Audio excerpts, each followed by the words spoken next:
Hey everybody, hope all is well. I just got out the shower, so let me just put my clothes on and whatnot, and I'm going to actually put my camera on, just getting my albums together, so give me like a good 3 minutes, okay?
Try Yep, bro the instigator. what it is. What it is. I want to say something real quick. What's goody? For this, Reg Thompson is the hardest working man on YouTube. Since I met this dude over at Speak Your Clout when we started doing stuff with them, I have he's always been a hardworking cat. I've never had no problem with this cat. For people to come on here, if you come on here and you rocking with us, it's because of your loyalty from when we were on Speak Your Clout to now, and just supporting our channels. I don't feel like people should be asking us to get on here because they want to show off their collection too. This is not like something that we we all like we don't do this all the time, and we're not getting paid for this. And it shouldn't be, well, if you don't, if you're asking us to join us to get on and show your collection, and if we say no, people stop supporting us. Or if we do a album review that people want to see, they don't want to support. So my whole thing is, if you're a loyal supporter and you genuinely rock with us, then keep doing that. For everybody, all the fake supporters that feel like, oh, well, you're only gonna support, and then when we start asking for donations, it's, oh, well, I'm not gonna support them no more. I think that's whack. You know what I'm saying? Because neither of us, and Ashley included, neither of us, a lot of content creators are not getting paid for doing what we do on here. This is from the love of what we do, because of the love of this culture. You know what I'm saying? And especially for me, like, you see how many subscribers I got? It's barely at 200. I don't get paid for none of this shit. This is just for the love of the culture and the stuff I grew up in my childhood. So I feel like all the loyal supporters keep supporting us. Everybody else that 1 minute they want to show love, and then the next minute they want to be finicky because we start asking for, oh, if you want an album review, you gotta pay us for that. And then they're never around. Like, we don't need no unloyal subscribers and people that and unloyal supporters to this channel. That's just how I feel about that. You know what I'm saying? Reg, your mic is off. Yeah, I definitely 100% agree with y'all and stuff like that, because for the loyal subscribers, y'all know who y'all are and stuff like that. Y'all know who y'all are. Y'all been down with us and stuff like that. But it's just like motherfuckers. I'm not gonna be. They like fucking children. You know what I'm saying? It's like they would want something 1 minute and stuff like that, and then the next minute they won't be grateful. They'll just jump on to the next thing and shit. You know what I'm saying? So that's why I have to say, you know what I'm saying? Man, this is probably the most albums I have in a collection. To be real with you, this is gonna be fun. Got the Henny tonight. Got the blunt. Eric was good. What's up, Eric? I'm about to send you your invite. Midway through the review. I'm not talking about. I'm talking about the ones that we don't normally see on here. Those are the ones I'm talking about. I'm not talking about the loyal people like Sam and Ronnie and Rachel. I'm talking about the people that you see them once in the blue, but they're the ones that's demanding shit, but they're not putting out for us. What you think? We just gonna do this shit forever for free? You know? That's what I'm talking about. I ain't talking about everybody that's in the chat right now. I'm talking about the people that the sometimey motherfuckers. All right, just to let you know, Rock Lady said she'll probably head out before 11 p.m. So Okay. I'm gonna send her the invite right now. Right. BJ's gonna get off around 11. Okay. I told him that I'm gonna stay on until about 12:30, 12:45 at least, and stuff like that. So he'll jump on. If he don't jump on, he'll jump on another our next live or something. Eric, I'm gonna send him the invite in a couple of minutes. We Yeah, it's gonna be haven't a fun night. we haven't did this since May. Yeah, I may do another collection or something. There, 'cause I'm planning out my birthday Okay. celebration and shit like that. Because you know me, November 1st, I always go live on 11 p.m. Right. A little birthday celebration Q&A or whatever. I don't know what I'm gonna do this year, but besides getting drunk, um, yeah, I may do like a little. Because if not my collection, then around December, Okay. because I do gotta save some money and shit. Right. Sam asked if you like David Bowie. Yes, I like David Bowie. Legendary artist. Stay tuned on some Bowie content around the winter time. Um, yeah, the next reviews y'all gonna be fucking with and shit. That's all I'm gonna say. Um, I think Ash is on her way. R. Kelly is guilty, y'all. Social media, Black Twitter, it's going in frenzy. It's like every video on YouTube is R. Kelly this, R. Kelly that. She coming on right now, Moonflower. Yeah, Ash has been busy, but yeah, she still comes on and stuff. You know, stay tuned. My homeboy Lamont is gonna. I was talking to homeboy Lamont. You remember Lamont, right? Yes. Yeah. When we do the last Janet review sometime next month, he's gonna jump on too. He was on with us for the Demeter, well, not Demeter Joe. Demeter Joe, yeah. It was okay. Shout out to Lamont too. He dropped a video about Janet Jackson too about Rhythm Nation. So Right. make sure y'all check him out. I don't think you sent. Did you send me his page? I don't think you sent me it. Lamont, Yeah. his YouTube. I put it on the stream. I'm gonna send it to you right now. Okay. You're gonna love the Legends panel, man. I'm telling you, it's I like know he knows his shit. He knows his stuff. he does. Definitely. Hey man, I if R. Kelly is guilty for what he's done, then he should pay. But I mean, musically he's a legend. I'm still gonna listen to his music. I'm not gonna be one of these fans that all of a sudden act like he ain't dropped no classic shit. You know what I mean? They trying to cancel everybody.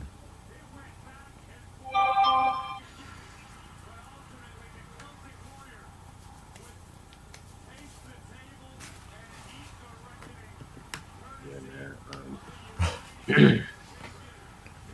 What was I about to say? Oh, make sure y'all also check out the show me and try they called Inside the Scene. Yes. Oh, Um, did you drop that already? yeah, that should have been dropped. I didn't see it. YouTube. Oh my god, I swear to God.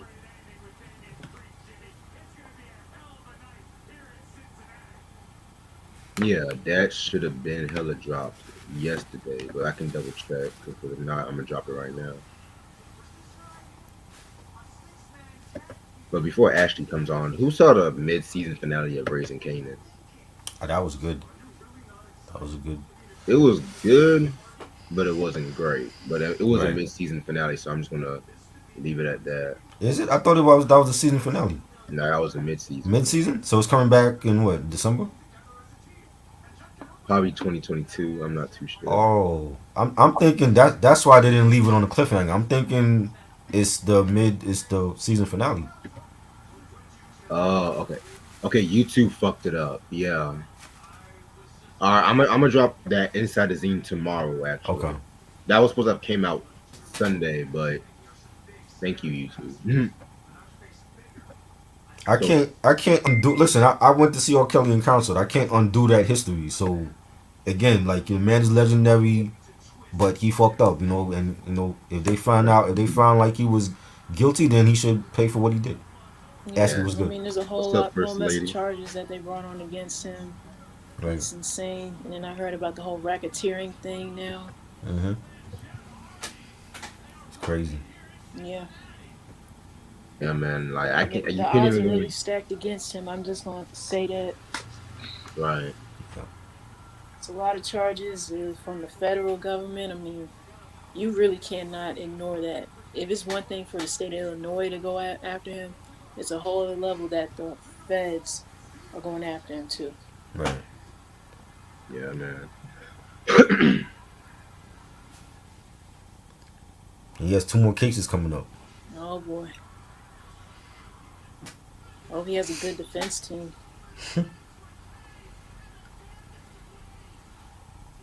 Sir, this is gonna be a crazy, man. What did you think about the mid season finale? I thought it was good, but it wasn't great Yeah. because I felt like I know you're not supposed to answer every question, but I felt like there was still a bit loose ends and stuff like that too. Right. Like I really wanted. Part of me really wanted Lulu to go after Unique. I don't know why, but I felt like Marvin getting arrested was way too easy and shit too, in my opinion. Yeah. That white, she gonna die. That white girl gonna die and shit. It's like fuck you, Marvin. Fuck Mm-hmm. you. Um. Yeah. What else? What else? Nigga shot his own dad. That's the craziest shit and stuff. Like I feel like they're gonna wait till that for the season finale. I thought it for sure. Like he was gonna die. Like I don't. I mean, do you see Omar Epps' character staying on that show? Yeah, yeah. Yeah, I'll be real. I was not too sure if Omar Epps' character was going to be on. Just the fact that Kanan shot him, Right. his real dad at that. Mm-hmm. I was like, uh oh. Mm, It was lies. it was okay. I just thought it could have been better. And like you know what's up with Jukebox? Like what is gonna happen to her? Right. I feel like she's gonna form an alliance with that cop though. You think Yeah, I so? think so too. She gonna rat out her pops? I don't know if she'll go that far. Yeah. Knee asks, what did y'all think about the BMF premiere? Did you watch that? No, no, I need to watch that. I have yet to watch that. That was I good. plan on doing that sometime tomorrow. I don't remember. I remember seeing BMF on like the mixtape DVDs and stuff, and they did like they know everybody in the industry. They got like pictures on the Instagram with Jay-Z and Drake and everybody else. They got a clothing line. Why? I Yeah. don't know the background too much about BMF. As far as like I know about Big Meech, he went to prison, but I don't know like the backstory. So I'm just like watching it like everybody else. Mickey. What's good? Hey, Hey, what's hey. up, What's up? y'all? How you Chilling, doing? chilling. Doing good. All How you doing? right, all right. I'm hearing some good reviews. Yeah. Hearing Yeah. some. All right. I got a lot of catching up to do. How's Mm-hmm. everybody? Oh, Chilling. yeah, we already know. Well, without further ado, let's just get started with the surprise review. What's good, everybody? How's everyone doing this lovely September 27th, this lovely fall weather we're living in? It's your boy Reg Beautiful. in the building, the slick motherfucker himself. Got the instigator Triboa in the building, Yo, what up? who I'm gonna piss off like 10 times tonight. Oh Lord. I got my homegirl and old friend Ash in the building, repping Charlotte all day. Yep. And we got a Yeah. few special guests tonight. And one of our special guests, of course, is the one and only Miss Rock Lady herself, Miss Mickey in the building. How you doing, Mick? How Yeah, you All yeah, right. yeah. doing? How you doing? Yes, we got more guests Hey. coming. We got more guests coming. All right. Before I start, make sure you guys pre-order some of that clothing from the Masquerade, the fashion brand that is ahead of its time while you're still in prime. Okay. All right, I'm back officially. That was a Yes. lovely Welcome back. break. Lovely break. Mm-hmm. While I was gone, R. Kelly's been guilty. Kelly Price has been missing. Um, Eminem might drop a new album this week. I mean, Lord, yeah. please Mm. don't. I mean, a lot to talk about here and here, but let's get started with the music because music is always essential. And the album that we are going to do the surprise review on. Yes. TLC. Whoa. Oh my Ooh, and we all got the God. album. Okay. It's Y'all got the beautiful. album. Yep. Who on the Yes. TLC tip? Love it. Debut album, TLC, February 25th, 1992, on LaFace Records. This is the third TLC album we're reviewing because we started off with Fan Mail, Mhm. Mm. then Crazy Sexy Cool, Yeah. and now this album. Um, this was produced by Dallas Austin, very dope, underrated producer, Mm-hmm. the legendary Babyface himself, Mhm. um, Puffy's opponent, Jermaine Dupri, the Funky Bunch, KO, the legendary Marley Marl, who I forgot did some shit on this album, L.A. Reid and Daryl Simmons. Yep. No guest appearances, just the way I like it. All right, so we've talked about who TLCR and stuff like that, and so Mickey, since you're here, since you're a guest, I want to ask you, how did you get into TLC? Oh man, I remember back. I'm telling my age now. When they first came on the scene back in the early '90s, they were all over MTV. Cute, adorable. I love that first album. They were so much fun. My personal favorite from that first one is "Baby, Baby, Baby." Oh my Classic. Ooh, Classic that's record. my second favorite. classic. Mm-hmm. And Dallas Austin and Babyface, they were doing so much at that time. They did probably one of Madonna's best albums at that time, Bedtime Stories, and she Yes, collaborated with Yep. her on that one. definitely agree with that. Some of her best work. You don't hear about it too much now, but you Right. know that was some of her best work. So the work they were doing with TLC and Madonna and all these other artists at that time, that album is still stands up. Absolutely, you guys are ahead of me. I need to get that on vinyl, man. Mm-hmm. Yes, Yeah. Yes, it has a special place in my heart. Yeah. Same. definitely. All right, so TLC. I mean, I was re-listening to this album, and I haven't heard this album since like maybe 2013, 2012. Oh wow. Yeah, Yeah. I might. This might be my one of my favorite TLC, maybe my favorite TLC album. I might like this over Crazy Sexy Cool now because Oh I forgot how much the album aged well. yeah. Yeah. Mhm. Yeah, I mean, just the message of safe sex. Yeah. You know what I'm saying? Female empowerment. Yep. Even the album cover and shit like that. Usually, I don't like the whole '90s esque album covers with the colors and Oh. the jumping. Like Oh. when me and Try did the Moni Love album cover, Yeah. album review with the Down for Love, whatever that one was called. Mhm. She had this. You can tell it was from the '90s. The yellow, the smiles and the peace signs I and stuff love like that. it. I kind of prefer the alternate international one where she's like it's more darker and she's looking up in the sky. Okay. Yeah, but with this one, it fits TLC. You know what I'm Yes, Yeah. saying? it does. Definitely. Fits them. Love that Um, cover. so you guys should know definitely how they started out. You know what I'm saying? There was actually another member in TLC actually and stuff like that before Chili, but they said that she wasn't really that good. I mean, if you guys watched that TLC movie, they Yeah. threw major shade at her. Mhm. Mhm. They didn't have to do that girl like that, but anyway, so Chili, of course, was a dancer. She met with TLC and stuff like that.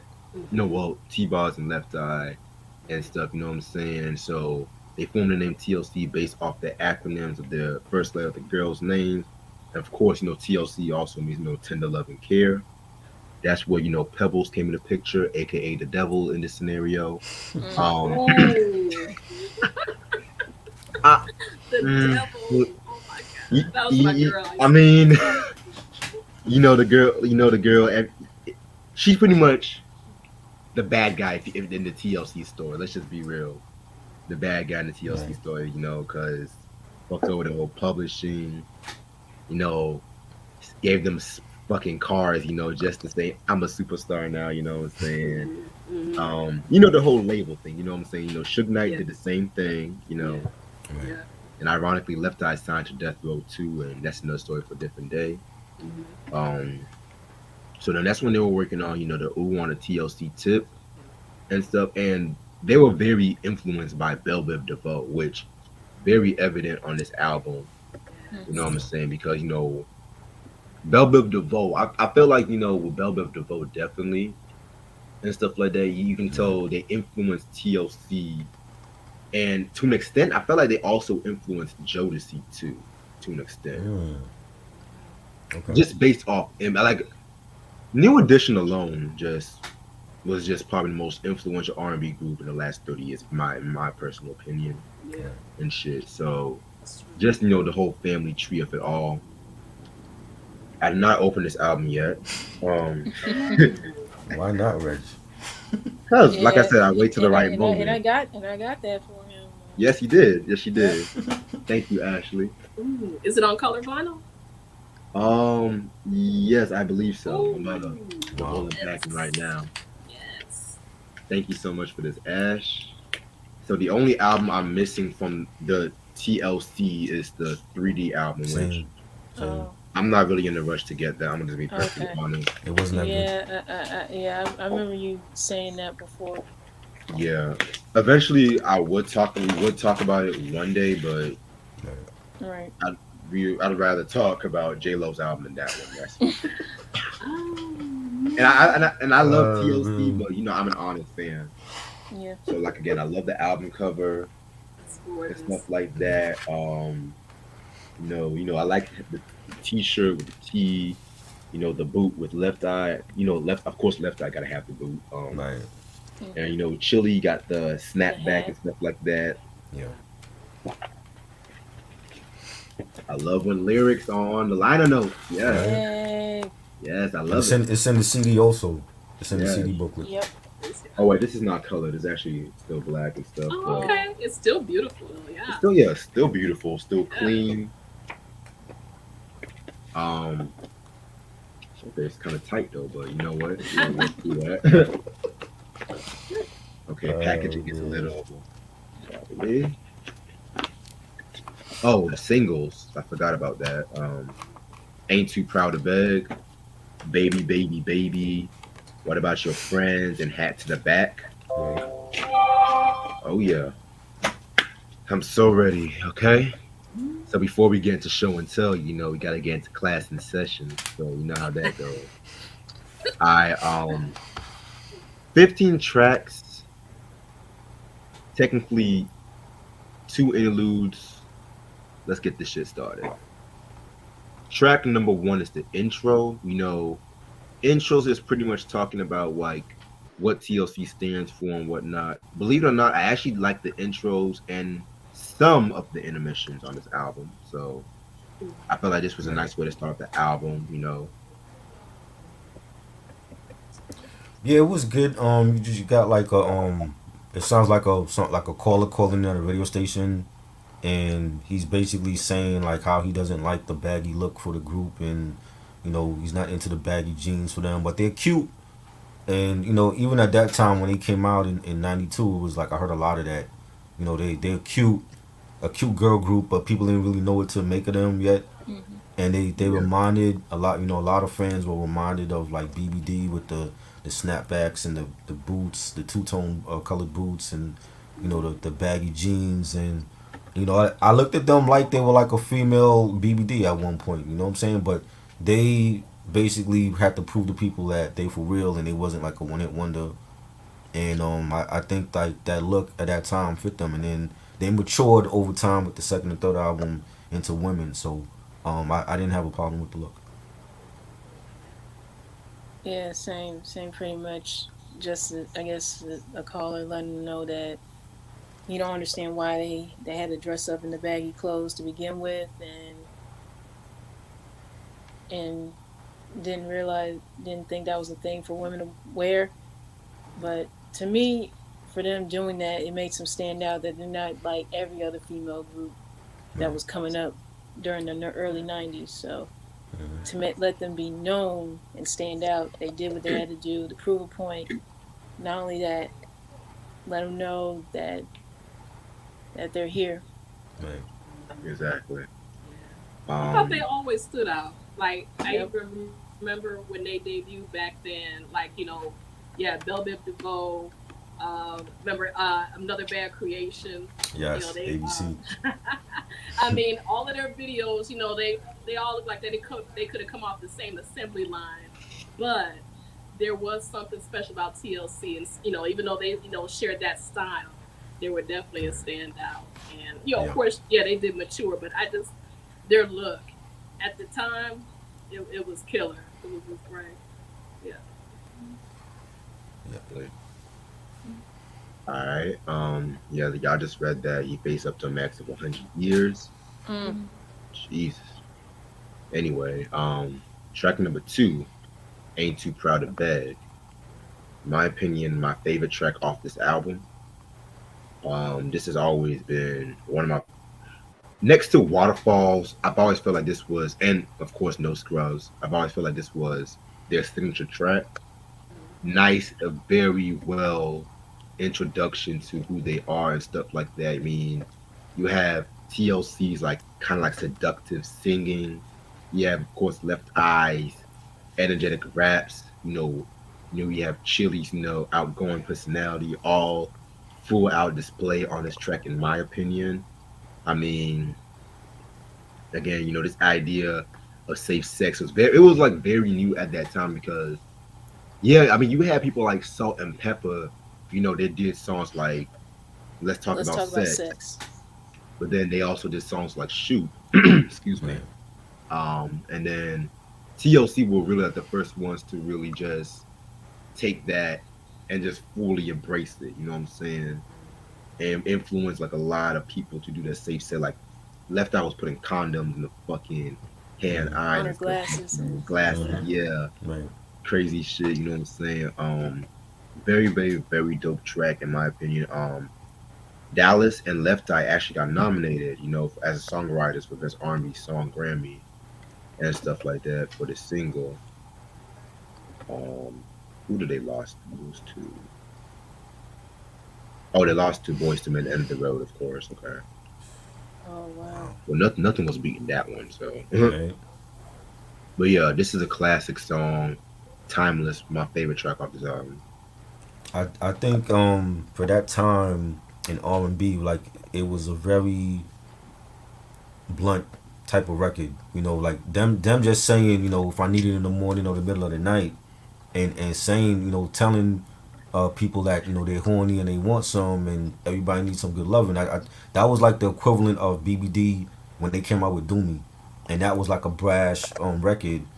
And even when that dropped, a lot of people had a problem with that record, and they're all about sex and misogyny, and I think with TLC, like they were like, well, if the men could do it, why can't the women do it? And the women have a right to express themselves, brashly, just like the men. And it was a big hit. I loved the video. It was real colorful, and it was definitely a nice beat and a classic record. And I just like the message of them being able to express themselves, as women, bluntly, the way that men can do it. And they didn't really care about like how they were being perceived in the media, and oh, they might look like some hoes or whatever. But they were just basically saying like they want it, they horny. If the men could do it, they could do it, and I salute them for that. Mhm.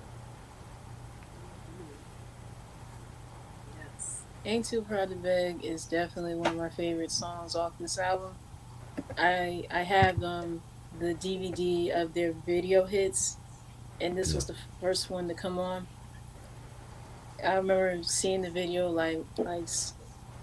thinking to myself like, wow, what a colorful, just in your face record out on video. Not only that, it's just the gear, just the fact that they looked like they were having fun during the video shoot while getting their point across about safe sex definitely speaks volumes because like I could not imagine any other female group in R&B period to ever put out a song like that, and for them to be blunt about it,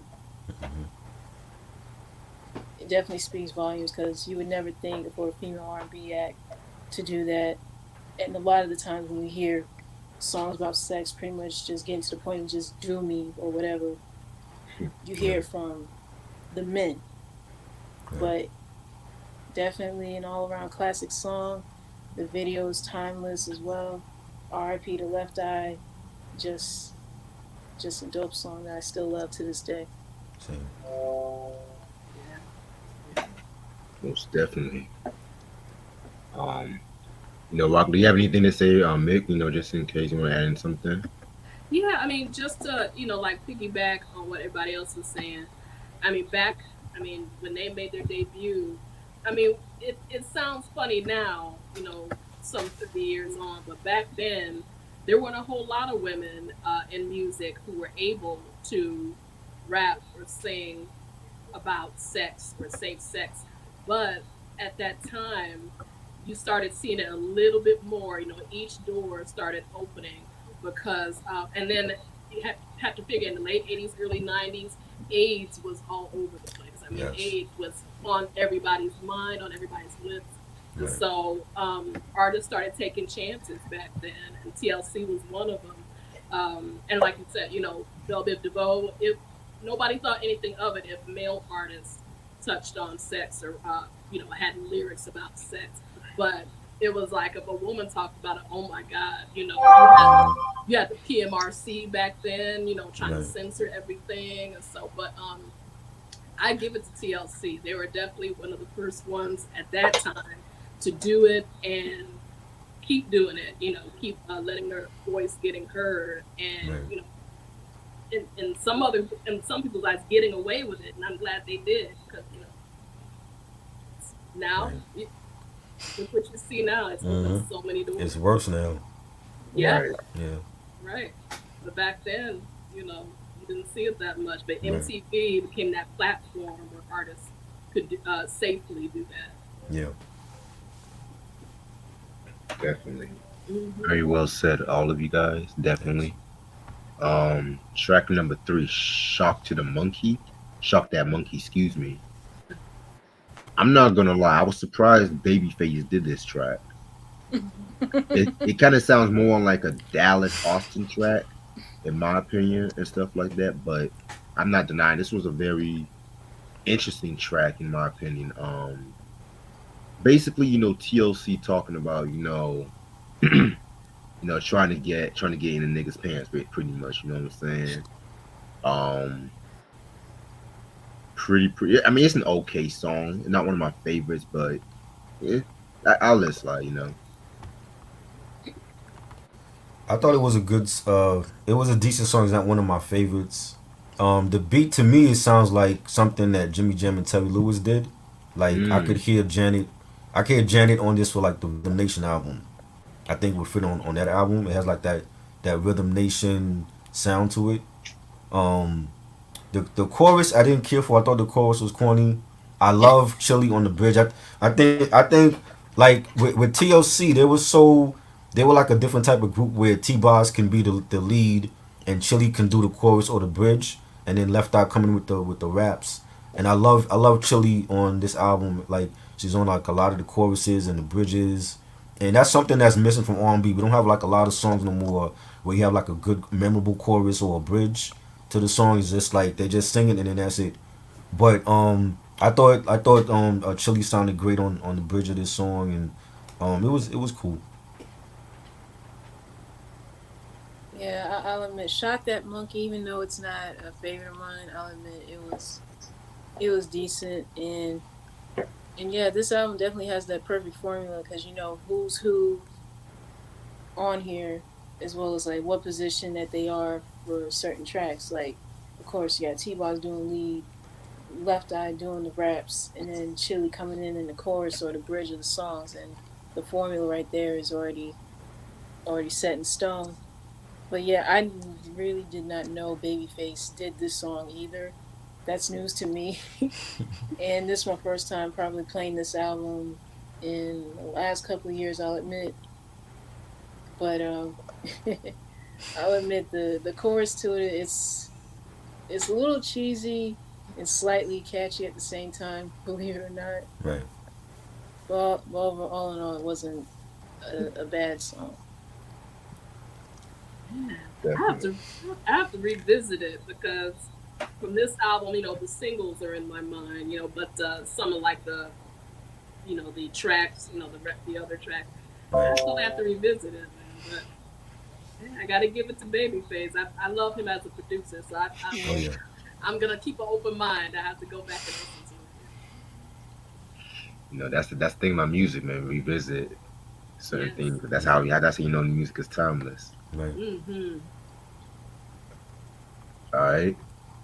Now you're gonna get into the first intermission, and pretty much it's a funny intermission and stuff like that.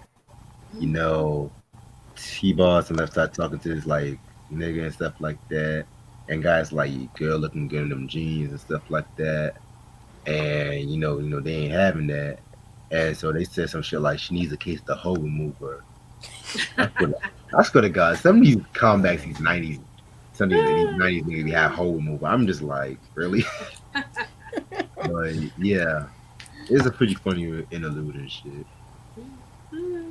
Yeah, it was hilarious. I thought they should have just had like a title for the intermission besides just calling it that because like just when you hear like the dude, checking out the chick in the booty shorts and you got T-Boz and Left Eye talking about she needs some host what do you Oh, call it, hole remover and sprinkle just sprinkling on a hole and it was just crazy. It was just a hilarious interlude and I'm not even a fan really of too many interludes and skits unless they mean a lot to the album, and I think it fit within their whole personality. That's how the group was. They're real playful and always cracking jokes, and I Hmm. think it fit for this album. So I actually liked it.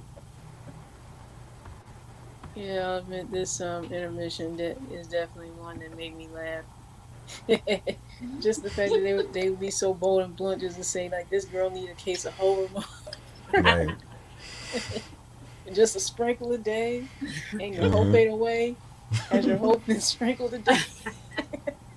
Crazy. Oh man, Oh Oh my my god. Jesus. it's all coming back to me now. Right. Talk about that. Oh Jeez. man. Mm, that's what it got.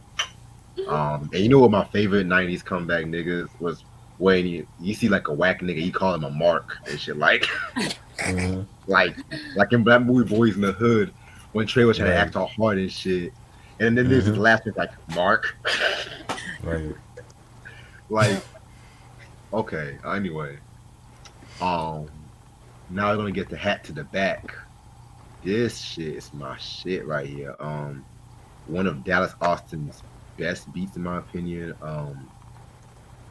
This is a song where they talking about how a lot of people criticize this style and clothing as it was too tomboyish and whatnot. And then this like a song where they represent in the style.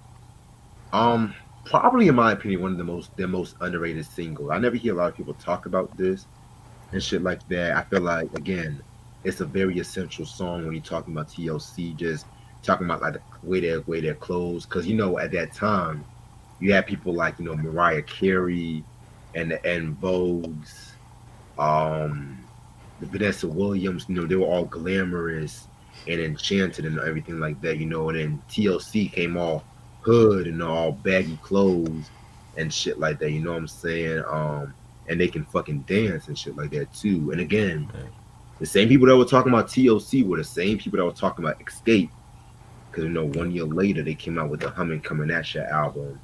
Very Hmm. dope album, by the way. Yeah. So again, another one of TLC's influence and shit. So um, very dope track. Hat to the back.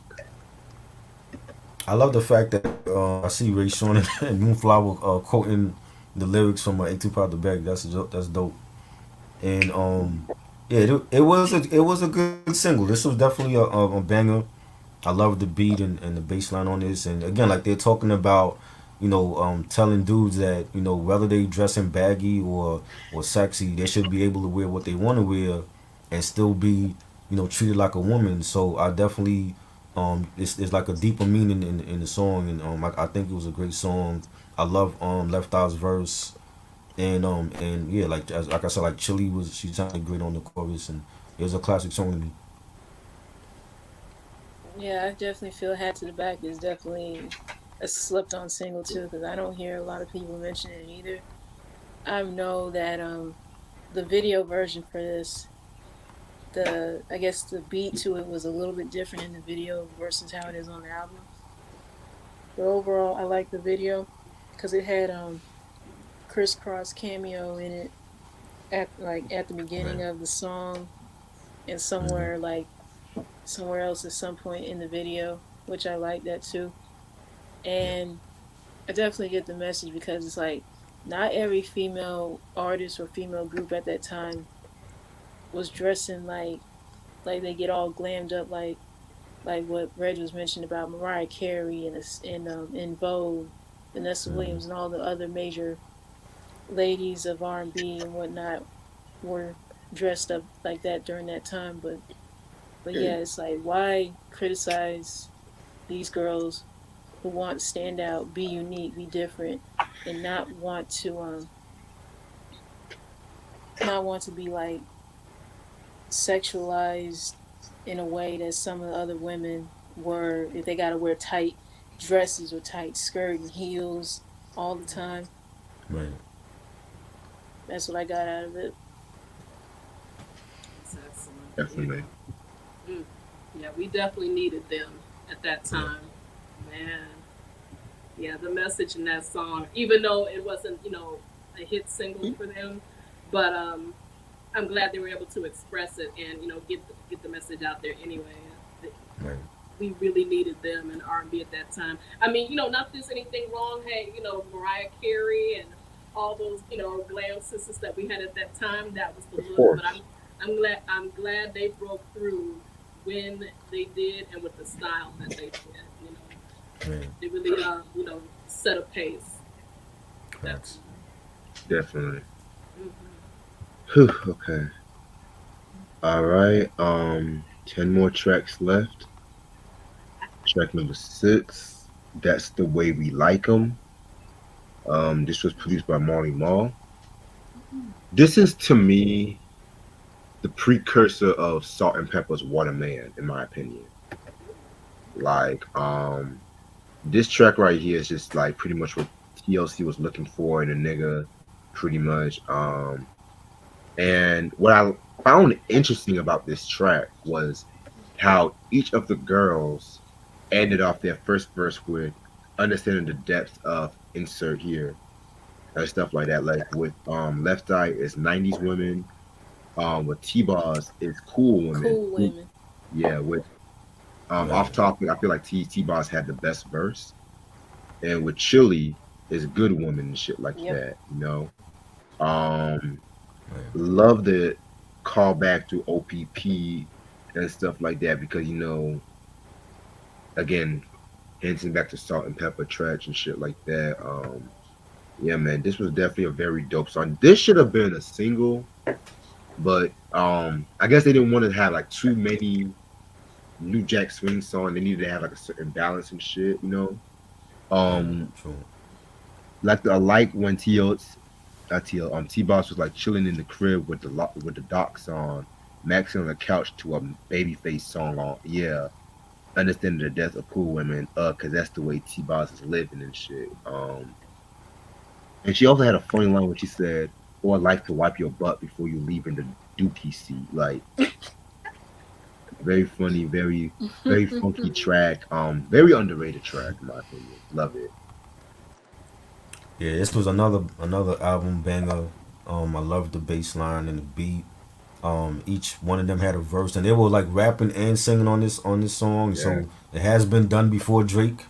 You know, I I think like and they didn't do that too much where they had like all three of them were like spitting a verse, and Hmm. that was like this song alone to me was like a classic song from them that nobody ever talks about.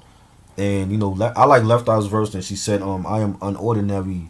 The more balls, the merry. Not the two hanging heavy with Derry Airy. Because to impress me is not to undress me. That's only unless we agree you down with OPP. And being honestly is what I want you to be. You want to control me. You need much authority. So again, that's just like just being brash about what they wanted, and not being afraid to say what they wanted. And they gave a shout out to Jermaine Dupri and Chris Cross and Marley Marl at the end of the song, and I thought it was a great song. Yeah, I definitely feel like this was a highly slept on track. I even like the fact that each one of them had a verse to rhyme, to like rap to, and I think this is like only one. I think the only song you would ever hear from them rapping their each verse Right. to. I found that to be very, very unique. But all of them, they did their thing. Of course, Left Eye was gonna come out the gate hard, and then T-Boz, and of course Chili. I mean, everyone had their own unique flavor to their verses, and I found that to be incredible. And not only that, shouting out to everybody who helped contribute to the album toward the end of the song, and then them shouting out their moms and everything. Felt that was good too. Yeah. Was there a video for this one? No, Did they have a video? No. Okay. no. I Yeah. wish they did. Cool G was good. Right? Oh God. Cool G was good. Oh yeah. Yes. I very very dope track. Now we're gonna get into what about your friends? Oof, another heavy track right here and stuff like that. This track, of course, talking about the importance of friendship, which very close to TLC, and as documentary it has been tested a few times and shit like that. Um, very, very, very dope track. I love the beat. The remix was actually the first appearance of Outkast on Wax and stuff like that, which I actually found out recently. So Oh wow. yeah, definitely, definitely, definitely a very dope joint. I love the beat. Like it's like that perfect hip hop soul, New Jack Swing kind of beat and stuff like that. Even though I kind of gear this album more to New Jack Swing and like Crazy Sexy Cool is more hip hop soul to me, but that's what I have to say about that.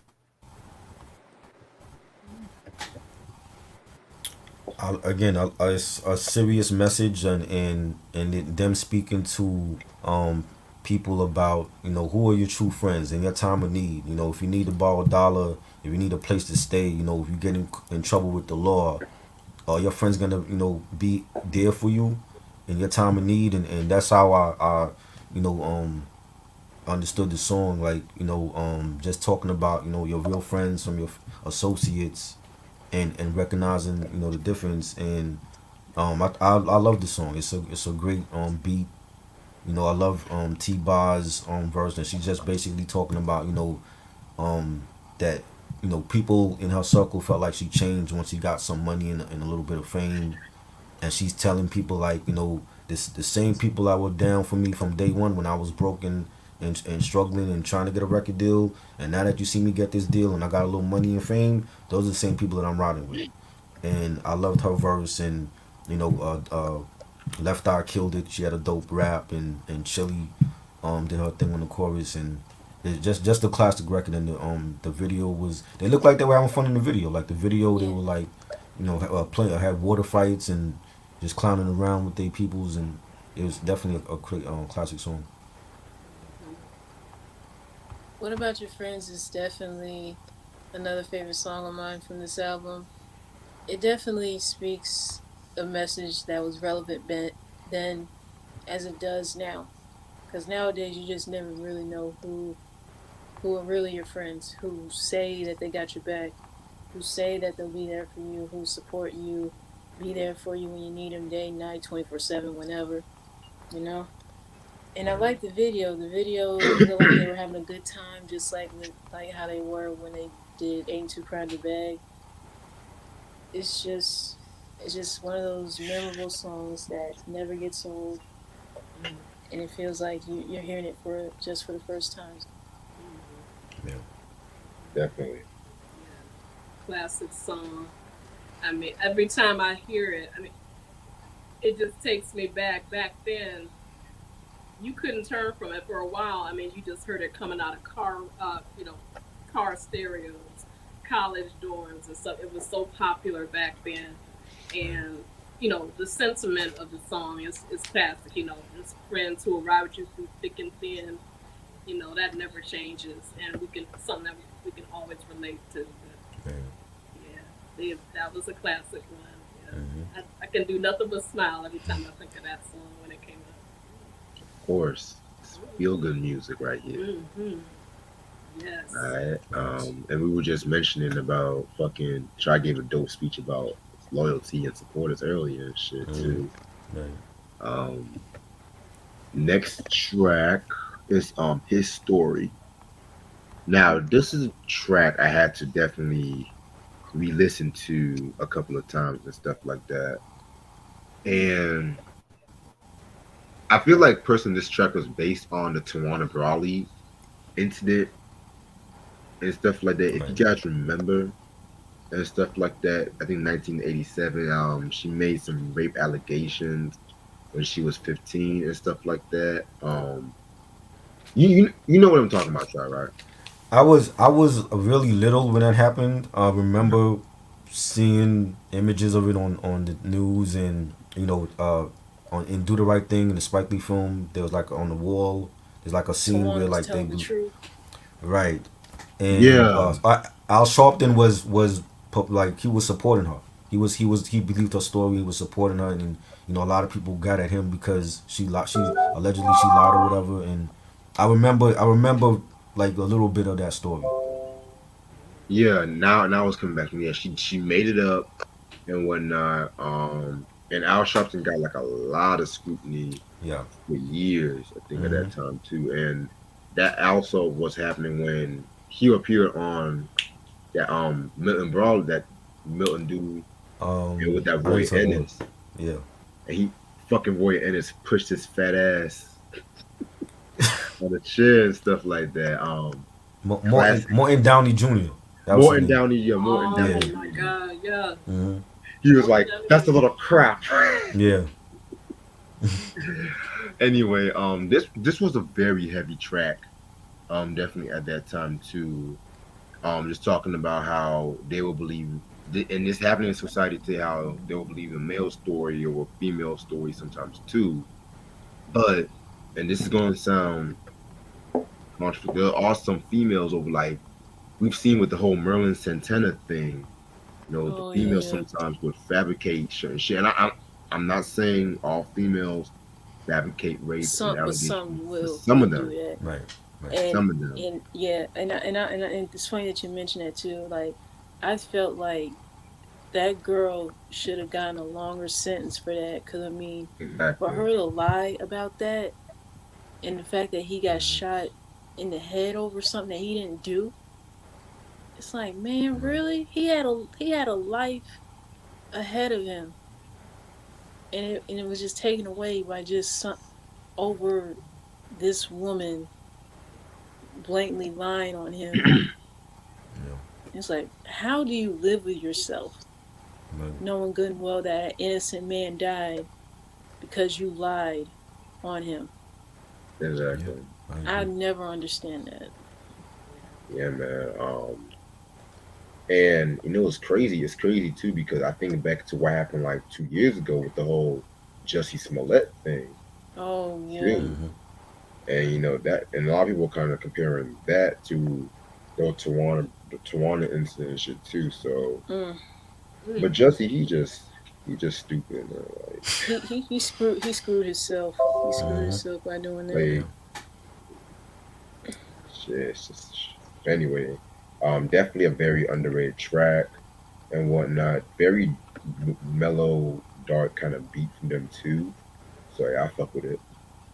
And then it's like you see, this is still a relevant track. Like you see the stuff that's going on now in society with R. Kelly going to prison and Bill Cosby and Harvey Weinstein, Trevor Hmm. Bauer, the baseball player. His case is still pending because allegedly he had a one night stand or an affair with a woman, and she's claiming it was rough, and he's claiming it was consensual. So he's going through his ordeal right now. Mm. So it's like we got to look at both sides. Like Tawana Brawley lied, and then you got some other women that do that, but then there's the ones that are telling the truth, that want justice, and sometimes they don't get that. And I think this is a very serious song. Unfortunately, like the same things are still going on today in society, and TLC, salute to TLC for bringing that to light. And it was a dope song. I love the beat for it, and the whole storytelling, by T Boz, and it's a great song. This song definitely is one that stood out to me when I first heard this album years ago. But back then, I was in high school playing this album, but I didn't understand the song then as I do Yeah. now.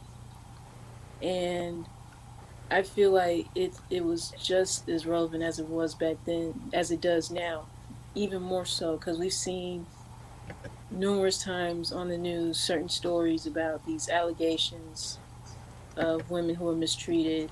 A lot of times, though, these women are telling the truth, but it feels like their stories aren't being heard on account of a woman lying about her situation. So it's just like it's never, you're not too sure what to believe.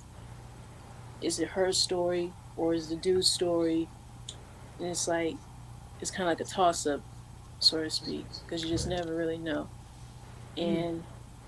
And going back a lot on it, a lot of cases that we do hear it makes you wonder, like, who is really getting the justice that they rightfully deserve? Is it the woman or is it the guy? Definitely. Yeah. I definitely have to revisit this track. I don't remember the track, but I definitely remember the case back time. Tawana Brawley. I mean, that was on everything back then. You couldn't turn from it. But yeah, it does make you stop and think because it's like when that happens, it just really tears your heart out because there's so many women that are struggling who are telling the truth and can't get their stories heard. And then you have cases like this, which, like you said, are still going on, where it just gives the ones who are telling the truth a bad name. So it's just Right. like, it's hindering progress. So, but yeah, there are some out there who, unfortunately, yeah, they will lie. They will lie. So, but it's still happening. But I remember that case back then. Al Sharpton, Twana Brawley. Hmm. I would love to revisit this song, just to even just to look at the lyrics. Yeah. And I want to ask, like, do you guys feel like the the the person reporting the case, the woman reporting the case, should be tried just as harsh as the one that's the accuser? I'm like the one that's actually did it. Like if she's lying about it, should she be tried just as harsh as the one that the guy that did the sex crime? Mm. That's a tough one. Yeah, that's I hard. don't I don't know that it would happen, but Right. I would say yeah. I don't know that it would happen that way, but yeah, I would say so. Yeah, That's, if it does go, if a case does go forward like that, then mhm. it really would have to really rule out whether or not if the woman is telling the same story she did before going to trial or Right, not. Because that right there would be a clear indicator of whether or not she's lying. right. She was lying from the start or she wasn't. Mm-hmm. Yeah, Because sometimes if you put a woman on the stand, more than likely, if she was telling the truth from the start and still is telling the truth, she might break down on the stand right then and there. Right, And you could not Definitely. make up those tears if she started just bawling uncontrollably right. mhm. because she don't want to relive the trauma that she endured. Yeah, That's true. yeah. Good points on this song right here, y'all. Definitely good points. Um, and it's kind of crazy how what's going on right now with the whole R. Kelly situation too. Yeah. So mm. Right. Now we're gonna get into intermission two. Is the next track. Probably my least favorite intermission off this album. I'm not gonna lie, and stuff like that. With this intermission, it's pretty much them getting ready to go to a club and stuff like that. And so next thing you know it, I think Left Eye was gonna call them saying get to the studio real quick and shit like that because she was working on something. And when next thing you know it, they end up going. Yeah, just pretty much going to the next track. That's what I got from it. Yeah, I thought it was a funny skit where you got T-Boz arguing with her man about going to the club. She wants to go out to have some fun, and he doesn't want her to go to the club. He wants to stay at home. And the phone rings, and Left Eye calls and be like, "Yo, you gotta come to the studio." So she tells her man, she's going to the studio, and he's like, "Nah, you ain't going nowhere. You staying home with me." And I think she slaps him, and then she Yeah. takes his keys into the car and just drives off. And again, like that's just there's a message within even the skit, about not doing what a man tells you to do, and sticking to your own beliefs and doing what you feel is right. That's how I took it. Definitely. Yeah, what I got out of the skit is just T-Boz being controlled by her man in the relationship. Pretty much, he just wants her to do everything that he tells her to do, and she's not gonna take it. And she shouldn't. No woman should have to do everything her man tells her to do. She has her own Right. mind. She's gonna do what she wanna do. If the man can't respect that, then it's his loss. Definitely.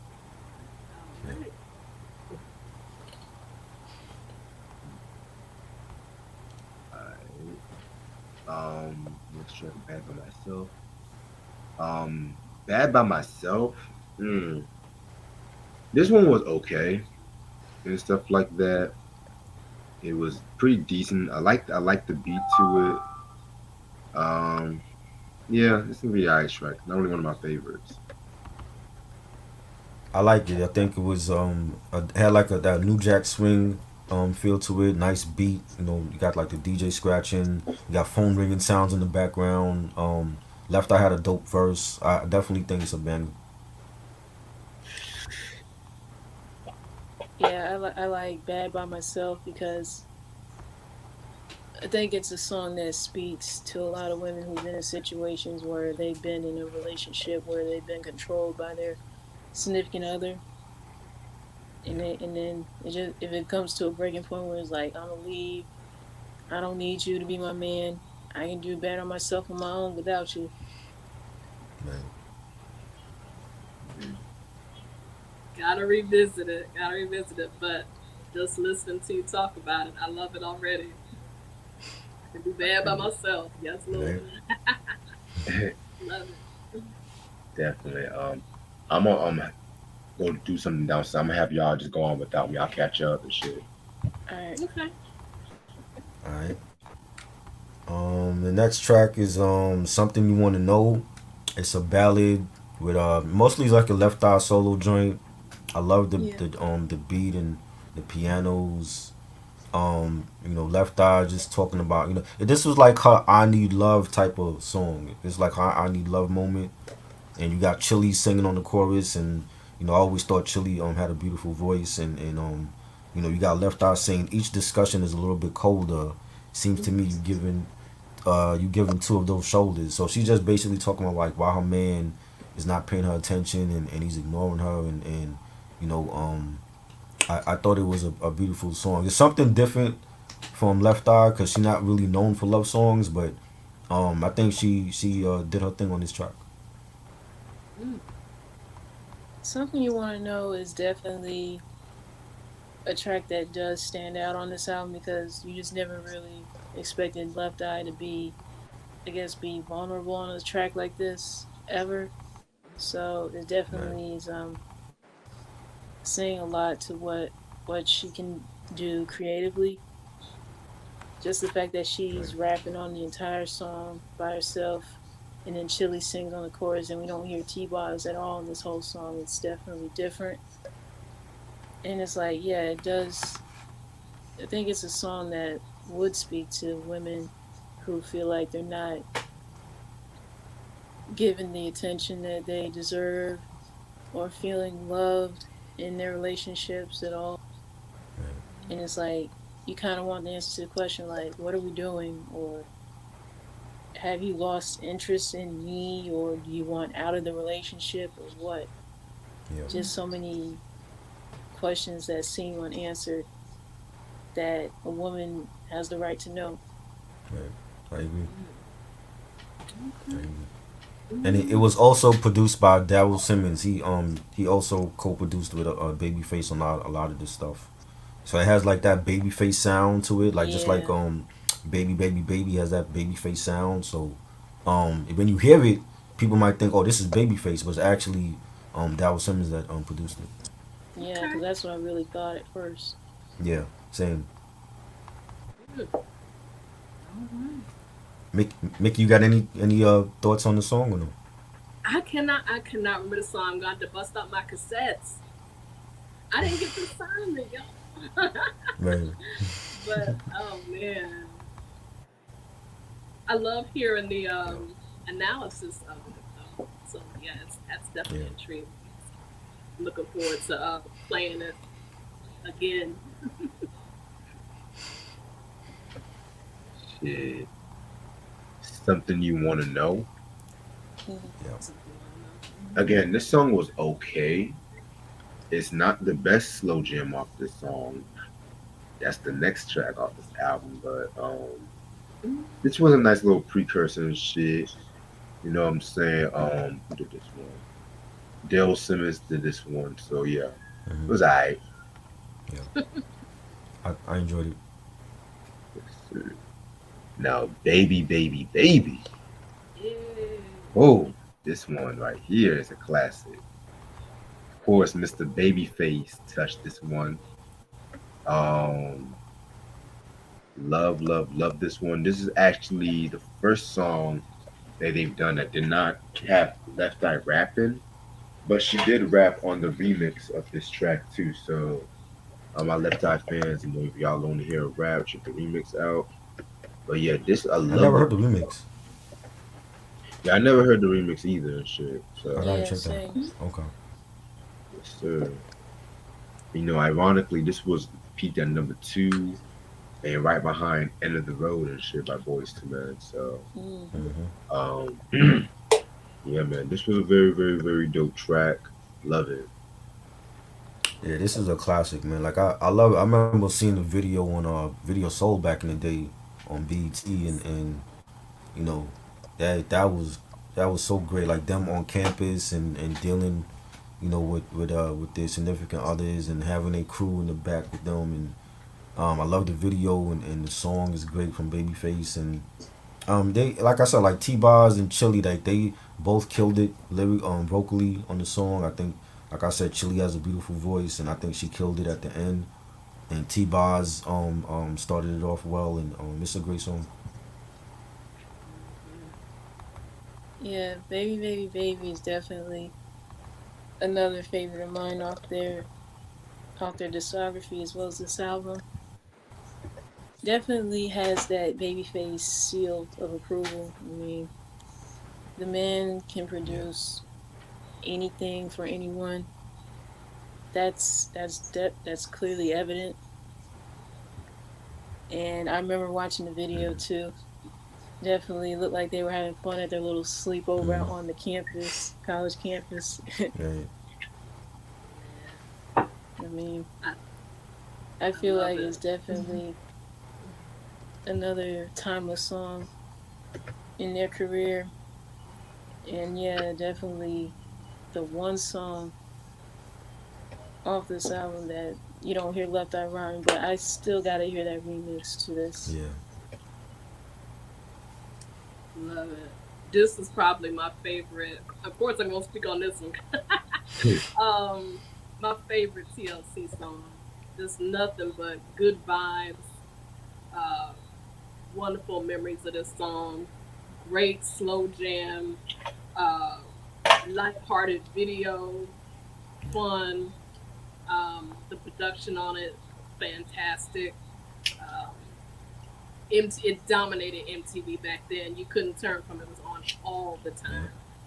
Um, just wonderful. And T-Boz's voice, her voice is so sexy on this. yeah, I mean, just that low. I wish I could get that low when I sing that. Just that low, sultry way she sings and half speaks, whatever.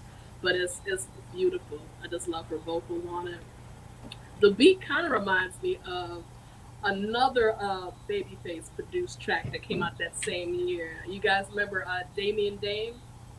Ooh, yep. oh, Damien Dame, they were hot for a minute. mm-hmm. They were on like Soul Train and a few other shows. They had an album out that same year. They had a track called When It Gets Down to It that Babyface produced. Right, This song reminds me of that. It's almost kind of like in that same family. The beat and everything is sexy. And they were kind of like a two-hit wonder, Damien Dame. But this song reminds me so much of that. And they both came out around the same time. But great track, favorite TLC song, hands down. yeah. Hmm, definitely. All right, all right. Three more tracks, y'all. Three more tracks. This is how it should be done. Um, this was a funny track vocally and stuff like that. I like Left Eye's verse, but the part where she like, but I feel it. Grab the beat because I must defeat, so I see. I did not like that part, but other than that, I feel like this track was definitely a banger. I love the beat. It kind of grew on you a little bit, and of course, Marley Marl did this beat too. I could definitely have seen LL on this probably between Mama Said Knock You Out or 14 Shots to the Dome. Yeah. Love the Rakim sample that they had and stuff like that, of course. Hmm. Anytime Rakim sampled is always a plus for me. So yeah, man. Right. Besides that left top part, this is a cool song. I feel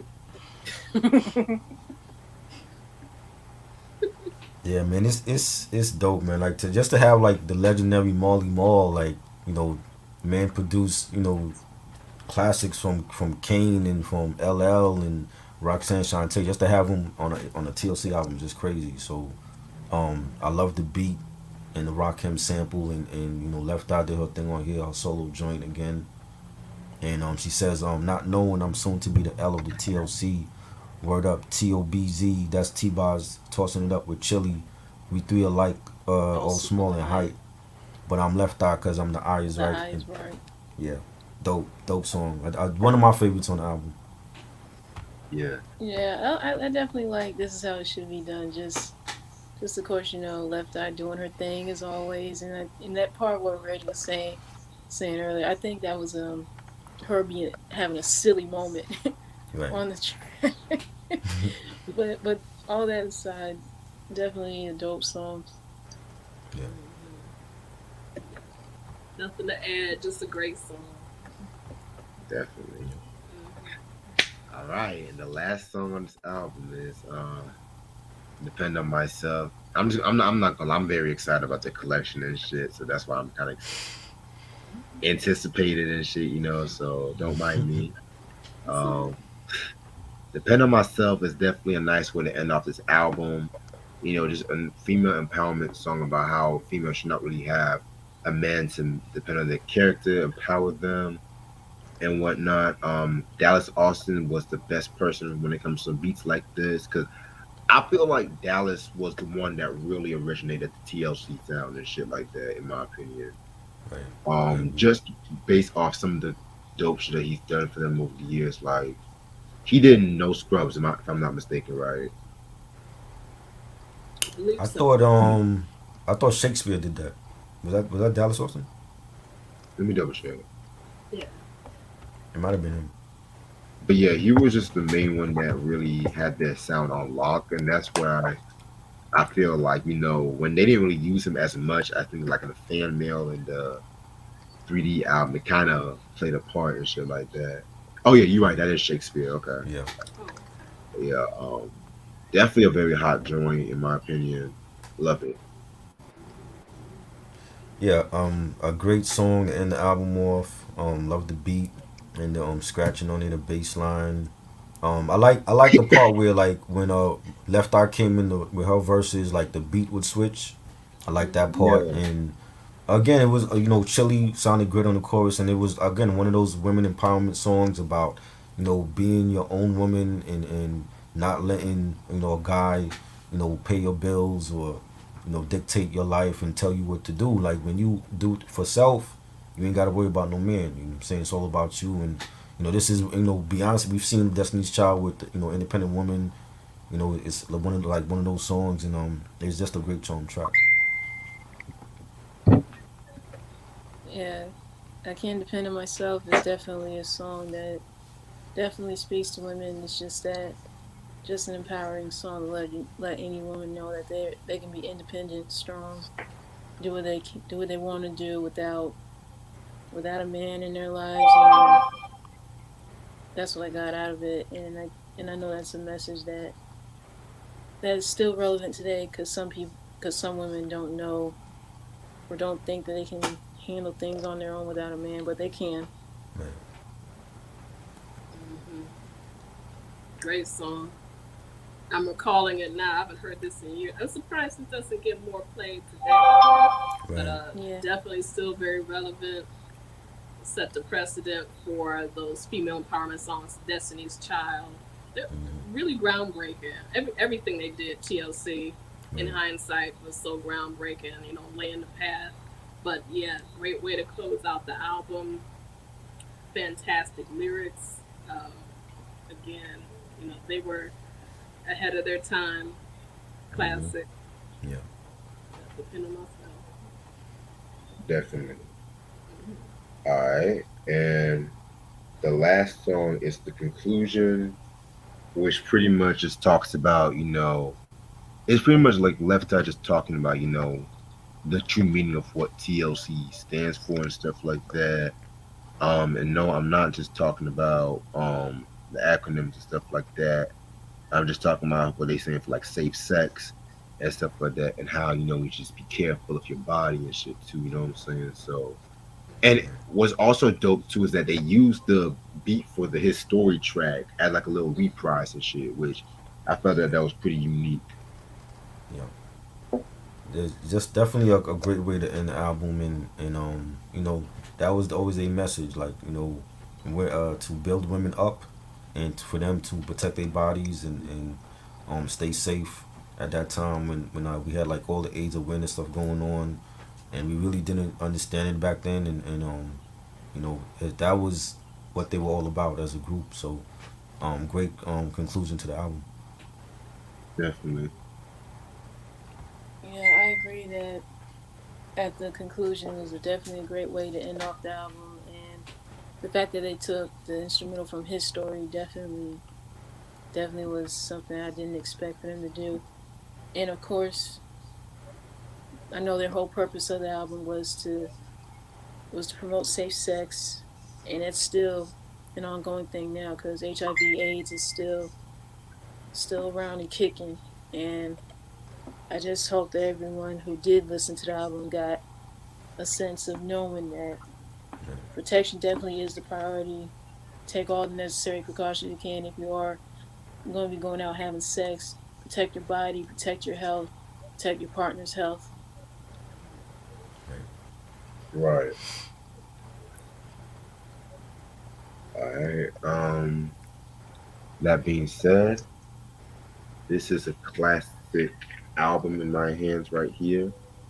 It's a 5 mic classic. I feel like it has aged very, very, very well. Um, just like the whole message. Like I feel like personally, like this was like their most topical album and stuff like that. Just talking about safe sex, female empowerment, no rape and stuff like that. Definitely more than meets the eye. Definitely gives 5 mics. Highly recommended album in my opinion. Yeah, I'm giving it 5 mics. I think the New Jack Swing production and the R&B melodies were great. They were definitely ahead of their time, and each three members doing something different in a group, and whether they were rapping or singing or it was great. And just spreading awareness with AIDS and for women empowerment, and what they've done for women across the globe, and I love a lot. I love every track on here. Ain't Too Proud to Beg. What About Your Friends? Depend on Myself. This Is How It Should Be Done. Hat to the Back. Every track is great. Definitely a classic in my opinion. Yeah, I give this album 5 mics as well. I'm surprised not a whole lot of people be talking about this album when it comes to their discography.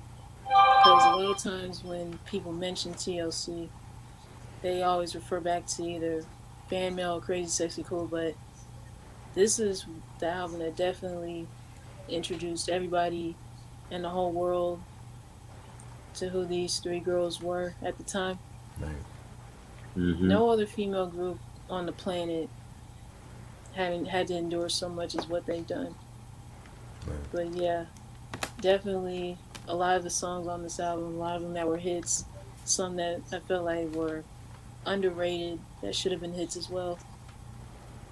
Definitely coming from a group who weren't sure that they were going to make it or not, or just become one hit wonders. They definitely proved themselves and to the rest of the world wrong. They ended up selling numerous records, winning so many awards, introduced themselves to the world by their unique style with New Jack Swing, hip hop, and R&B. and every member has had a position into catapult into the superstar group that they are, and they still are to this day. Yeah. Definitely. Every one of these girls was unique. You had T-Boz with her low raspy voice. You had Left Eye with her raps. Chili who could dance and sing. So they each played an integral part, and they all shined throughout this album.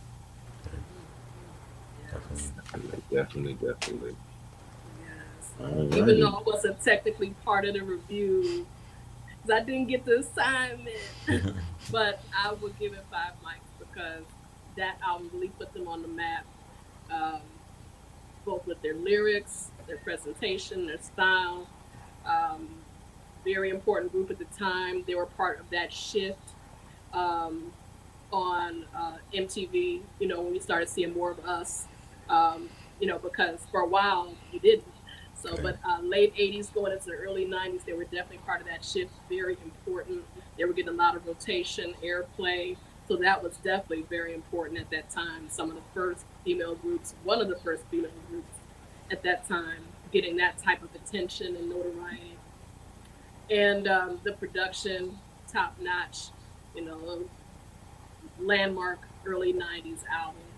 But absolutely for me, timeless. I give it 5 mics. Oh, Mm. Alrighty. Moment we've all been waiting for. Hey, Eric Eric. was good. hey. Salute. Hey man, What's up? What's up? How everybody Good. doing Hey. tonight? All right, Chilling. how you Doing What's up, good. man? How doing? y'all doing? Hey, Big Yellow Rebel. Mm, Hey, Ashley. Long Hey, time no good. see. yeah, long time no yeah. see, honey. How you doing? I see Miss Ross there. I see Diana. There you Yes. go. All right. Yeah, thank you. Alrighty. What's Alrighty. up? So since we all are here, EJ's gonna get off work around 11, and he'll probably slide through later on tonight. So him and Trey can have their long-awaited debate. All right. So, Oh yeah, I can't wait for that one. Yeah. mhm. All right. So you know how we always do with the collections. We always have like DVDs, albums, magazines, collectibles you just want to share off and stuff like that. We usually show like two items at once and say a couple things and go on to the next person. So it's going to be start with me, then going to Try, then Ash, then Nikki, then Eric. All right, y'all ready? Yeah. Yeah. All right, let's hit Yeah, it. we ready for this one. Yes. What album shall come to my eyes? What comes to y'all shall be a surprise. Uh-oh. I was gonna save this for later. Let me save this for later because this one's Aw, that one's a surprise. come on now. Oh man, come on, Oh, you got our hopes up for nothing, man. Nah. I Yeah, start off with a bang. yes. Well, this one is literally a bang. So this one album is from one of my favorite funk bands of all time. I mean, I always saw his first four albums as pre-funk classics, but this one might be my favorite. It's Bootsy's Rubber Band, Player Ooh, of Nice. the Year, that is gorgeous. 1978. All right. What a dope album. Oh my God. Like, I've always said his first four albums with Boosie Rubber Band were classics. Like, his first two albums, most definitely, like Stretching Out and The Name is Bootsy. But Player of the Year, showmanship, songwriting wise, it might have some of their best singular songs on this album too, Right. Like this was known for singles like Bootzilla. I mean, one of his most signature tracks, Hollywood Squares. But my joint is very yes. Like you asked me for the question is very yes. Like it kind of sounds like that Funkadelic track Into You a little bit, but more jazzier and stuff like that. Um this one was released at a time when they were at their peak of the popularity. Like they had the Placebo Syndrome album out. They had also My Name is Boosie was still popular at that time too. Like this one is a very, very, very good album. Unfortunately, this is out of print and it's not on streaming, low key. So that's why I had to actually get this album on vinyl Right. and stuff like that because they were selling it for hella expensive. But I got it for like $5 because you know how I do. Wow. Wow. Yeah, very very dope album. Must have in your collection. Wow. That's gorgeous. Yes. Yes. All right, let's hit it. Let's hit the next one. I'm gonna get a CD this time. Okay, well, we talked about this compilation a couple of times. Hip hop wise, it's a classic. Rough Riders Volume One, Classic. Ride or Die. Yes. Um, very, Yes. very, very, very, Fire. very deep album. Um, got this at a thrift store for like $1. Yeah, I thought I had this album too, but yeah, it was actually another Rough Riders album, which I would save that for later. Singles I was known for are No Ride or Die, Jay Z Jigga My Nigga, Eve with What You Want, and Down Bottom by with Swiss Beats, Dragon and Juvenile. I mean, this is a classic album in my personal opinion. Released at a time when Rough Riders was just dropping hit after hit after hit. Like I have a lot of Rough Riders albums in this collection, so stay tuned on that. So this is the best compilation to me. Like this one and Volume Two were the best. Right. Volume Three was okay. It had a little bit of filler in it. Yeah. but Them Volume first two Four was fire. Yeah. Yeah, Volume Four sucked. But if I were y'all, just stick to the first volume and stuff. And Volume Three, if you're a deep, hard, die hard Rough Riders fan. All right, take it away, try. Right. Salute Legions. I would have took that. I would have took that advice, Reg, but I got the first four one too. It be like that. All right. My first one is first, I want to say shout out to Duck Down and Boot Camp Click. I won a contest on their page a couple months ago, and they sent me the Buckshot and P Money album from 2014, autographed by Buckshot also. Classic. So shout out to him. Oh, okay, that's nice right there. Yeah. Dope album, underground album. It has who's on this? Joey Badass and CJ Fly from the Pro Era. David Dallas, Chelsea Reject. So shout out to Duck Down. My second one is the to me the best musical of 2021. This is In the Heights, the soundtrack. Loved the musical, and I'm not really a big fan of musicals, but Lin-Manuel Miranda, I think the In the Heights was a great musical as well as Hamilton, and yeah, this is the soundtrack. It has songs like Piagua, 96,000, the Benny's Dispatch, and they all rapping. It's all like dope, bars that they kicking in the musical. So shout out to Lin-Manuel.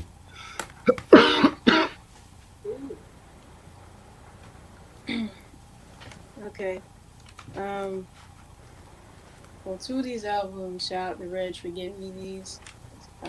This one, I never expected myself to get this album, but to have it in my collection now definitely is a surprise to me.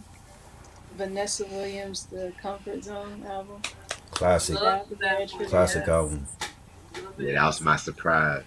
Dope. Yes. I like that. Yep. Great album. Yeah. Yeah, of course, one of her biggest hits is Save the Best for Last. Definitely a timeless song. I remember hearing all the time, and then Kim Wayans did her version of it on The Living Color. Kiss my ass. Yeah. Yeah. Now you gotta talk about Running Back to You on that one. That song, Running Back to You. Oh my God. Yeah. Fantastic. Great dancing on that album. Oh, and another one, another album by an incredible artist that I didn't expect to get as well. Again, shout out to Reg. Sade. Hey, Nice, all nice. right. Good Yeah. album Yep. too. Yeah, my baby. Gonna put her in the Rock and Roll Hall of Fame already. Right? They need to. Yeah. They need to. They better give her flowers now. Definitely.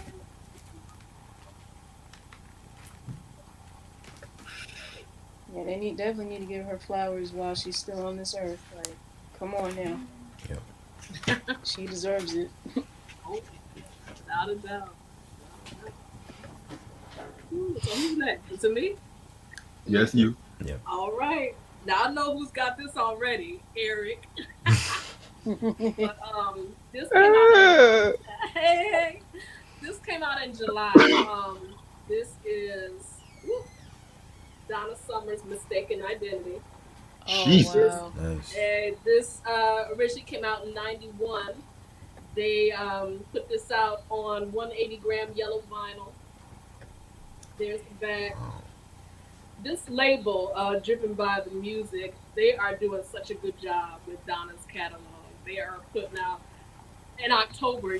Wait till you see all the Donna Summer releases that they got coming out. They've really been taking care of her. But this is an album that was not favorably looked upon at the time.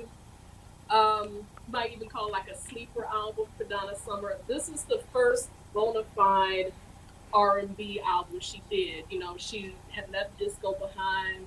She had done some new wave. You know, she was uh, doing some rock flavored albums, some gospel flavored songs on her album.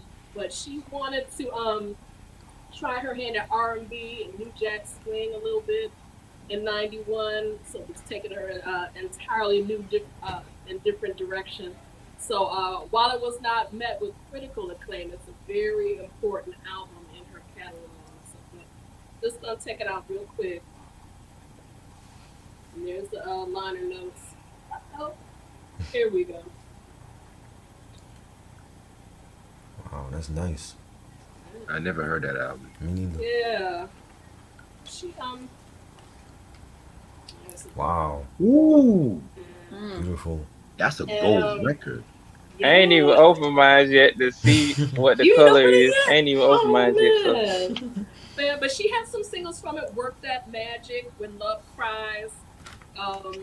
I saw her on tour a couple years after this album came out, and she did the one track from here, up tempo track, Fred Astaire. It was awesome when she did it live. So that was another great track. Um, if you want to catch her in action doing some tracks from this album at that time on YouTube, there is a concert she did that same year in Japan where she does this album and some of her previous hits live, and it's fantastic. So it was good to revisit it. So that's Mistaken Identity. And I do one more for now. Um, this is Tina Turner's Foreign Affair, the reissue that just came out. They put it out on double vinyl, double white vinyl, exclusively through Rhino. And there's a CD box set that's out now. It's got bonus tracks, remixes, B-sides. There's a concert from that tour, the Live in Barcelona, that she did 89, 90 when this came out. But Nice. there you go. And it's got a gatefold. I never Oh, owned wow. this on. Oh, Ooh, hello. Very nice. There you go. It's the iconic shot. I think Herb Ritz did That's that. some nice ass legs right there. Right? Right? Yeah. So I'll just take out one of the discs. It's a double album and it's on the white one. Nice, nice. Real cool. I bought this as a bundle. It's supposed to come with a Tina Turner t-shirt. I haven't got it yet. Oh wow. But that's it. Foreign Affair 1989. You know, this had the best steamy windows. I Don't Want to Lose You. Let's see, what trying to think what else. Look Me in the Heart. Some fantastic songs. So, Dope. Tina. All right. All right. all right, Eric. All right, all right. We're going to France now. This is a group that broke up this year. I was crying tears when they broke up because they gave us so many fun memories. I think they would come back in like the future to give us more classical music. Probably one of their best albums And we're going to 2013 with Daft Punk, Random Access Memories. Oh Dope album. man. I have a hard Yeah. time choosing between this album and the Discovery album because each of those each of those songs on both of those albums are so classic and so monumental.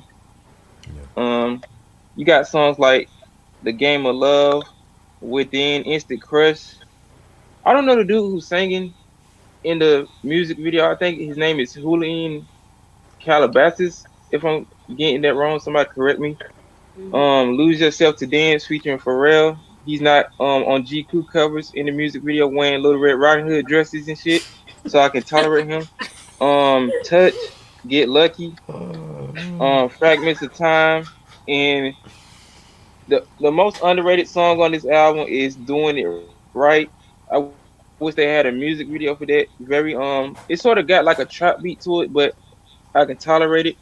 I can tolerate trap music. It just depends on who do it. And the Right. last song is Contact. Very monumental album. I think people should save this album for future generations. It's so kids that this is what music sound like. It got a very futuristic feeling to it, and it just gives you a good feeling. Right. Love that album. Awesome. All right, we're going with a pop artist, which I think she's gonna have a monumental career. I just got into her a couple months ago. I've been hearing her music on the radio all the time because you know how the radio is now. They play the same shit over and over again. They don't really play nothing new. This is a very good album in my opinion. And we're going with the artist Dua Lipa with her That's a good album. Oh 2020 Future yeah. That's a Nostalgia good album album. Definitely like released that. in 2020. Hmm. Yeah, Yes. very good album. Blue colored vinyl. I would take it out though, but I got my phone and I don't want to have no malfunctions and stuff. So, Right. um, you got songs like Future Nostalgia, Cool, Physical, Levitating, not the remix with the baby. I hate that nigga. I don't like him. Hallucinates, Break My Heart, um, Good in Bed, and Boys Will Be Boys.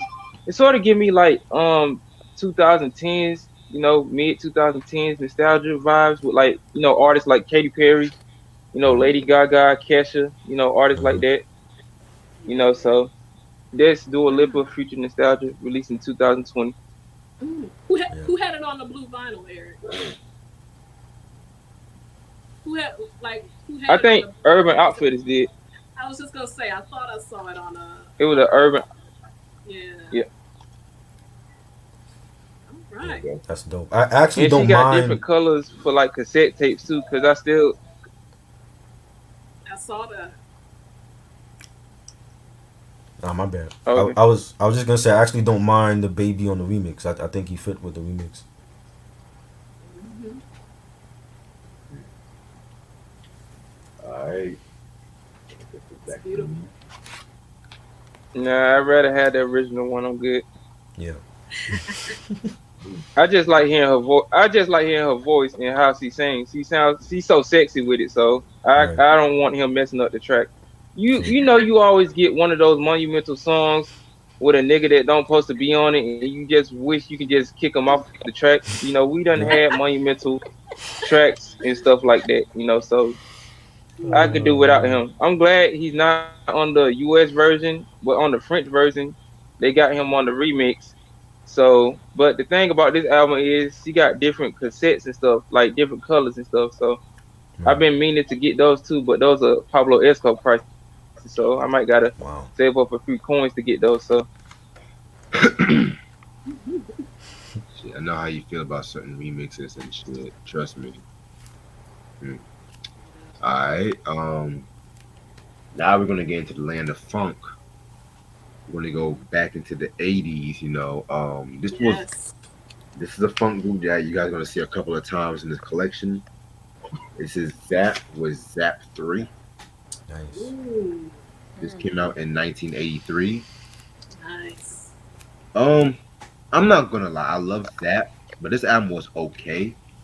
Hmm. I mean, it's not as memorable as like some of the other albums, which I'm gonna get into that in a minute, but it did have like that classic song Heartbreaker, and of course I Can Make You Dance, and everyone knows that song.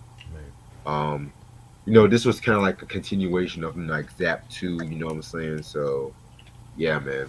Very very dope album. This not being one of my favorites. Zap 3. Yeah.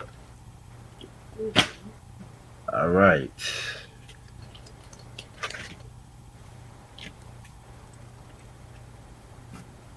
Okay, so this album, I was not expecting to get this album, but you know what? It was like $3. I was like, eh. It's LOX with Money, Power, Respect. Mm. Dope. This came out in 1998. We done a review on this a while back ago. This is a dope album. I mean, it's it's a good album. I'm not gonna lie. It's just it has its bad boy jigginess that we all are used to and shit like that. Like, if you think I'm jiggy, uh, I mean that alone Oh just God. screams why they went to fucking Rough Riders and shit. Um, but yeah, this is and shit. Known for things like Money, Power, Respect. You know, we always love Big Papa. The best Biggie tribute. Like, fuck, I'll be missing you. Um, Wow. yeah, I mean, it's a history why I hate that song. Mm. The backstory is why I hate that song and shit. Fucking bitches from Eastwick. This whole album is just how can I put this? It's a division of what was to come and where they were at in the present. So this is a very very dope album. I actually forgot I had this in my collection because I have so many albums. So yeah.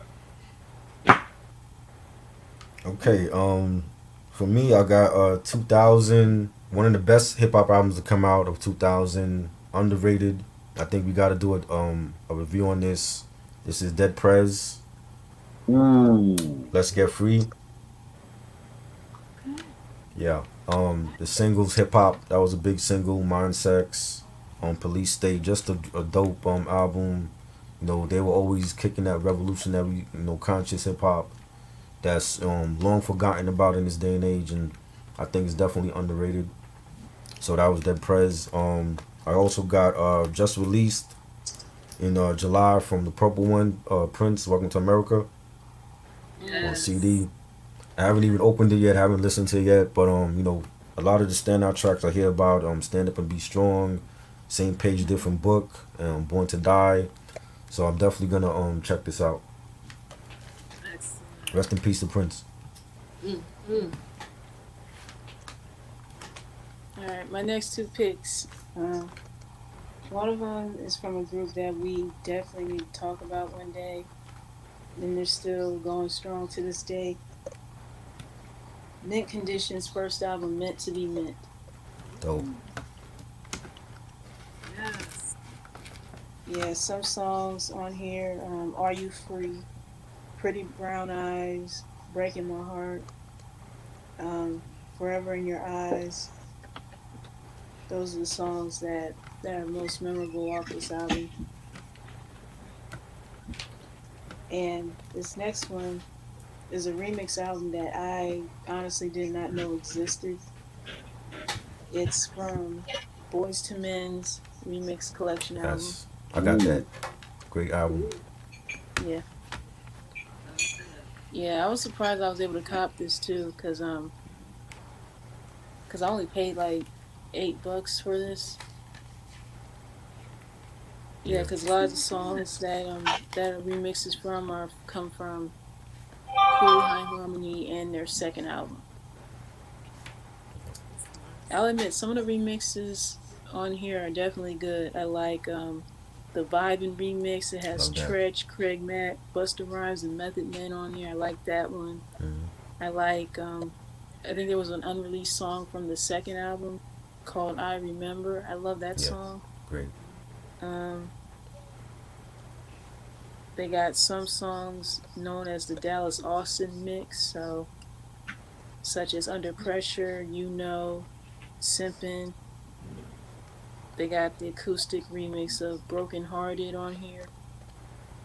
They even got a Quiet Storm version of Motown Philly. I mean, I can go on and on. Yeah. Definitely a dope remix album. Hmm. I think that was the one that they didn't want Motown to release, Reg.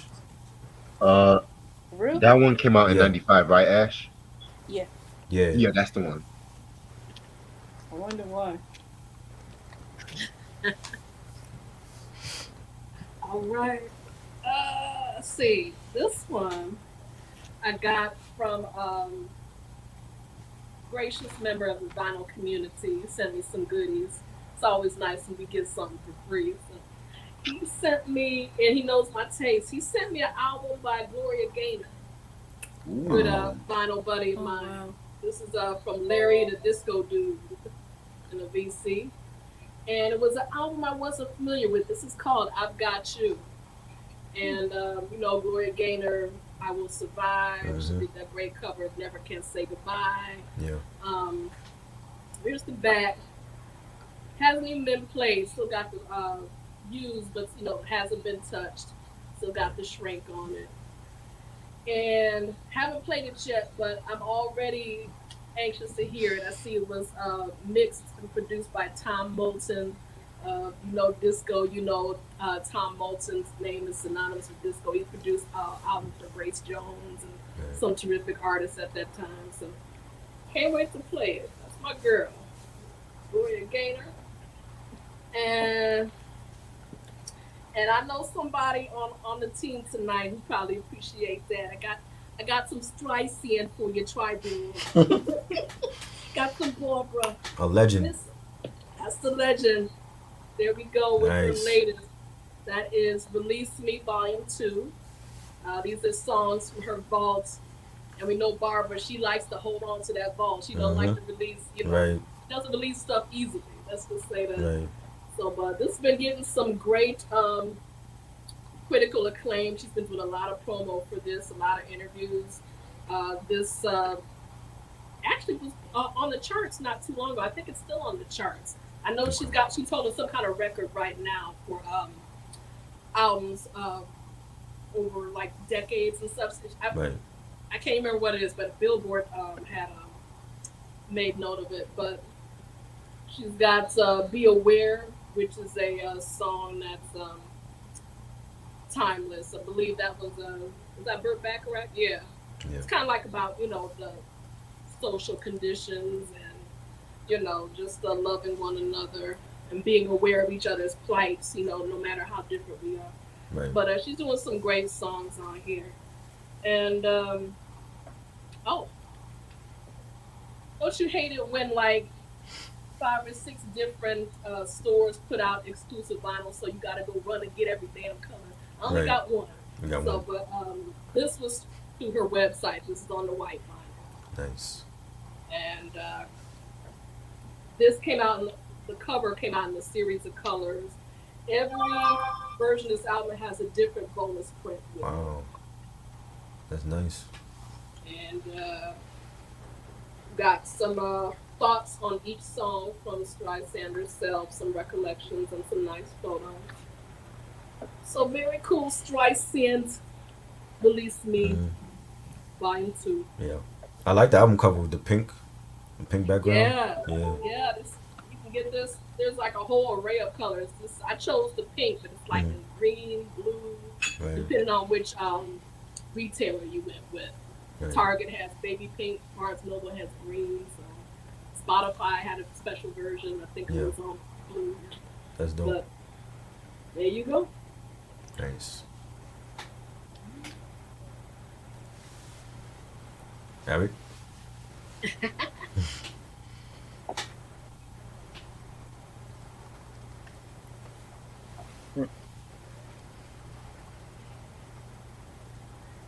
You hear us? All right, we're going to the G Unit camp. These solo artists had some of the best albums throughout, the whole G Unit era. We're going with an underrated MC in the game. I still think he don't get his credit. This is probably one of his best albums between this one and the second one. I haven't really been paying too much to his later discography, but I always go back to this album, his 2006 album, Rotten Apple, which is an underrated album in my opinion. It didn't really get a lot of promotion. And we going with Lloyd Banks, The Hunger for More, Great released album. in Mm. 2004, if I'm not mistaken. Classic album in my opinion. Very good. I don't really hear a lot of people talk about this when it comes to like New York solo albums, from underrated artists and stuff. But Yeah. this definitely had a major impact on the game. Definitely was representing G Unit right to its fullest. You got songs like Warrior, On Fire, Love that. I'm So Fly, Warrior Part Two, which I really like. Hmm. Nate Dogg killed their hook. Rest in peace to Nate Dogg. And Southside Story, very good too. If I had to choose between this one and Rotten Apple, I probably have to choose Rotten Apple. It was more grimier in my opinion, but Yeah. the Hunger for More still had like that street element to it, mixed with like the commercial tracks and stuff to balance Hmm. it out. Yeah. We going to Nashville, Cassville, Tennessee for all my niggas down south. This probably one of the best G Unit albums solo wise. I don't know how Red feel about this album, but it's a classic in my opinion. Ain't no bad fucking songs on this album. This shit is fire. I wish Young Buck would get back on speaking that gangster shit. I don't give a fuck if you get or not, nigga. You said You know Young what you Buck. can do. Oh You was a wow. perfect MC. Leave all that bullshit at the table and drop them bars. We going with Straight Out of Cashville, Mm. Love Deluxe that album. Edition. Fire Classic. album in my opinion. Hmm. Probably one of the greatest Southern albums throughout the mid 2000s. You know, every track on here is fucking fire. Hmm. I'm a I agree. Soldier featuring 50 Cent. Do It Like Me. Let Fire. It In. Look at Me Now featuring Mr. Porter. Prices on My Head. Bonafide Hustler. I love that. I like Shorty Wanna Ride, but I can't listen to it no more since those allegations came out. Bang Bang got the Kill Bill sample in the movie, which is fucking fire. Dial Sal. It could have been a music video for that. There's like a straight up kick in the door SWAT team type track. Right. Black Gloves, straight up Gangsta Gully type shit. Stump featuring T.I. and Ludacris. I'm sorry, Clifford Harris, you didn't want none of Ludacris on that track. He straight destroyed you. So I'm gonna just say that. Taking Hits and Walk With Me was a perfect way to end the track. Featuring Status Quo. And the bonus track DPG Unit featuring 50 Cent, Lloyd Banks, Snoop Dogg, Dash Dillinger, and Superfly. 5 out of 5 album in my opinion. I don't care what nobody say. This album is Great a album. classic. Great album. Young Buck, Straight Out of Cashville, Deluxe Edition. Yeah, definitely. I don't know about the Young Buck though, but you know what? I'll let it slide. Fuck it. Yeah. I gotta go to my rock music. Gotta go to my white people. My white people now and shit. Fuck it. But this is actually from my favorite rock group of all time. It's not Led Zeppelin. It's not The Doors. It's not the Beatles. It's Eric Clapton, Ginger Baker, and Jack Bruce. Okay. Cream's All very first album. Nice. right. Very dope album. Very cool. Eric Clapton at his prime, in my opinion. Like, this was the first rock super group. They were known for songs in this album like Spoonful, Sweet Wine, I'm So Glad, Definitely a lot more bluesier, probably the most bluesy album in my opinion, and shit like that. Right. Definitely like their most British album. Me personally, I'm more for Wheels of Fire guy, This Rally Gears, and shit like that. I personally consider Goodbye an EP, but I'm gonna save that for the discussion on that one. But Cream, definitely a rock group that stands the test of time and shit Yes. like that. Very, very dope blues rock. This is the Eric Clapton that I like and shit like that. Not that whole shit he did with Babyface, and even though I love Babyface, but yeah, I didn't care for post 1977 Eric Clapton. But Oh, really? Wow. yeah. You don't like post 77 Clapton, huh? What? minus the 1989 album he came out with, The Journeyman. It was a lot of hit or miss shit to me. Okay, Yeah. I can dig it. I can dig it. Alright. I'm gonna get a That's CD a cool- this too.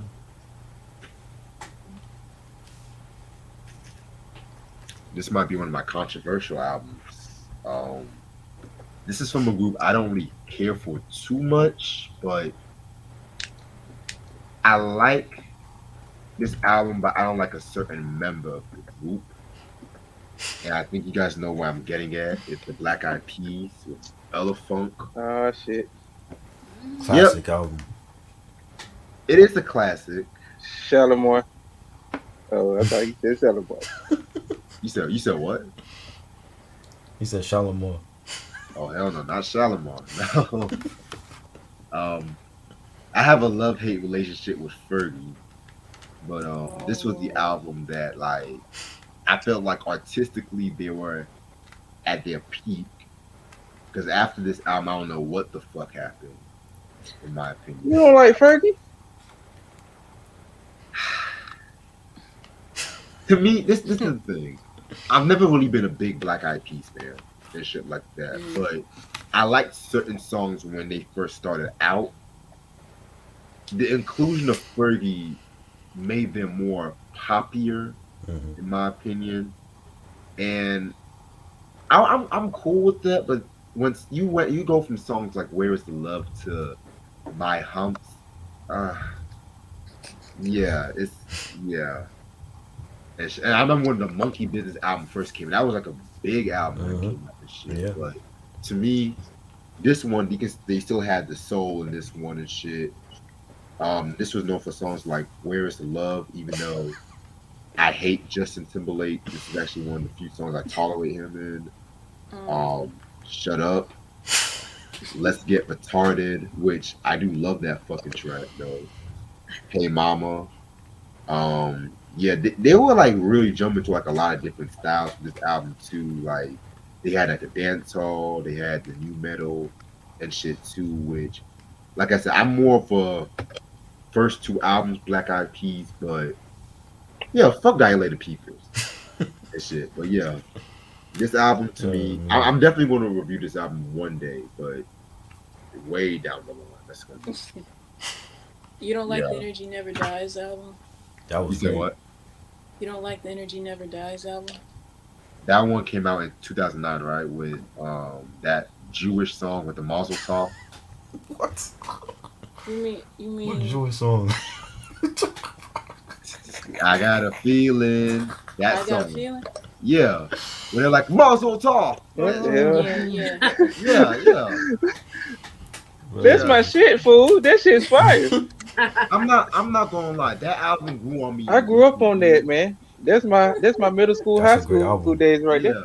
Yeah. That album dropped when I was in high school. Yeah. It's way better than Monkey Business, but Wow. I have to re-listen to that. But it did grow on me in recent years. But like I said, it's not touching the first two. And check out some of the shit they did when they were at Ruthless Records too. Like Easy really did almost put them on too and shit. Niggas forget about that. Right. Oh man. Okay. Speaking of rock, I got one of my favorite alternative rock bands ever. Oh yes. It's from 2000. It's not who you think, Reg. From 2002, it's the Foo Fighters, One by One. Love this album. Classic album. They had big hits like Low and Times Like These. All My Life was a huge hit for them. Definitely, I'm a Foo Fighters fan. I love the Foo Fighters. So I have to definitely get this. This is the enhanced version too, because the enhanced CD, you can put it in your computer and it plays like I think they have a documentary about the album and videos and stuff. So this is the enhanced version for the album.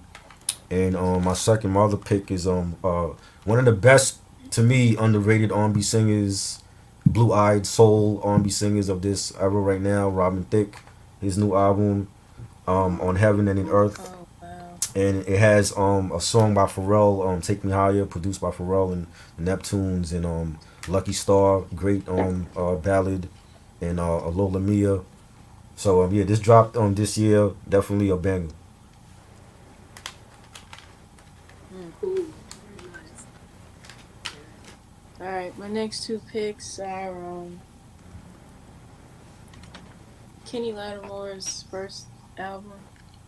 Great album. Yeah, yeah, of course.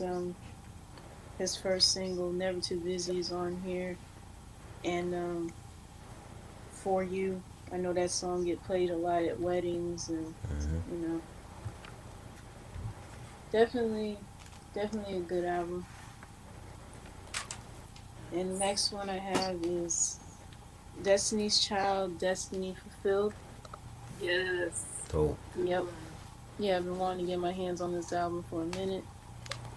Of Yes. course, it has songs such as "Lose My Breath," "Soldier" featuring T.I. and Lil Wayne, "Cater to You," "T-Shirt," "Girl." I mean, so many incredible and timeless songs. I mean, anyone who loves Destiny's Child definitely, definitely should get this album. Love that album. Yes. I do one more. Do one more. It don't count as two because it's a double. It's a double LP. Okay. So I was in Walmart shopping for cat food. Why did I go down the vinyl aisle? And they had this is Oh the wow. Now. Everybody knows the Now series. Oh, I remember that. That's what I call a decade, 1980s. Dope. Now this one was, of course, this one was just under $30. Knowing Walmart and how quickly their stuff goes out of print, 2 weeks from now this will be $100. Yep. I'm sure Mm. on eBay. So this is, nothing groundbreaking. Yeah. It's one of the, Discog prices. and it's crazy, right? It's crazy. It's crazy. So, but like they put stuff out for a hot minute, and then you can't find it anymore. But this is on pink and yellow vinyl. This Nice. one is pink. This two is yellow, and it's got for the most part what I would call like one of the male '80s stuff you can hear on the radio at any given time. Right. Toto's Africa, Classic. Aha, Take on Me, Billy Idol, Rebel Yell, Love Tears that. for Fears, Shout. But it's got some Eurythmics, Sweet Dreams. But what called me to this was I like the presentation, and I'm a sucker for presentation. Yeah. The bright colors, Mm-hmm. the colored vinyl, and there's a couple of tracks where they kind of use like extended versions or remix versions. So I said, okay, I get it for that. Right. They've got the 7-inch edit of George Michael's Monkey, which is a lot Nice. better than the album version Right. that Right. you tend to hear on the radio. So that opens the album. They have the 12-inch version of Simple Minds, Don't You Forget About Me, Love which that. unless you own the original 12-inch when it came out, it's hard to find. So I'm surprised that it kind of showed up on it. Yeah. But it's got some great stuff. Daryl Hall and John Oates, I Can't Go For That, Dwayne Chung, Classic. In Excess, The Bangles, Rick Springfield, Duran Duran, The Clash. So, 80s in a nutshell, if you had to take like some of the biggest hit makers of the 80s and put them into a 2 LP set, that's what this is. Right. Nice presentation, great collection, and it's just fun to have. You just Oh, yeah. you just want to drop the needle on and go Right. out, go do some housework. Right. True. True. It's a fun album for that. That's great. Definitely. I like that. Hey. All right, All right. Eric. Eric, you got your mic off. All right. Y'all did album review on this classic album, in my opinion. I think this artist is very underrated. His work with CNN, definitely legendary. I definitely do need to get that War Report vinyl before it go up and be kilo prices. We go on with 1998 Noriega NRE album, Nice. classic album in my opinion. Definitely. Niggas be sleeping on Nori, man, but you got fire tracks like Banned from TV. Mm-hmm. I think Cameron was very underrated on the track. He killed it. He had to come out, after that monumental album, Confessions of Fire, just to show him he wasn't just a one-hit wonder. Right. NRE, monumental track. I remember the first time I ever listened to that song, it was on the Grand Theft Auto Liberty City Stories video game. Very fun memories.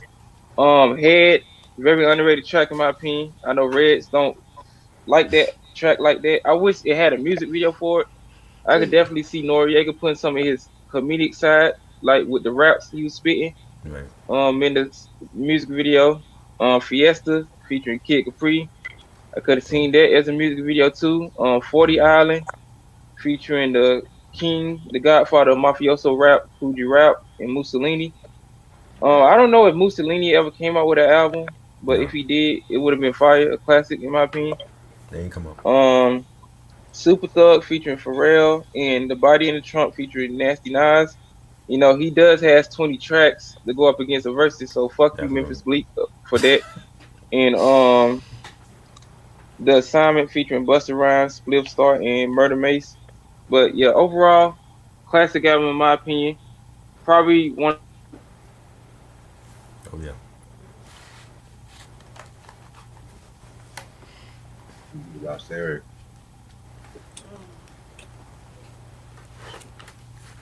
But yeah, dope collection so far, everybody. Vinyl said the first two Street Fighter albums were the best. Yes, Which one? they were great. Those two were great too. Oh. Yo, I'm back. Memphis Bleak tried to cut me off, so I had to get back on it, niggas. I'm sorry about that. But overall, I was just Yeah. saying, it was a monumental album.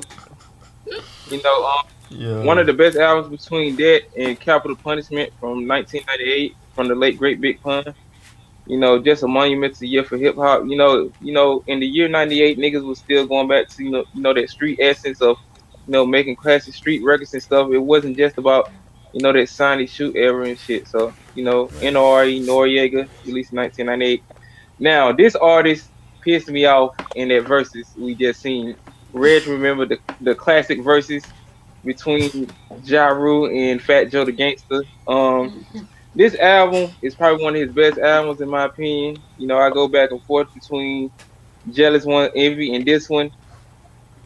He didn't play no songs off this album, if I'm not mistaken. And it's such a shame that he didn't play none of these monumental tracks off this album. And we're going with Fat Joe, Don Cartagena, Classic. fire Classic album in album. my opinion. I mean, listen to these. Listen to these tracks, y'all. He could have played. The Crack Attack. He didn't play that. Find Out featuring Armageddon. Like the instrumental would just have your head knocking. He played Don Cartagena. Um, John Blaze he played. I wish he could have brought somebody out for that, either Nas or Jadakiss or maybe even Raekwon the Chef. That gangster shit. He didn't play that. He played those trash ass 2000 songs. So he didn't play that fire ass track. The Hidden Hand featuring the Terror Squad. Good Times featuring Lazy Bone and Crazy Bone, and Terror Squadrons featuring the Terror Squad again. Overall, classic album. Fat Joe, you disappointed me. You didn't play none of your fire ass tracks from your classic albums. You up there playing trash ass wannabe Ja Rule type tracks, and you weren't playing that heat. Man, if we just get off this shit, man. Fat Joe, the gangster, Don Cartagena, released in 19. I think this came out in 99. No, Oh this came out man. in 98. Let me get off him before I say something else. Wow. Jesus Christ, man. Oh my god. I love it. shit, y'all funny as fuck. Shit. Y'all don't know the pain that me, Red, and Try had to go through, man. Like, I thought this verse was gonna be something. Like, Right. this shit was just, I don't know. Let me stop talking about it. It was horrendous. Yeah. Shit.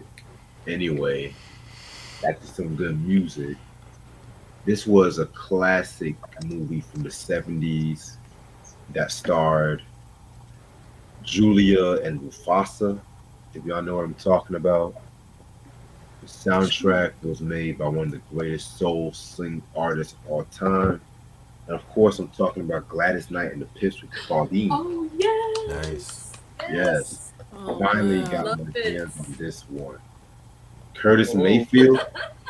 Oh yeah. beautiful right there. Yeah, Curtis Mayfield, man. Like, come on. Some of his best work in the '70s and shit.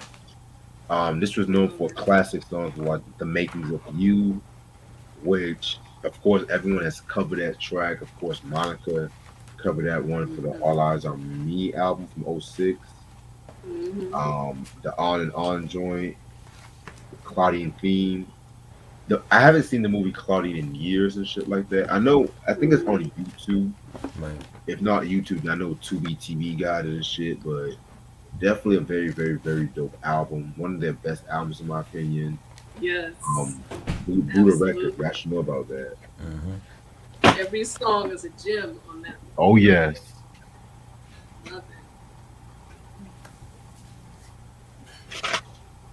Shout out to Eric for this one. Finally got my hands on this one. it. Was that Sheila Sheila E. E? Yeah. Yes, her third self-titled album. Very dope, underrated album in my opinion. This one came out in 1987. She did pretty much. She and David Z pretty much did all the production and stuff like that. This was known for songs like "Hold Me," "One Day I'm Gonna Make You Mine." Definitely had a more R&B sound compared to like the first two albums and shit too. Try might like this album don't have like no kind of yellow shit. You know what I'm saying? Definitely a very, very, very dope album. I would love, love, love, love for this album to be more recognized these days, but it is what it is. Cool. Very Yeah. nice. Have you heard the album yet? Oh yeah, the album's Oh, dope. it's good. Yeah. Okay. Shout out to Reg for this one. This is an underrated West Coast MC. He dropped a classic album, in my opinion, in 1996. Rascast, Soul on Ice on vinyl. I'm assuming this is the promo copy because it don't have the regular album cover. But yeah, like Soul on Ice and Miami Life, those are like some of my favorite tracks on here. Definitely a classic album. We gotta definitely talk about this album. Oh, October 14th. It's Yeah. possibly 90% on the way. 90%. Okay, and I picked this up on a record store day. What was it back in April? I think it was May. This is Prince, The Truth, on vinyl. Mm. You lucky bastard. Yeah, Very Yeah. nice. classic. I haven't opened both Prince albums, so I gotta. Wow, you son of a bitch. You actually got that. Yes, and it was still available because I went on the website to order like the Slum Village album and it was something else. It was the Freddie Gibbs and Alchemist album and they were sold out and they had this remaining. So I'm like, yo, I gotta get this Prince album. So I was happy to get this one. Yeah. Wow. Very nice. Yeah, I'm glad you got that. I went to a scavenger hunt trying to get the Donna Summer vinyl too. Yeah. What? For which one? For which one, Eric? The blue and red colored one. The one that I don't know if you got it though. It's the reissued one. Oh, Bad Girl. They dimmed the cover of it. It ain't like the original one from '79. It's like darker. Yeah, it's Right. glossier and darker, but yeah, I found it on record store day. I had to go across town, but yeah, I didn't find it. But yeah, I got it. And it's still pretty though. Shit, y'all over here finding gems on record store day. I'm over here finding Let me stop. You know, next month. Sorry to put a break or a pause in the middle of the flow, but record store day, you ain't seen nothing because the UK has something in addition to record store day coming up in October called National Album Day, and the releases for that are unbelievable. The pre-orders are selling out already for a lot of that stuff. Like Nina Simone and who else? Mariah Carey. There's so much stuff coming out, Right. and it makes my head hurt. Mm. There's so much stuff coming out between now and next month and really November, and I'm telling you. Dope. National Album Day. We don't do it over here, but you can still access a lot of that stuff. You order imports and stuff. Eric, because they got a Donna Summer special for National Album Day. You better be on it, Eric. Yeah, I already got my pre-order for I'm a Rainbow deluxe edition paid off, so I'm Did just you? waiting for my colored vinyl to get to me. Okay. Did you do it for the blue version, the blue one, or the clear? I know the clear is, yeah. It's coming out in two versions.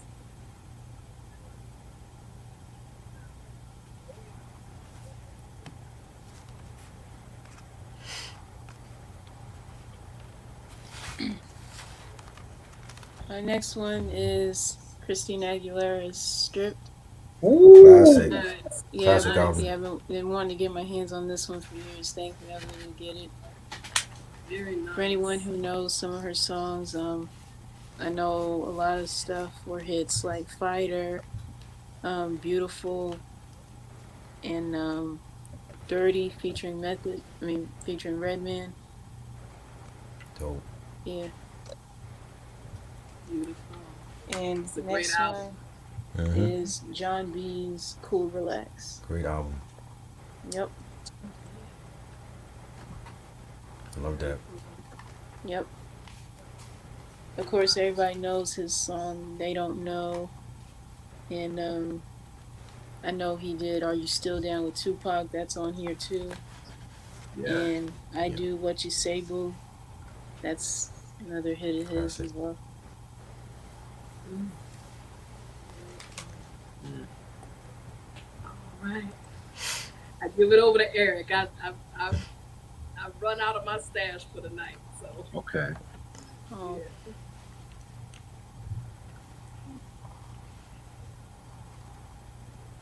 All right, we're going to the Dirty South, ATL. This artist is a legend in my opinion when it comes to like the trap music genre and him having his own lane, having his own style that most of these dudes been trying to copy over the past couple of years.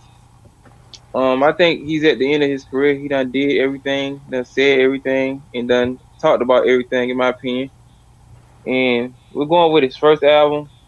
We're going with Future, with his Pluto album released in 2012, if I'm not mistaken. I think this Nice. was after his Dirty Sprite mixtape. He just came on the scene and just built off the momentum of his mixtape circuit. You got fire albums like Dirty Sprite 2, which is probably one of his best albums in my opinion. On the Future and Hendrix trilogy, even though that was supposed to be a double disc, he put those out as individual albums.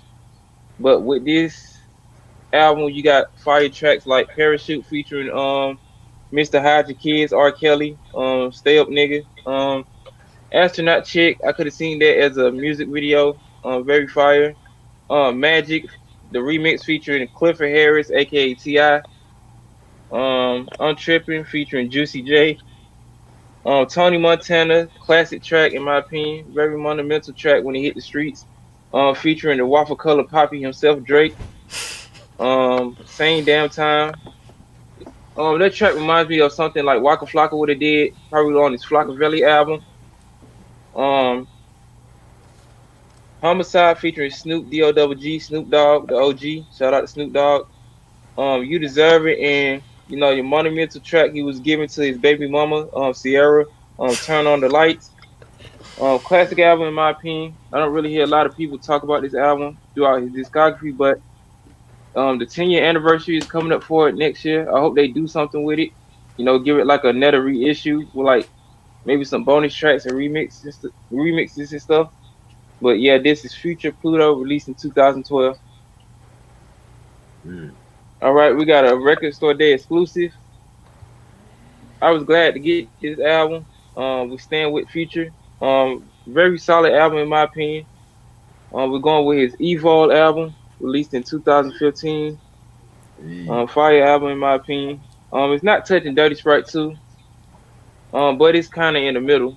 between those and the Future and Hendrix albums. Um, it's a translucent red and black smoke colored vinyl. Ooh, I haven't, sorry nice. about that. I haven't opened it yet, but I will play it, record it for my channel and stuff. But you got tracks like Maybach, Zanny Family, Little Haiti Baby. Every nigga that ever listened to that song thought they were Haitian when it came out. It's either between this song and Stick Talk when it first came out. Everybody was throwing up Haitian flags and shit.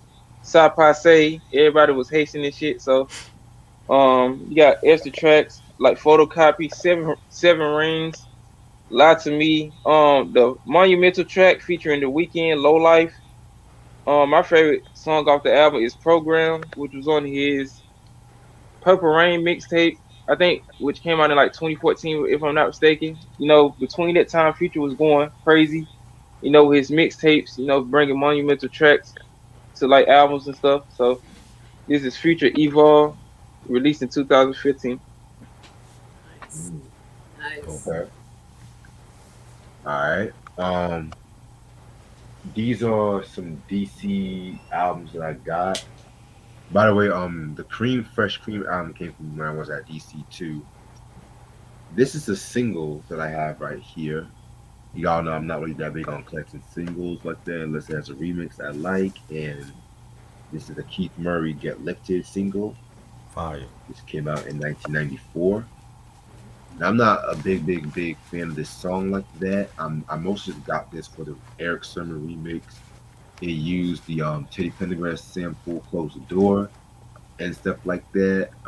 Also has a song called "Pay Per View," pretty solid track right here too. So yeah, man.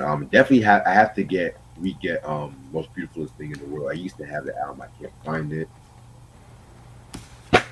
now. This album, oh god, this is an early hip hop classic right here. I mean, this is actually the re-release version of this album. They just dropped the re-release this year. It's Just Ice, back to the old school. Oh, Nice. wow. One of the best hip hop albums ever. This album right here was groundbreaking at the time. I mean, it is vulgarity. I got the It is puzzle. Oh, you got poor. it? Yeah, I got the puzzle. yes, Oh, yes. You show me Yeah. that. Yeah. It's the production by DMX, the original DMX, not Rough Riders, the human beatbox, the original human beatbox, and Matronics, definitely revolutionary at that time. Definitely talked about Just Ice when we did the Cool and Deadly and the Desolate one, which those ones were produced by Keras One, which I'm not gonna lie, I like those albums, but to me, this one right here was his definite classic and shit. Like Mhm. this album was known for songs like Latoya, which to me, his version of Dougie Fresh and Slick Rick's Lottie Dottie, This Girl is a Slut. Like I mean, unfortunately that song is not on this album, which sucks. But especially it doesn't have Cole Getting Dumb 2, which that is interesting story with that track.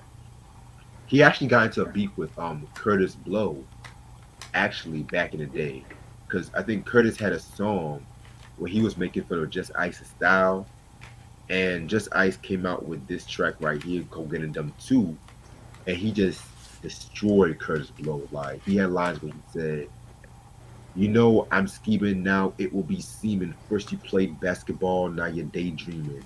What does it take to correct a mistake? Point blank, you can't rhyme. Those are the breaks." I mean, this fire battle rap at that time too. I definitely have to get the CD one day because I mostly just got this album just for those songs. But other than that, this is a hip hop classic. This was like some of the earliest days of hardcore gangster rap.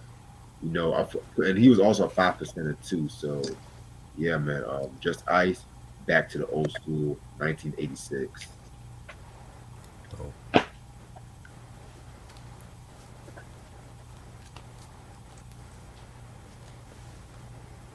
that's it.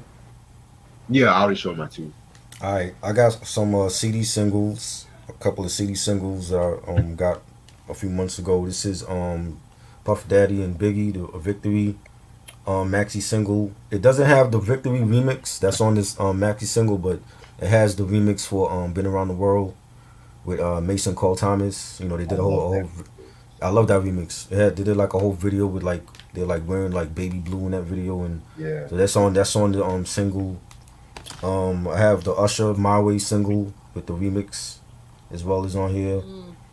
Mm. From My Way, the Locks, Money, Power, and Respect.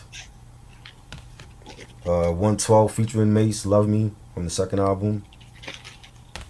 Mace, Looking at Me from Harlem World. Fire.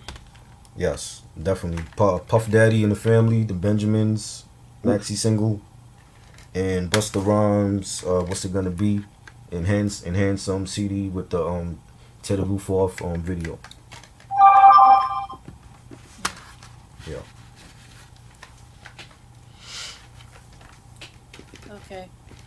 My next CDs. One of them is from. One of them is from I guess you consider like a blue-eyed soul pop artist that came out in like 2004. Jesse McCartney's Beautiful Soul album. Dope. Yeah. Yeah, of course the title track was a single of his.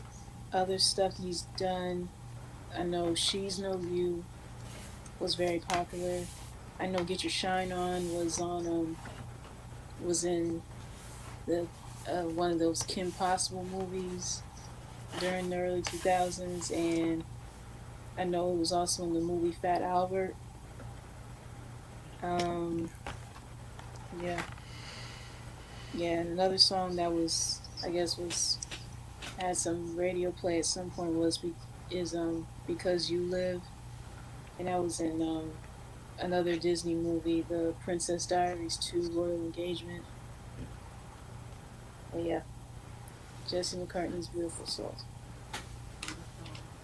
Um, and next two are albums that I've been wanting to get my hands on for a very long time. We mentioned him. We mentioned this producer a couple of times tonight. The one and only Babyface's Tender Lover album, Yes. Yes. and For the Cool in You. Nice. Yeah. Classic album. Very nice. Yep.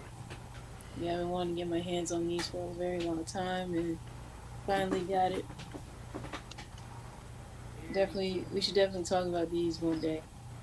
Yes. For Spoiler sure. alert. I got one of those albums in my collection too. Which one? Which one? Tender Lover or For the Cool in You? I've been had Tender Lover, but I got For the Cool in You in this collection too. Just to let you know. Oh, Nice. okay, cool, cool. All right. All right. Nice.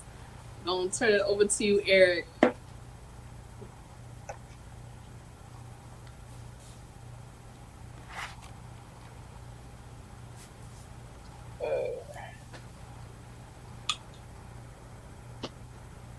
All right, we're going with possibly one of the greatest female hip hop groups of all time. I don't think any group has came. I don't think nobody has ever been on their level, album wise, and definitely with them being a group. We're going with Salt and Pepper, Hot, Cool, Vicious, Classic. released in Nice. 1986, if I'm not mistaken. Classic album, in my opinion. Especially like during the especially for like the 80s, you wouldn't have a lot of female, rappers, especially like three girls being in a group and just gelling together and Right. just coming together as a group to give us classic music. I mean, you got tracks like Push It, everybody knows that. That's in every Geico commercial. Them dancing on the grass and just Yeah. pushing it real good and stuff. Tramp. I think one of these diss track. I think one of these. Yeah, I think one of these tracks was like an aim at JJ Fad, if I'm not mistaken. Because the first time I listened to this album, I was like, they talking about JJ Fad, because I don't see any other hip hop female girl group that they could be talking about, especially during that time. Because Yeah. the Supersonic album came out in '88, and this came out in '86, if I'm not mistaken. So I don't know if they had a beef before then. Right. So that's just my opinion. I Take Your Man, which was sampled by Mid X from the No Limit Count, very underrated artist in my opinion. You got extra tracks like I Desire and the monumental track is Showstopper, in my opinion. Dissing MC Ricky D and Dougie Fresh, they definitely did their job on that track. They was definitely bringing the comedic side to them, but definitely being serious at the same time. And the last track, My Mic Sounds Nice, definitely breaking the hip hop essence, for like a B girl standpoint, and just bringing it to them. Overall, classic album in my opinion. Salt and Pepper, Hot Cold Vicious. Great album. Mm-hmm. All right, we're leaving the East Coast and going to the West Coast. This album I've been trying to get for a long time. It was definitely coke prices on like eBay and Discogs. I got it for like a really decent price. I wish Ruthless Records did more with this group. I think they could have had more albums out besides them just being all about the niggas with attitude and definitely being about fuck the police and stuff. I definitely think they could have had like a balance with the street side of the music and like the commercial side with the artists and like the albums and stuff. And we're going with JJ Fad Supersonic, the album Nice, Ooh. released in nice. 1988. Yes. An underrated album in my opinion. You got monumental tracks like Supersonic, Blame It on the Music, In the Mix, Let's Get Hype. Now really time to get stupid and Is It Love in my opinion. Oh my And God. this how black women should look right about now, just beautiful, Mm-hmm. natural, Right. just got that high skin tone, not out here just looking like love and hip hop bitches, just looking beautiful and sexy and stuff. But an Definitely. underrated album, in my opinion. Like I said, I wish they did more with this group because this is the only classic album, in my That's opinion. That other album they made in 1990, I was not really feeling. I think that if Dr. Dre worked with them a little bit more, they would have had like more momentum and like a bigger legacy when it comes to like female hip hop groups and stuff. Right. man, that's so many memories, man. Supersonic, the first cassette single I ever bought. And it was on. It was everywhere. Dance clubs, Right. MTV. Their style was great. Loved it. Oh my God, I still have never heard a rapper, at least not a female, rap as fast as she could. That was great. Mm-hmm. Love it. Supersonic. My God, great album. Oh no, we losing him. Losing him. He's gonna be around quick. All right. Shit. Yeah, he already. Okay, there you go. You're back. So I guess he already showed his album. All right. So Yeah, sorry about that. You know how StreamYard. yeah. Shit. All right. I'm gonna show mine right now. This one right here is a rarity. This is Diana Ross with her second album, Everything Is Everything. Yes. Woo. This came out in 1970. Good one. They pretty much rushed this album after the self-titled album, in my opinion. This album's okay. It was a bit more poppy because the first album was more like Broadway soul. Ashford and Simpson, unfortunately, were not on this album. They had Hal Davis and Deke Richards, and they had like a more poppier. Cause I didn't really listen to the whole album. I just skimmed through it because this was pretty much like a blind buy. Right. Um, this was known for songs like "I'm Still Waiting," "My Place." She did a cover of the Beatles' "Come Together," a cover of Aretha Franklin's "Call Me." I mean, like a lot more cover records on this one and shit. But yeah, Mm-hmm. this one was okay. I might have to re-listen to this one. Then we're gonna get into Zap 2, Okay. 1982. This came out. A very, very, very good album. This album to me was a nice successor after the first album.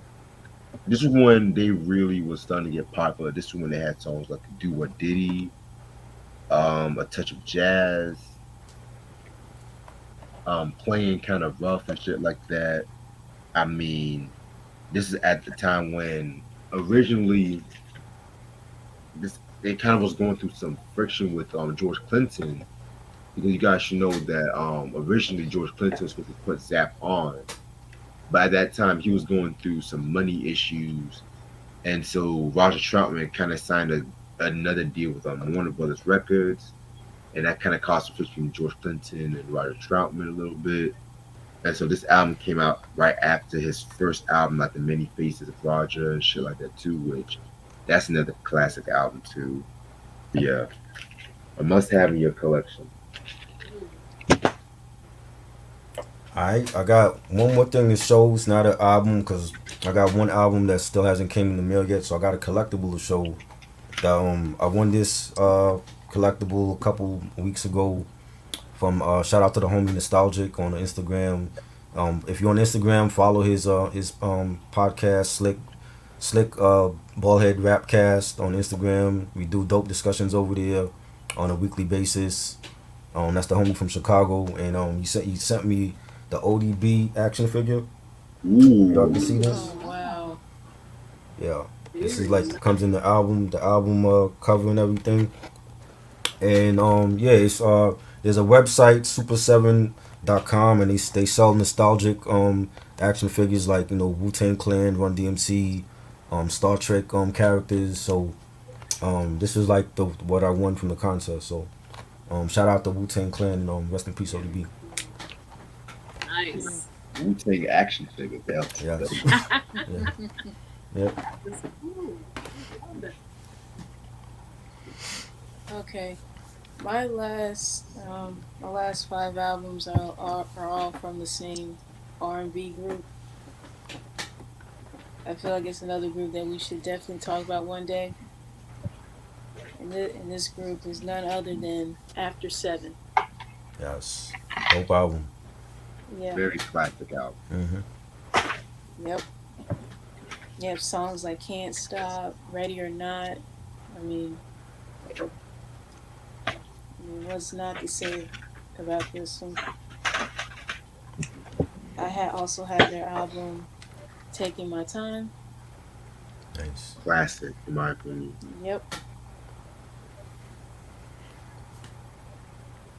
Yeah, their song Baby I'm For Real / Natural High. I mean, that's definitely a classic song there. Next one I have is Reflections. It's dope. Songs like Till You Do Me Right and you know.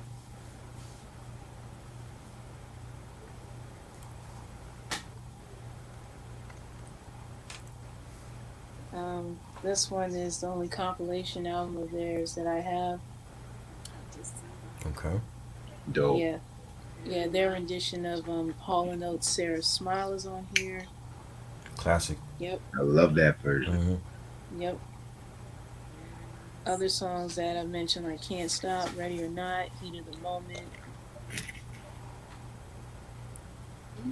Taking My Time, Nice. Till You Do Me Right, and Nights Like This from the Five Heartbeats soundtrack. Yeah, I remember that. Yep. And I have their latest album, Unfinished Business. Oh wow. Yeah, Nice. yeah. This is the first album they did ever since Melvin Edmonds passed away 2 years ago. So yeah, rest in peace to Melvin Edmonds. Yes. And Sir. the only album I don't have of After Sevens is Timeless, and that came out in 2016. And that happened to have been the last album that Melvin was on. And I know his son Jason was on that album too. Very cool. I guess I got one more thing I can show. It's not vinyl or anything, but I'm gonna be in my next video showing some merchandise. I love to collect merch as well as vinyl stuff. I just got this from David Bowie Official, his web store, and it's David Bowie. Whoop, turntable slip mats, Ooh, and Nice. Oh Wow. you wow. get a pack of three. So here's one. This is the one I just yanked off my turntable just now. Here's one. Nice felt, and they're double sided. They're reversible, Nice. I here we like that go. one. And they had a sale on Labor Day on the David Bowie official store. That's from his Low album cover, 1977. Okay, there you go. There's another one. Nice. Nice. nice. Oh yeah, I this is like one of that. several David Bowie, collectibles merchandise I bought. I'll be featuring more. Again, I got a video coming up, but be featuring it. I just love stuff like that, and I did need a turntable slip mat, so hey, got three reversible ones. Can't beat it, Oh, and that's on the official store.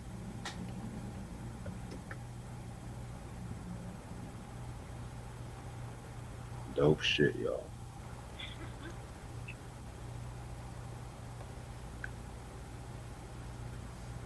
You got some more, bro?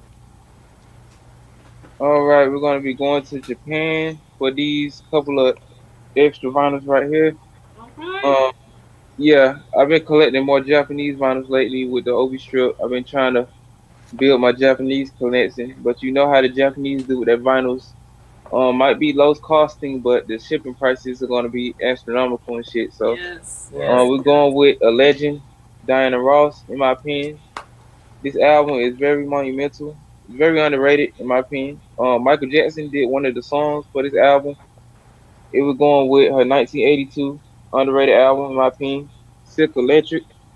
Ah, yes, Dope nice. album. Nice. love it. I don't know if y'all can see the little over strip and stuff. It's beautiful. Yes, I can see it. Yeah, I've been trying to collect more Japanese vinyls and stuff with like the over Hmm. strip on it because I think it brings out, like the vinyl cover and stuff. And plus, with Japanese pressings, I really don't have no problems with them.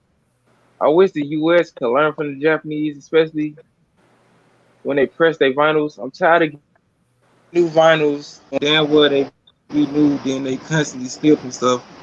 So it really Yeah. pisses me off when you get like U.S. pressings and stuff from different countries, Hmm. and and it's gonna work right, but you can't even get like different pressings in your country that you pay good money for to work right. Hmm. It really pisses me off. But besides Right. that, you got tracks like Muscles, which was written by Michael Jackson. Still in Love. The Turn Me Over interlude, that was very genius of her to do. I never seen anybody do an interlude like that.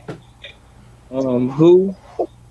I wish they had a music video for it. It could have been very monumental for this album.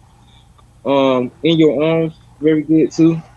Anywhere You Run To, this song could have been for probably an artist like Irene Cara, in my Yes, opinion, another underrated artist from the 80s, in my opinion, who definitely love it. didn't get, her just due. She was Grammy nominated. Her career was cut short, due to Yes. like controversy with her record label. I think she's a rock and roll Hall of Famer, in my opinion. I really wish people would pay attention to, her discography and stuff. But She's still out there though. She's still out there yeah, I doing just picked up it. a couple more of her albums and stuff. So I love I it. wish people would give her a play too. But yeah, Hmm. this is Diana Ross, Silk Electric, released in 1982. Very Nice, dope album. nice. All right, I got another Japanese vinyl. We're going with the late great Donna Summer. This album is very underrated in my opinion. It just celebrated its 40 year anniversary last year. Um, and we're going with The Wanderer, All released in right. 1980. Dope. Underrated album in my opinion. This was the time when Donna Summer was going away from the Casablanca label. She went with Griffin Records. This was the first album she put out. You got tracks like Looking Up, Breakdown. I could have seen that as a music video, very monumental. Grand Illusion. When you listen to like the beat and instrumental, you would think it was like Scott Hall's like WWF intro music is very monumental. Yeah. You sure to get like those Miami Vice type vibes with this track. Mhm. Very good. Running for cover, cold love, very Yes. good mixture of voice and the rock and roll element. Nightlife, I could have seen that as a music video too. And Absolutely.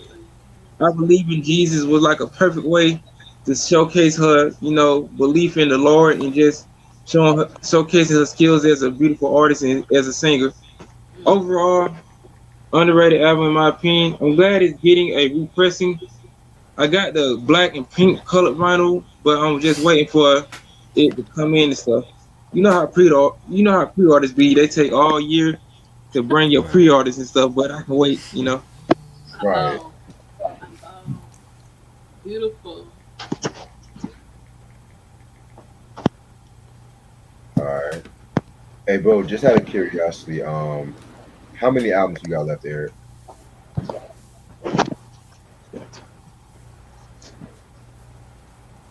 I got like 7 left. All right, bet.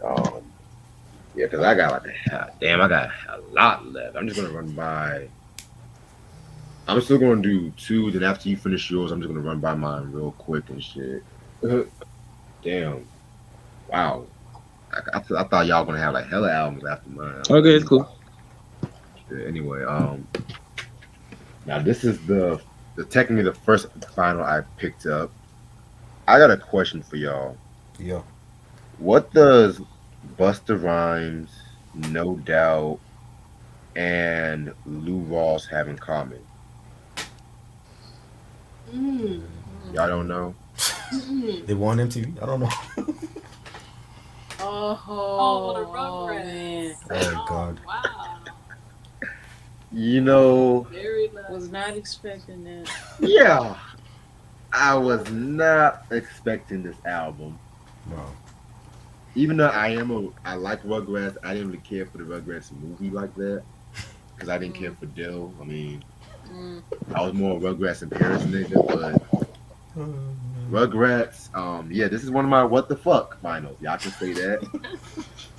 I was like, can I get this album? I asked Kuji, and shout out to Kuji. He Yo. was like, fuck it, get it. I don't give a fuck. So, yeah, this was the soundtrack that came out in '98. Rakim actually has a song here, Oh believe wow. it or not. Yeah, Rakim has a song here too. Devo has a song. Wow. Of course, everyone knows that "Take Me There" song, which I'm gonna be real with y'all. I cannot stand that song now. I'm gonna be real. I've heard that song way too fucking much. Um, the song with Busta Rhymes, "On Your Mark, Get Set, Ready, Go." That I could have easily seen that on ELE too. It definitely had that party ELE vibe, and he actually voiced the Reptar car in that movie too. Believe it or Oh not. shit. Wow. So yeah, man. Don't expect a review on this, y'all. I'm just gonna be real. But I'm gonna listen to this soundtrack one day, and I'll give my thoughts one day. Just a quick video, like, yeah, fuck that. This is my Rugrats movie soundtrack, 1998. Now back to the hip Hey, hop. is Who Let the Dogs track on that soundtrack? Now that was the Paris one. Oh, Yeah. okay. Now this album is a compilation that came out in 2002. Um, no introduction needed. I'm not gonna bullshit. It's Nas the Lost Tapes. Yes. Okay. Classic. Yes. Mm. Fire. Yeah, we talked about this album when we did I Am Nostradamus, but Yeah. I finally, after all these motherfucking years, got a copy of this and shit. Some of Nas's best tracks on this album, I kid you not. The story with this album was that this was around the time when Nas was killing it, killing Jay-Z and his beef and stuff like that. And Columbia Records, they really wanted to capitalize on that by they first released the From Illmatic to Stillmatic the remixes, which I'm not gonna lie, I did not care for that compilation Yeah, I didn't like that. because it didn't have it didn't have the world is yours Q-Tip mix. It Mm-hmm. certain remixes it didn't have, and we've heard those remixes before Right. and shit like that. They could have like easily done some shit with that one. Like I wouldn't even mind if they put Deja Vu on that one. But anyway, and then they came out with this album, and this album, of course, because at that time I Am and Nostradamus was still getting hated upon by motherfuckers and shit. Compared to what was to come, but we'll get into that in a minute. I mean, you had songs like Do Rags, Love That Joint, You Gotta Love It, Classic, No Ideas Original, Purple, Blaze of 50. I mean, Fire. Papa Was a Player. You know, you had an early Mastermind. Kanye. Early Kanye was on that track. I don't know Yep. what happened with the Nasir album, but yeah, man. This Fucked is up. definitely a very dope album. Must have in your collection. Check out the review we did on I Am and Nostradamus for our thoughts on this one too. That was great. All right, I got one more thing to show. Okay, cool. I got like I'm Huh? very big on pop culture. I love pop culture T-shirts. I have a whole bunch. I have a whole collection.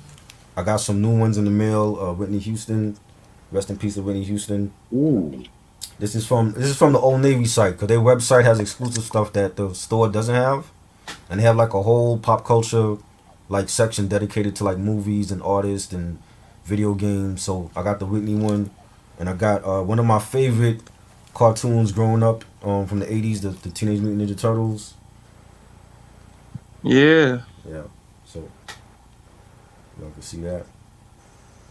Yeah. So yeah, they're real cheap. They're like maybe $5 to $10 on the Old Navy site. They're always updating it, so they have new stuff in stock. So check it out if you like pop culture t-shirts.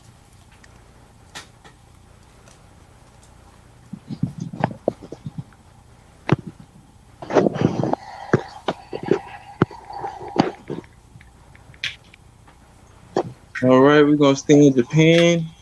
We're going with the future should be Rock and Roll Hall of Famer Shaka Khan. I don't know why these motherfuckers be tripping on black artists being in the Rock and Roll Hall of Fame, but that's another discussion for another video. We're going with probably her most monumental album solo wise. A classic in my opinion, definitely giving that mid '80s breakdancing vibes with the production. It was Grammy nominated with the Rock and Roll Hall of Famer MC Melly Mel. They were going with Shaka Khan, I Feel For You, released in Classic. 1984. oh yeah. Fire album, in my opinion. You got tracks like Chinatown, I Feel For You, Stronger Than Before, My Love Is Alive, Through the Fire. Like, come on now. She hates Kanye West. She don't like the sample that he did Mm-hmm. using her shit. I think he should have been on the music video and been doing the Mm-hmm. vocals, in my opinion, just to pay homage to her. But Yeah, that's just me. I don't know how other niggas feel about that. So, I agree. this is Shaka Khan. I Feel For You, Japanese vinyl, released in 1984. All right. All right, we're going back to Donna Summer again. We still in Japan. This is another one of her underrated 80s albums, in my opinion. This one definitely doesn't get a lot of play and stuff, in my opinion. I think it's a really solid album, in my opinion. We're going with Donna Summer's 1984 album, Cats Without Claws. And I just like how the Japanese, design their obi strips and stuff. Each Right. design be so different for anyone. I never have a problem with the Japanese stuff, but if you fucking with these niggas in the US with their pressings, especially with Amazon, I done had so many nightmares with Amazon vinyls. FK Twigs, LP1 EP. I had nightmares with that, numerous skips, pops and shit. I'm just gonna stick to eBay and Discogs because that's where I get most of my rare vinyls and shit though. But Mm-hmm. you got songs like Supernatural Love, There Goes My Baby, which is a music video on YouTube, very classic in my opinion. Susanna, Eyes, that should have been a music video. I'm Free, Overall, this is a classic, underrated album, solid in my opinion. I don't think a lot of people give Donna Summer her flowers when it comes to like her 80s and mid 80s work.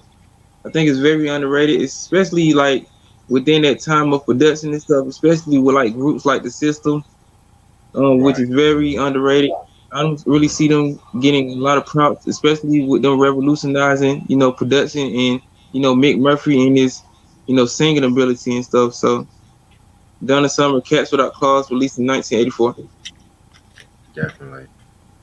Just to let y'all know, Ashley had to head out and stuff like that. So I think Ashley Salute to coming Ashley by. and Mickey. I think Mickey had to Her head out too. Ashley. Yeah. Yeah, I think Mickey had to head out too, but I'm waiting for confirmation from her. Alright. Shit. Okay, so yeah, it's about this 12:06. I'm Where is gonna BJ? He's not coming. I think he's still at work, He's man. still at work. Oh wow. Yeah. I Alright. want this discussion to happen, sir. It's gonna happen at some point. Yeah. This album to me is one of the rarities in this collection. I'm so glad I got this one. Is Zap 5, aka Zap 5. Wow. This came out in 1989. Very dope album in my opinion. This came Nice. out 4 years after their fourth album with the new Zap for You, which that was known for Computer Love. And of course, Roger Troutman came out with his 87 album with I Wanna Be Your Man joint. This album came out around the time when hip hop was really getting popular and a lot of funk bands, they were getting a little sidelined around that time too. And Zapp and Roger, they were no strangers to that. With this album, they kind of utilized a lot of the drum machine. This is the album where it had the infamous version of "Ooh Baby Baby," where me and Try did the reaction on that video.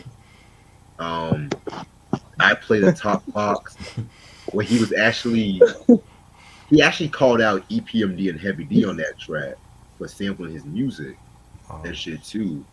Because that around that time, a lot of people did not take to Kanye for hip hop samples Yeah, and shit. James Brown's been playing that shit, niggas Mm-hmm. sampling his shit. Yep. Right. Um, the song "Back to Basics," that had Ray Davis from P Funk fame, where I kind of saw that song where it's like telling George Clinton, it's all love and stuff like that. And that was like a tribute to the whole P Funk sound in my opinion.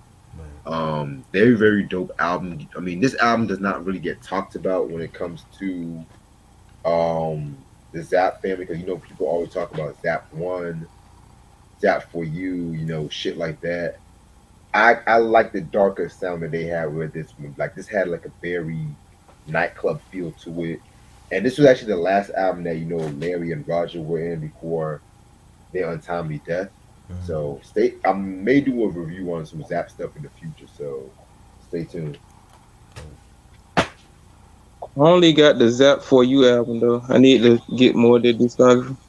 Yeah, I need a Zap for You album. Shit. All right. This next album, another rarity right here. Um, her biopic recently came out. About 2 months ago, I want to say. It's Aretha Franklin with the U album. Nice. This came out in 1975.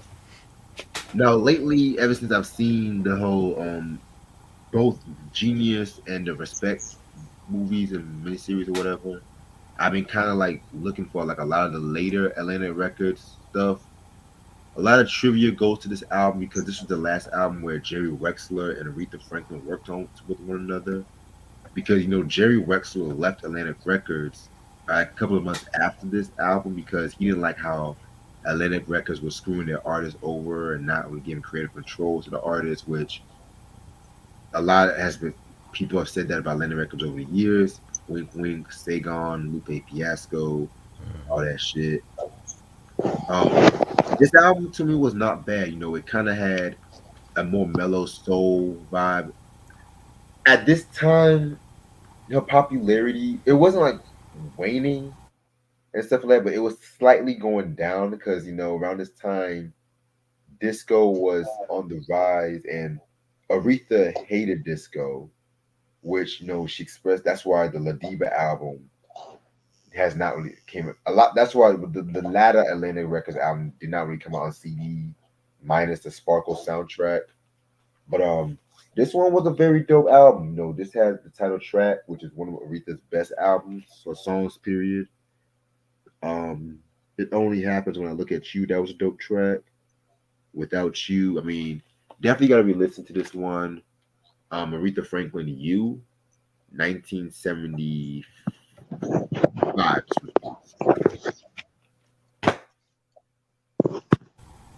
That's it for me. So Eric could go now. All right. We're going to Australia with this one. I just found this artist out a couple of months ago. She sort of gives me like Azalea Banks type, Rihanna type mixture of MIA type vibes and stuff, but she definitely mixed her style well with her own creativity. I think she's gonna have a monumental career. I'm just waiting for her last trilogy of Last Year Was Strange Volume 3 to come out. We're going with her first solo album. We're going with TK Mazda, TK self-titled, Okay. released in 2016. Very monumental album right here, especially for a solo artist who's not known, especially coming from like Australia origin. You got songs like Afterglow, Simulation, Money Chrome, Follow Me, Castle in the Sky, Drumsticks, No Guns, House of Cards, very monumental track. I could have seen that as a music video. Supersonic, You Want, and At Least I Know. Overall, this is a really good album, in my opinion. I would put it up there with albums like Dua Lipa, Future Nostalgia, um, SZA Control album, and like Ela May album. I wish she'd come out with another album, but Yeah. you know, we still waiting on her. We still waiting on Rihanna R9 to drop, so we don't know when they're gonna ever drop. It might be just like Dr. Dre and the Detox album. We might not never get that one. So overall, solid album in my opinion. This is TK Monster, TK album released in 2016. I gotta check that out. All right. I showed this album earlier. A couple months back, this shit was going for like cocaine prices. Due to like Daft Punk's breakup this year. A very sad moment for music. Not seeing the robots make classic music anymore. We're just stuck with garbage out here now. Simp ass niggas making strip club albums and stuff with pregnant emojis and shit. But we're going back to Daft Punk, Random Access Memories, vinyl. Dope. I got 3 copies of this. This is how much I love this album. Every Damn. time I get this album, I buy a copy of it because you never know when you'll never be able to get the album again. So Right. you might want to get it while you can. Their Discovery album from 2001, that's the last one I need to complete my trilogy from them, besides the Tron, music soundtrack albums. So I just need the Discovery album. I pre-ordered it though, but just like Nas, King's Disease 2, we gotta wait till fucking next year to get the fucking vinyl, which don't make no damn sense. Like how you gonna come how you gonna come out with the album and the shit ain't out on vinyl now? Like we still waiting on AZ's Do or Die Part 2. I hate when niggas do that shit. Like Right. when the album drop, you need to have that shit on physical. Like CD, vinyl, cassette, have that shit out now. You I you agree. with these big companies, but they can't have this shit out. We gotta wait till like next summer to get the shit. I Like, agree. come on. Yep. Facts. Mm. Yeah, man. Vinyls are like a popular thing now and shit. Shit. All right. So this album came from a collection I got. I got the Van Halen 5 album collection, Nice. aka the David Lee Roth era.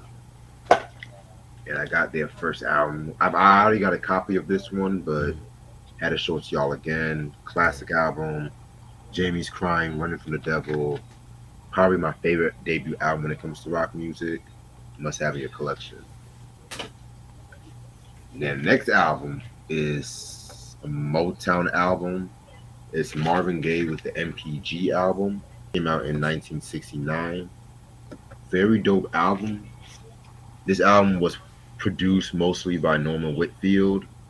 This was around a time when he was kind of going through some shit with his wife Anna Gaye, and a lot of the songs they picked kind of had like a melancholy kind of feel to it and shit like that. This was known for singles like "Too Busy Thinking About My Baby" and "That's the Way Love Is."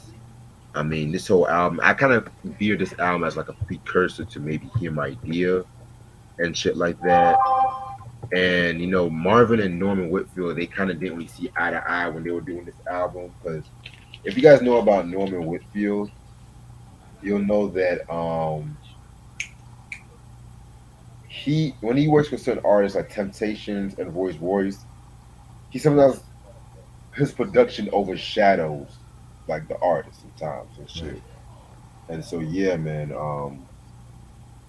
him and Marvin kind of went at it back and forth, and this is the only time they worked with one another. And this is also around the time when you know Tammy Terrell had a brain tumor and she was sick from that shit too. So yeah, a lot was going on around this time, but very dope album. One of his first classic albums he came out with.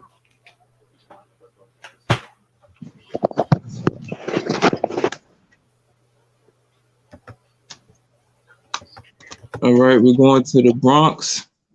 This group could have stayed together longer if it wasn't for a bitch ass nigga being jealous of niggas in the group.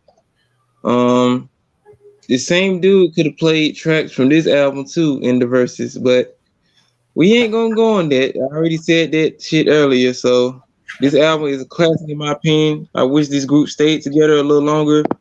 Each member in this group could have came out with solo albums individually, and the shit would have been classic. I think the passing of Big Pun really broke him up, and it just wasn't the same without him. We're going with Terror Squad, the album.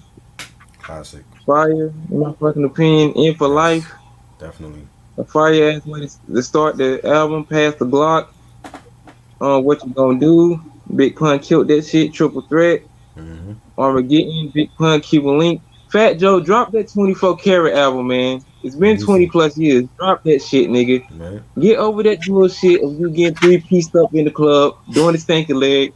Drop that shit, Fat Joe. Let bygones be bygones. If 50 Cent can stop, let me see. Wait, if 50 Cent can stop being mad at Fat Joe and them dudes being cool, you can stop being mad at Cuban Link for 3-piecing you and drop the damn album. We want to hear the album. Yep. As the world turns, all around the world, paying dues.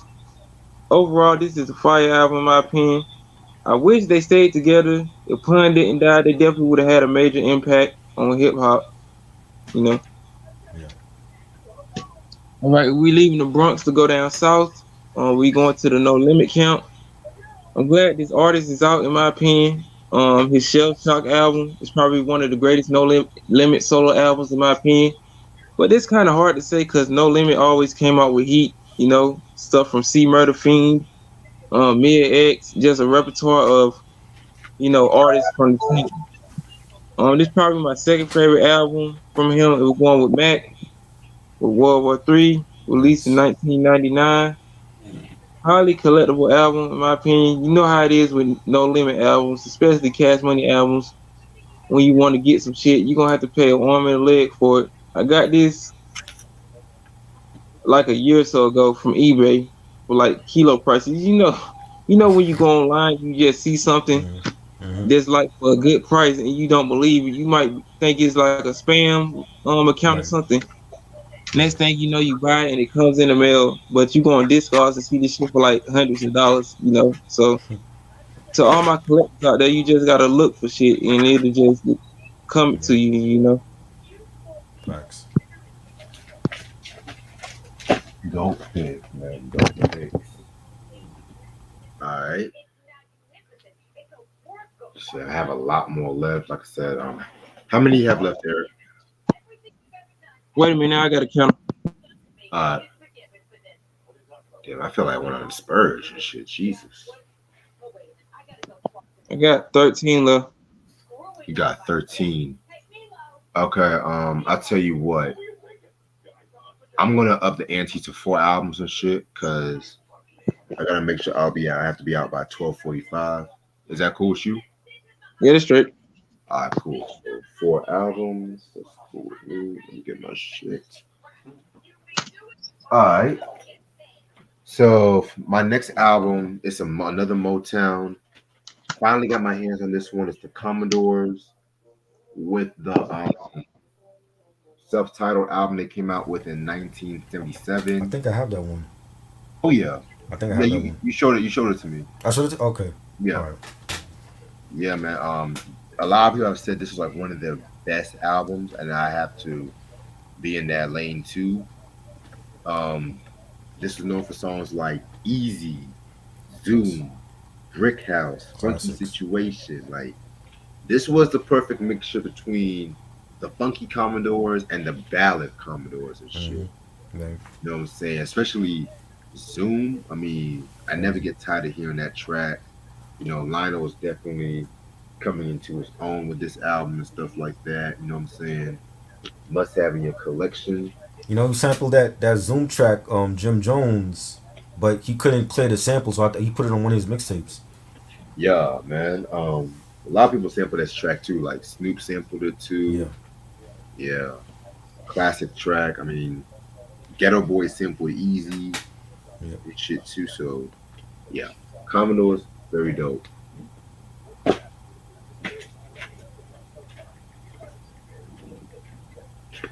Oh boy, I mean, I showed this to y'all, but I'm still in awe that I got this album.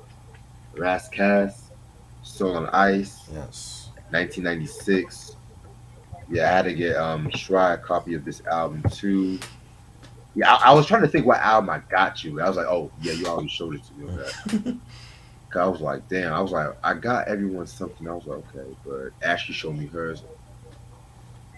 Eric, so I still haven't seen the one I got Eric yet, so that's what I was trying to keep. Right. I don't know. I don't know if I'll go that far, Vinyl. I don't know.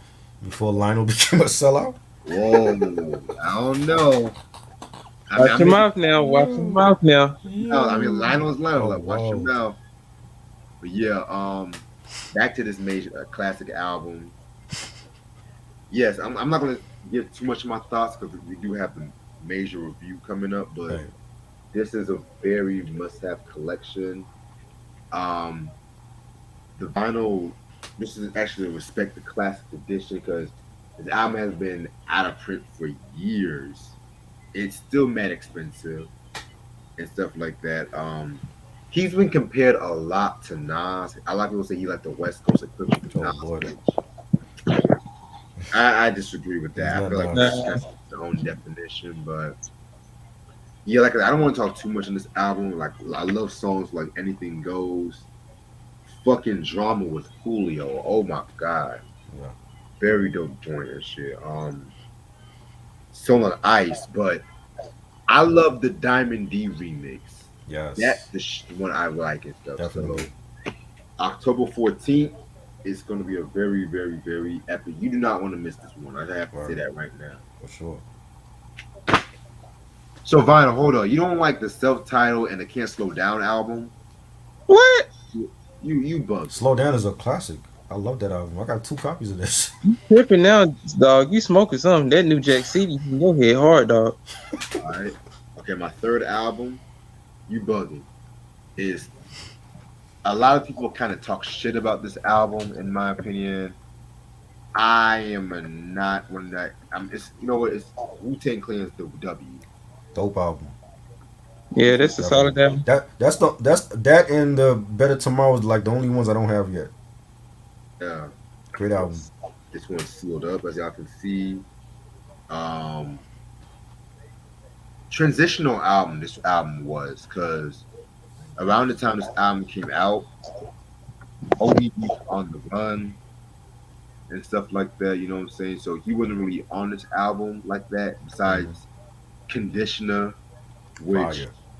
fire track. Thank you. Yes. It's a Snoop weird Dogg, track, but Snoop it's killed fire. that joint on the RZA beat. Yes. I love that joint. Yeah, and don't even get me started on the outro by Jizza. Oh, Right. He killed that. yeah, man.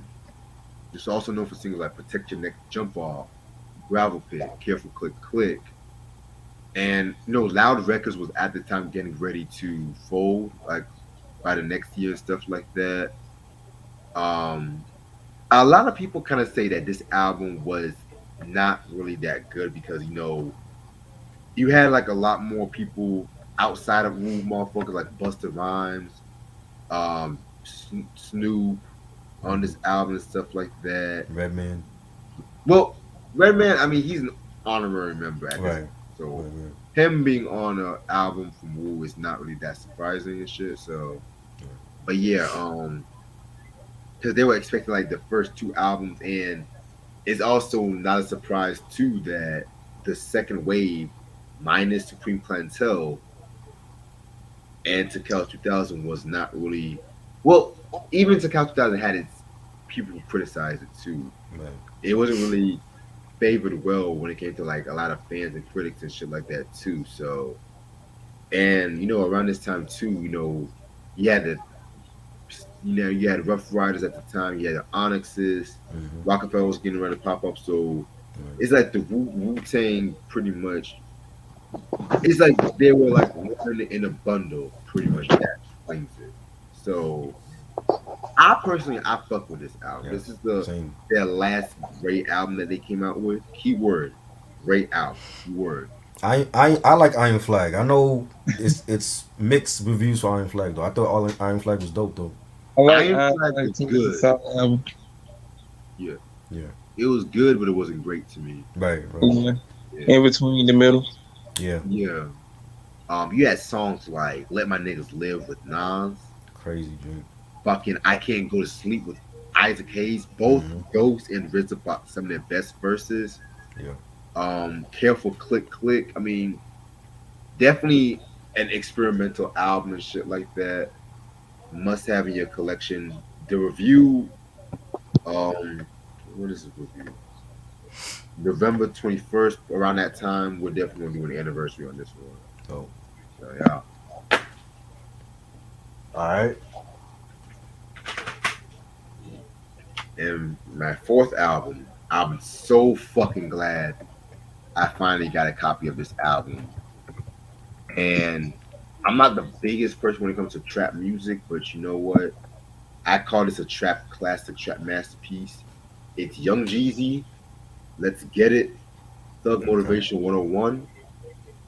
This album came out in 2005. I know Try's not a big Jeezy fan. I heard the album though. Like that was a huge album for him. Yeah, Yeah. to me, this is his best album. His best album, period. And shit. I forgot how hard this album was at that time and shit. Singles album is known for was And Then What? Fucking Soul Survivor with Akon. That I'm a was dope. soul survivor. I like that song. That was dope. Yeah. Yeah, that shit was fun. Yeah, Go Crazy with Jay-Z. Oh my God. My Hood. I mean, this whole fucking album is a classic album in my opinion.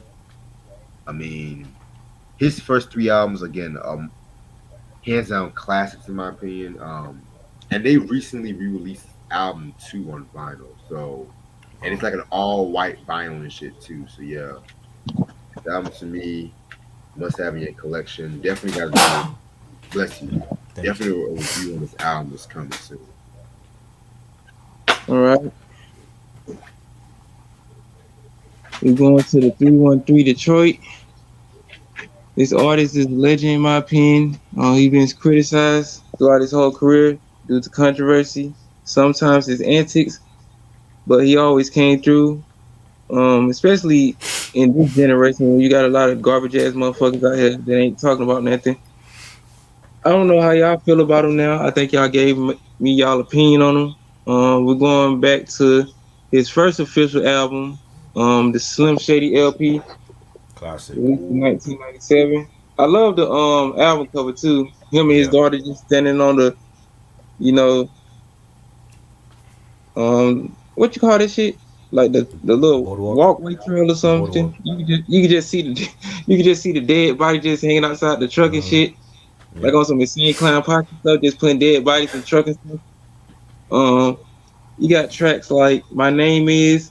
The thing about this vinyl is they say if you play it backwards, you can hear it like saying something different on it. I seen it on YouTube. Sounded like some devil shit.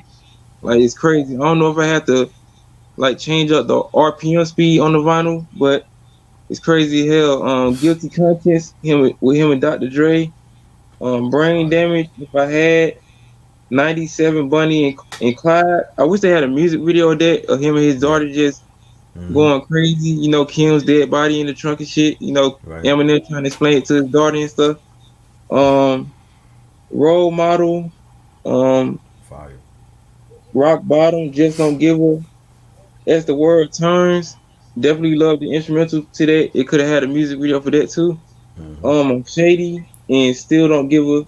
Oh yeah, Bad Meets Evil too with Royce the 5'9". That shit's Classic. fire as fuck. Definitely. Overall classic album in my opinion. I'm surprised I got the Infinite album on vinyl because this shit like thousands of dollars. Right. So I was lucky to get that. You know, Eminent, the Slim Shady LP. This next album is coming from a fire ass producer. I'm glad I got this on CD because this shit's like cocaine prices. If you're going with The Alchemist, First Infantry, Classic. Love that album.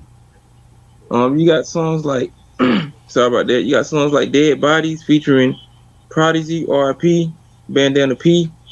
Your boy Al, the interlude is like on some psychedelic 60s type vibes. Very Mm-hmm. funny.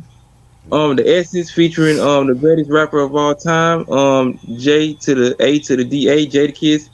You know the locks and shit. BJ, we still need you to explain yourself, sir. Don't hide from us. You got Hold You Down, fire ass track, featuring Prodigy, Nina Sky, and Illa Glee. The Nina Yep. Sky chick who did the hook, I could have seen her do an album. She got a beautiful voice. Mm-hmm. Stop the Show featuring Status Quo and MOP. D Block to QB featuring Havoc, Big Boy, Styles P, and J Hood. I wish J Hood came out with an album. You know, if you're gonna be in a group like the Locks or something, each of y'all niggas gotta come out with individual albums, which y'all did, but y'all affiliates didn't. Just Mm-hmm. like, you know, the Murder Inc. syndrome. I mean, you had Ja Rule and Ashanti out putting shit out, but you didn't have your artists like Black Tie, Right. Black Child, Cadillac Ty Vita, those artists out here putting out individual albums and shit. They would really like if you're gonna be in a group and be around a company and shit, and you a hip hop artist and you got a crew behind you, you're gonna need your individual members to put out some work, man. You just Mm-hmm. can't be out there in the forefront putting shit out and your crew ain't doing nothing. They're really just Right. gonna show you that they might be moochers or they might not have, the skills or the nuts to hold it on their own and shit without you being there. At least with 50 Cent and G Unit, Dipset, Rockefeller, if the bosses leave, them niggas can hold down the fort. I mean, if Ashanti and Ja Rule wasn't on Murder Inc., do you think those dudes could have really held down the Nope. fort without them? Nope. Nope. Yeah. But overall, this is a classic album in my opinion. The Alchemist First Infantry. Dope. J Hood put out mixtapes, but supposedly he was hard to deal with. Like when they were grooming him to become an artist on D Block, he was hard to deal with. So that's why they got rid of him. Oh, you Yeah. can say you can say whatever you want about the game and 50 Cent situation, but at least he came out, with the documentary, Yeah. so you can say what you Classic. want about the game. He came out with an album. Mm-hmm. This next album, we're going to Philadelphia 215. This female artist is celebrating its 20-year anniversary this year. You seen her lace the fuck out of Trina in the verses a couple months ago. We're going with the classic album, her best album in my opinion, Eve Yes. Scorpion, Great album. 20-year anniversary album, colored vinyl. They had signed copies of it, but I wasn't finna pay no $100 for that shit. I love you, Eve, but not that much. Pay no $100. You got songs like Cowboy, Who's That Girl, Let Me Blow Your Mind with Gwen Stefani. Funny ass music video too. You Yeah. got white motherfuckers getting a freak on with like Mm-hmm. big butt bitches and shit. Then they getting arrested at the end. Crazy as hell. Crazy. Let me see. Gangsta Bitches featuring the Brat and Trina. Funny thing, Trina is on the track, even though she got laced in the verses. Sorry about that, Trina. Um, Screen Double R featuring DMX, fucking fire ass track. I don't know if that has a music video, but I would have loved to see a music video for that. Yeah. Thug in the Street featuring the Locks and Dragon, underrated artist in my opinion. Mm-hmm. Opposite the H2O album is very underrated Yeah. throughout the Rough Riders discography. You know, I really don't hear a lot of people talk about the album. Nice. Um, Who's That Girl? They got the remix on that, and the last track on this album, Be Me. I could have seen a music video for that too. Yeah. Overall, classic album, especially for female hip hop at that time. You had classic albums like Foxy Brown, Broken Silence. I wish I could say the same thing about Little Kim's The Notorious K.I.M., but I can't put that in the discussion. Nah. But overall, I miss that Eve. I wish he would come back and put out more hits and show these bitches that female MCs can talk more about their pussy and their ass and stuff. You can really come with it with lyrical content and be up there with like the men in the group and stuff instead of just being eye candy, you know? Right. Yeah, Boy, we mentioned that earlier. Like the BMF episode 1 was great. It's a good show. I don't really know the backstory about them really, so I'll be watching the whole season. Yeah, me too. I saw the first episode on YouTube. Yeah. It was chopped and screwed up though, but niggas still seen it. So, Right. this next artist, we're going back to Detroit. He's under the Slim Shady umbrella. This is around the time I think I told Reg about this album. This is around the time when, you know, him and Eminem had a little discrepancy. You know, this mixtape, this double vinyl is legendary throughout the streets of Detroit. This nigga was going in on the whole D12 camp, just dropping bombs like Baghdad, you know, sending, you know, shots with a 100-round clip at these niggas. And we going with Royce the 5'9", Built and Destroy. Nice. I mean, Underrated. he was just going in on D12, man. Malcolm X, fucking fire. We riding, this and Eminem. I mean, monumental tracks off here, man. I've been listening to this shit constantly at work and stuff. You know, I know my students get tired of listening to that shit, but you know, I get tired of them niggas listening to trap music, even though those niggas don't know nothing about, you know, the streets and stuff. But besides that, Royce the 5'9", Built and Destroy. I think this came out in 03. I think that was Yeah. around the time, you know, between the whole Benzino and, you know, the Source beef with Eminem and shit. Right.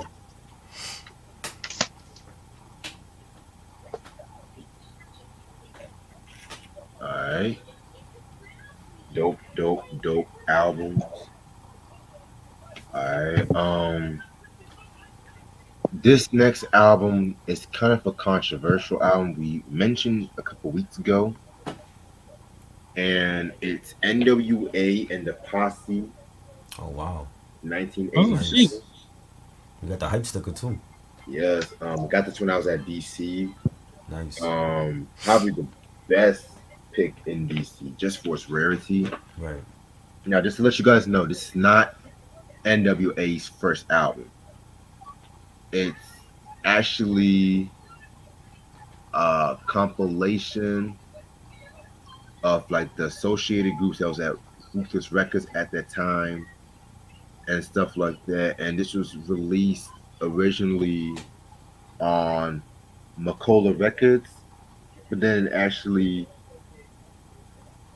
reissued. This actually when it was reissued on Priority Records and stuff like that. And it's actually the 2015 reissue. So yeah. Right. So this was reissued around the time when Straight Outta Compton had came out.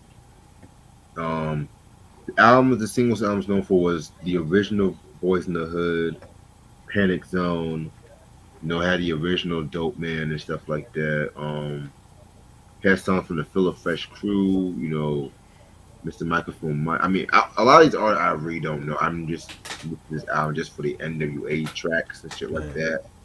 So, if you guys can find this album, you must have in your collection. It's the NWA and the Posse, 1987.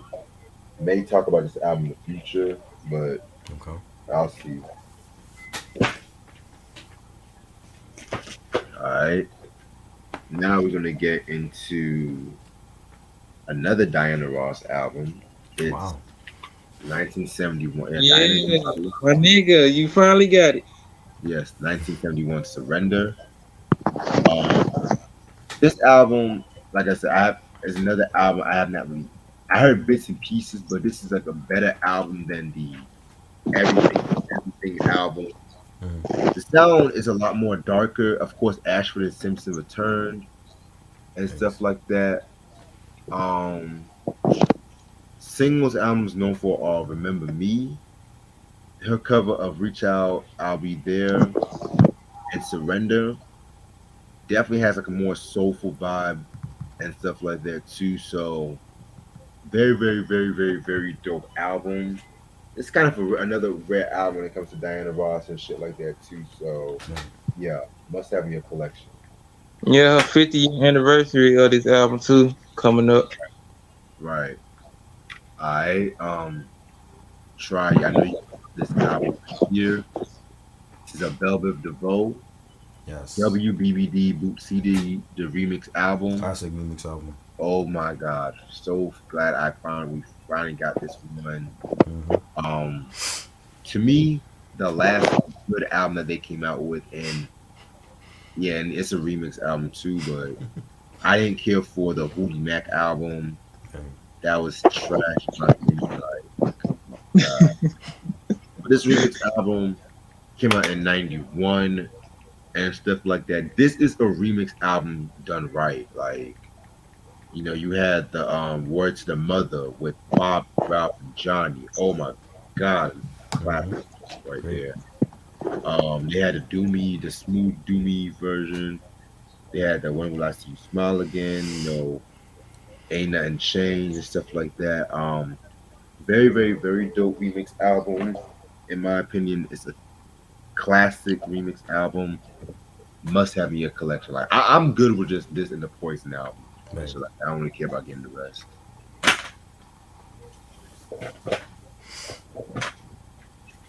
All right. Yes, Denzel Curry with his fucking Zoo album. This came out in 2019. Denzel Curry, you guys should know who he is. He is a rapper,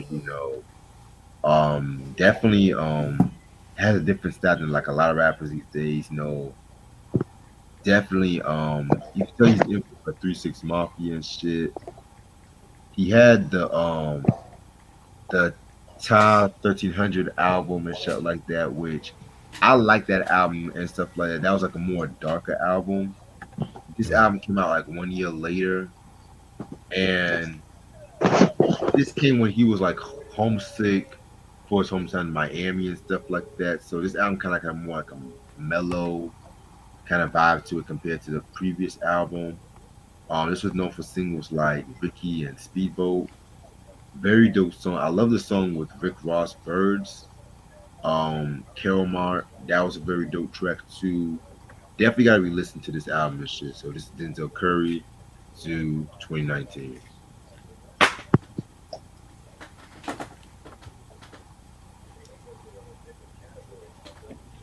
All right, I got one more to show you. I've been saving this one for last. I'm glad I got it. It's one of my homies' albums.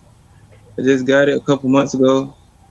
We're going with my boy Thundercat and his Drunk album Nice. Nice. Yes. in Dope album. 2017. This is the 4 LP red box set. You have to have this. First when I seen this album, I was thinking of Show Enough. When he got kicked by Bruce Leroy and The Right. Last Dragon, him just coming back out of the water, just looking for revenge and stuff. Like it's just on some crazy shit. Then look at the Hmm. back cover.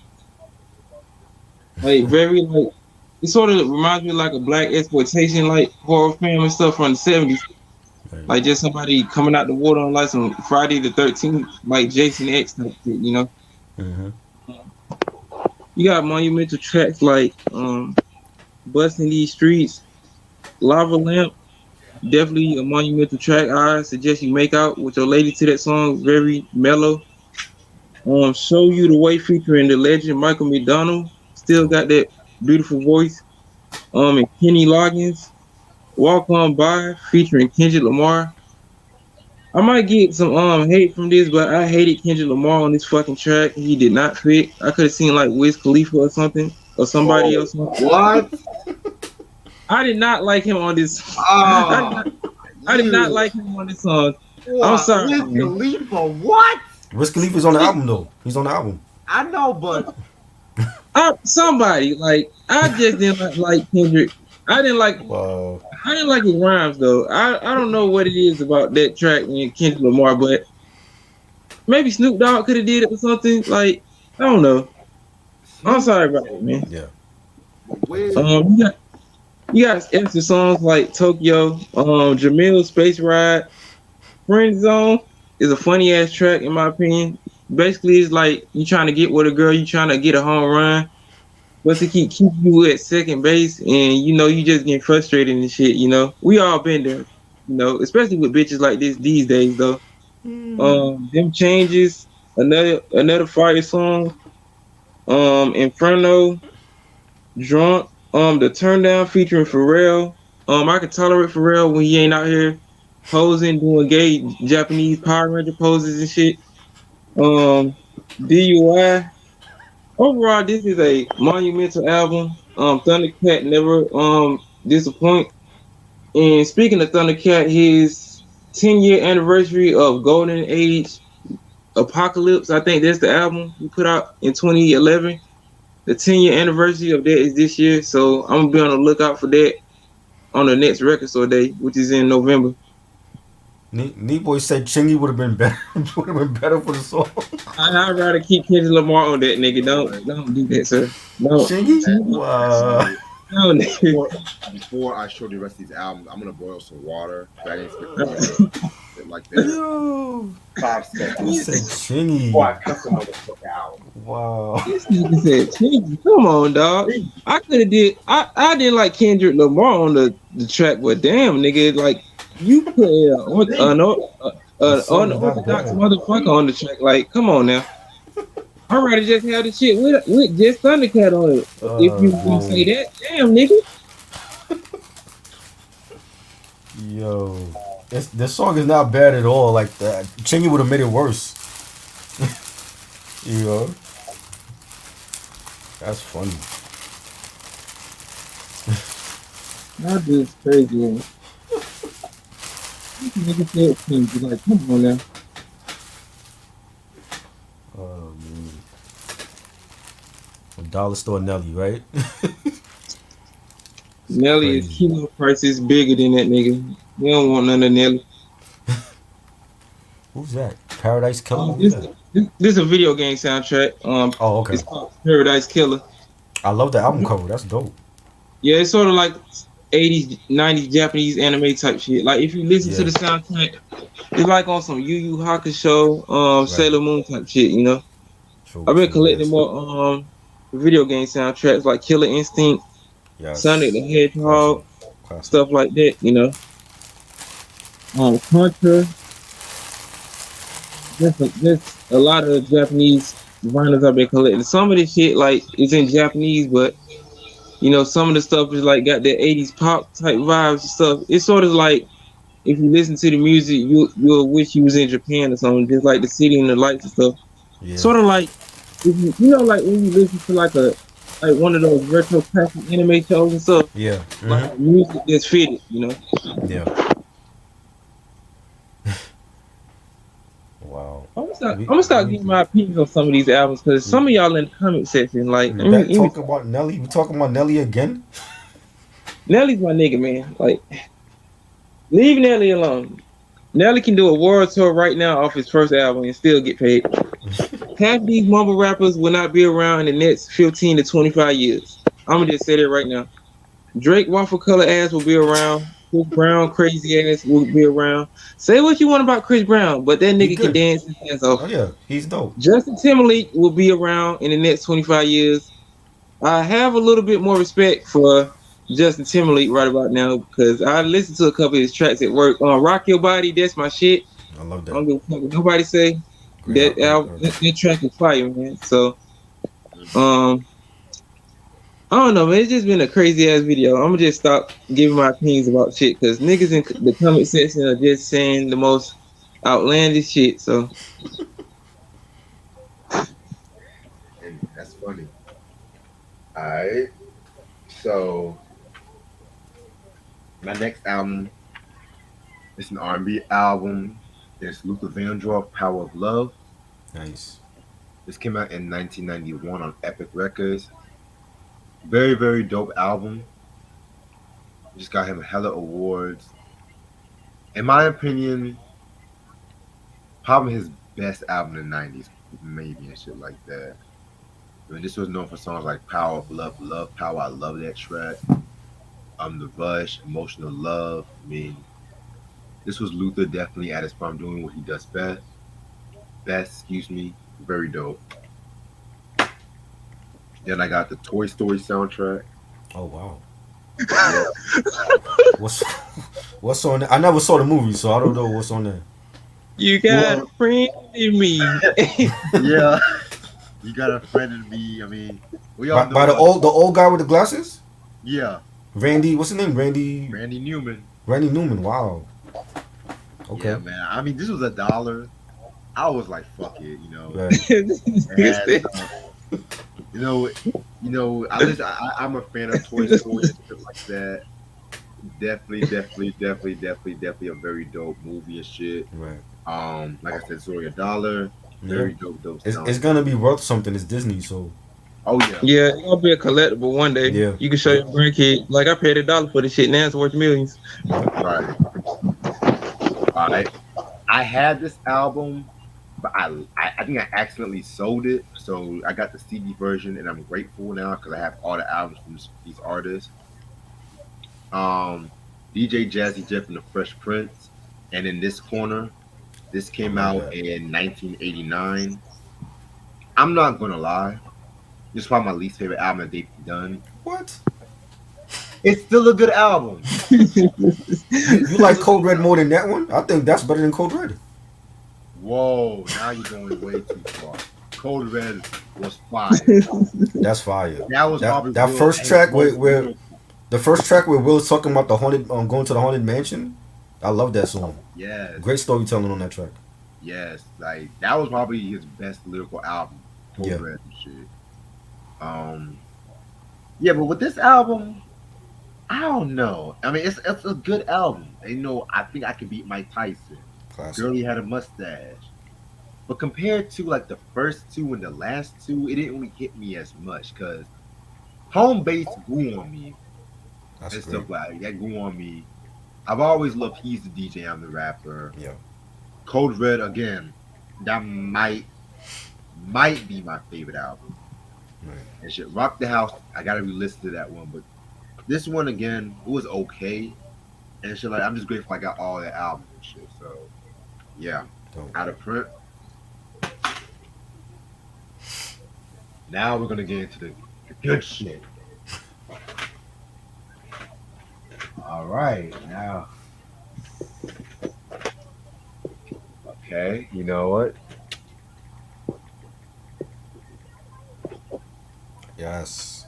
Dope double album, not a classic. But Underrated. I do like that more than Blueprint 2. I think Blueprint 2 was trash as a double album. Yeah.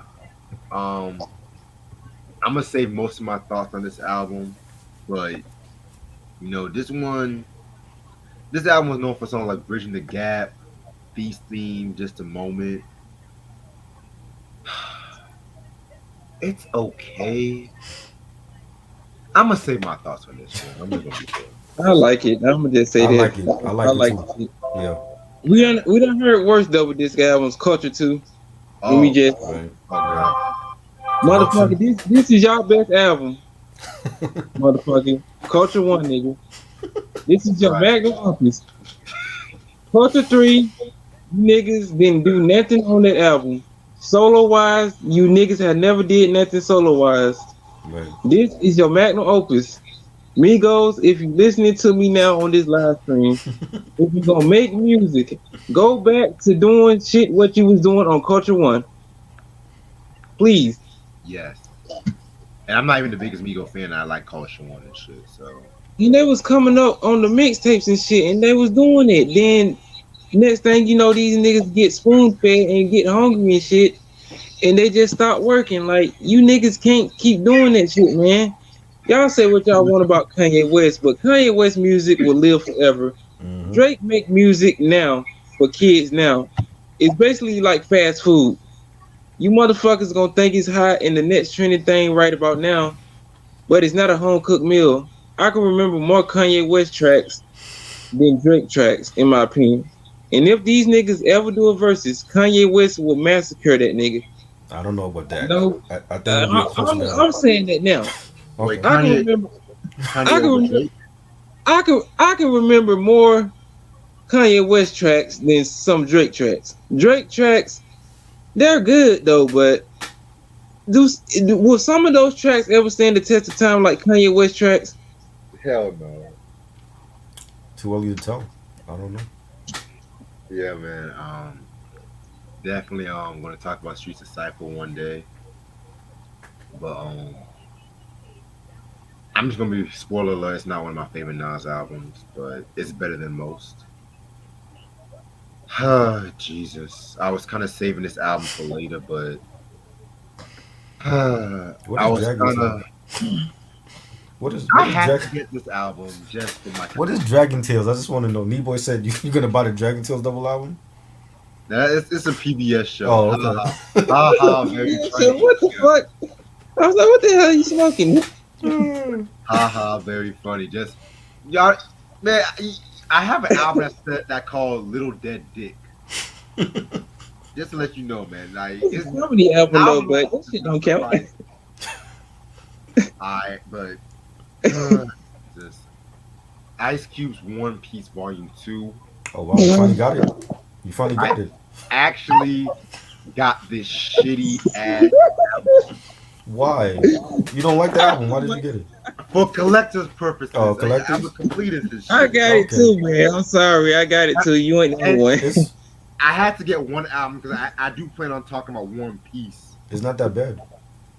It's not that bad. To me, I can listen to One Piece over the 2000 shit. I don't like none of his 2000s albums. So you don't like the wall footage?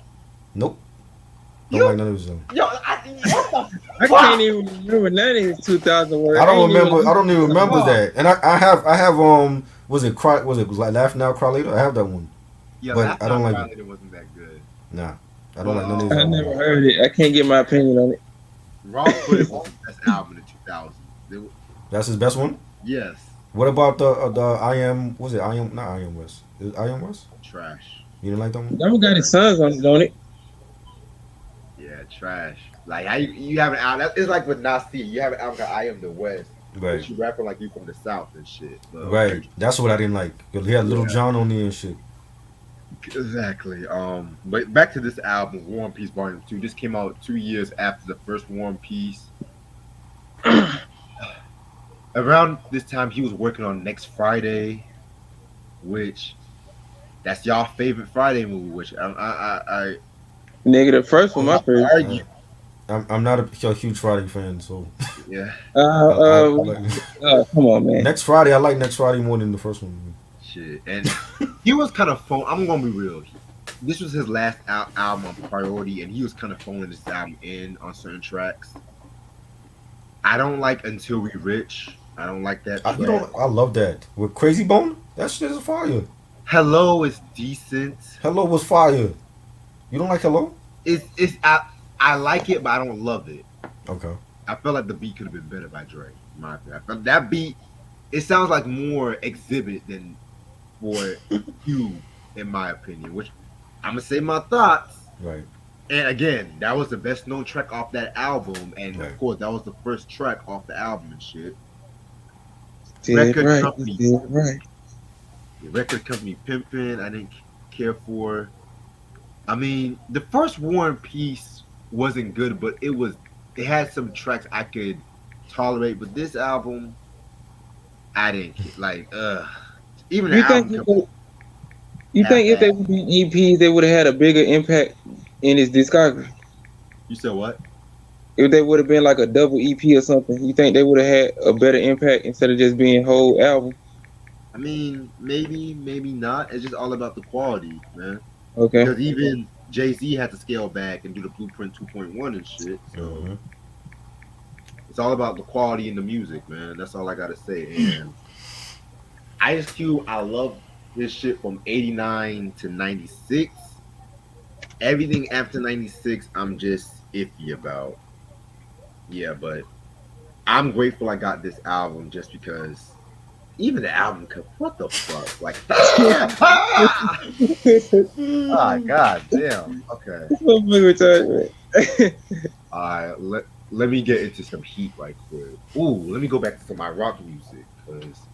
All right. this album it's a group we never talked about on this channel, and I'm kind of pinching myself because this is Stone Temple Pilots core album. Dope album. Yes. This came out in 1992. My opinion, a very dope, trippy album in my opinion. Stone Temple Pilots, I do not really consider them. They're grunge, but they were more alternative and psychedelic. Right. It's like the same argument I have with Soundgarden. Like people always want to say Soundgarden is grunge because they're all from Seattle, but Soundgarden has like more dimensions and shit. Psychedelia, Right. vocal, all that shit. But for those who don't know who Stone Temple Pilots are, they were an alternative rock group from the '90s. Funded by the late great Scott Weiland and shit like that. Rest in peace to him. You had Eric Kretz, Robert DeLeo, Dean DeLeo. Those were the members of the band around this time and shit like that. Chester Bennington, he was also on this band too, after Linkin Park, but he died. It's crazy too because he died 2 years after Scott Weiland. That's crazy. Yeah, man. Singles album was known for and was I gotta wrap this up soon. Sex Type Thing, crazy song. Plush and Creep. Yeah, man. Again, this was a very if you love alternative music around this time, you would definitely love this album. I'm more of a Purple fan and shit like that. It had that song Interstate Love Song, Right. but this album to me definitely a very iconic album when it comes to alternative rock and shit. Definitely gotta talk more about this band in the future. Shit. I already got this album, 1984 Van Halen. Classic. That's the only Van Halen album I want. I forgot to show this. What? I'll let you go. I had like 2 more to show. I had to show some love for my juggalos out there and shit, but I'll let you go. Go ahead, because I have like a lot more left. I'm trying to get good. All right. If you in the world of the Insane Clown Posse, this next album I'm about to show you is probably one of the greatest Psychopathic Records albums of all time. It's sort of like a mixture of the Wizard of Oz with like the Insane Clown Posse, Juggalo World mixed together. We're going with Wizard of the Hood, released in 2003. This album is fucking fire in my opinion. Violent J comes correct, with his albums. Especially with this shit right here. This is definitely his best work solo wise in my opinion. Them as a group, the first 6 Joker's cards from the first deck are definitely legendary, monumental.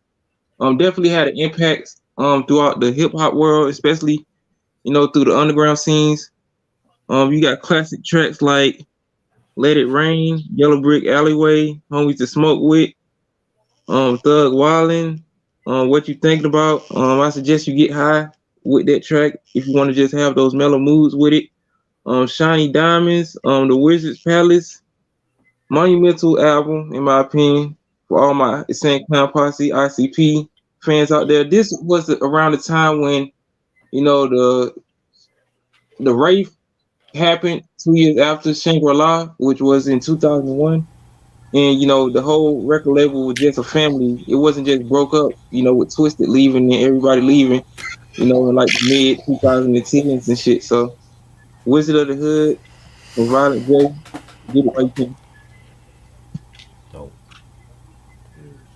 dope album, from what I heard.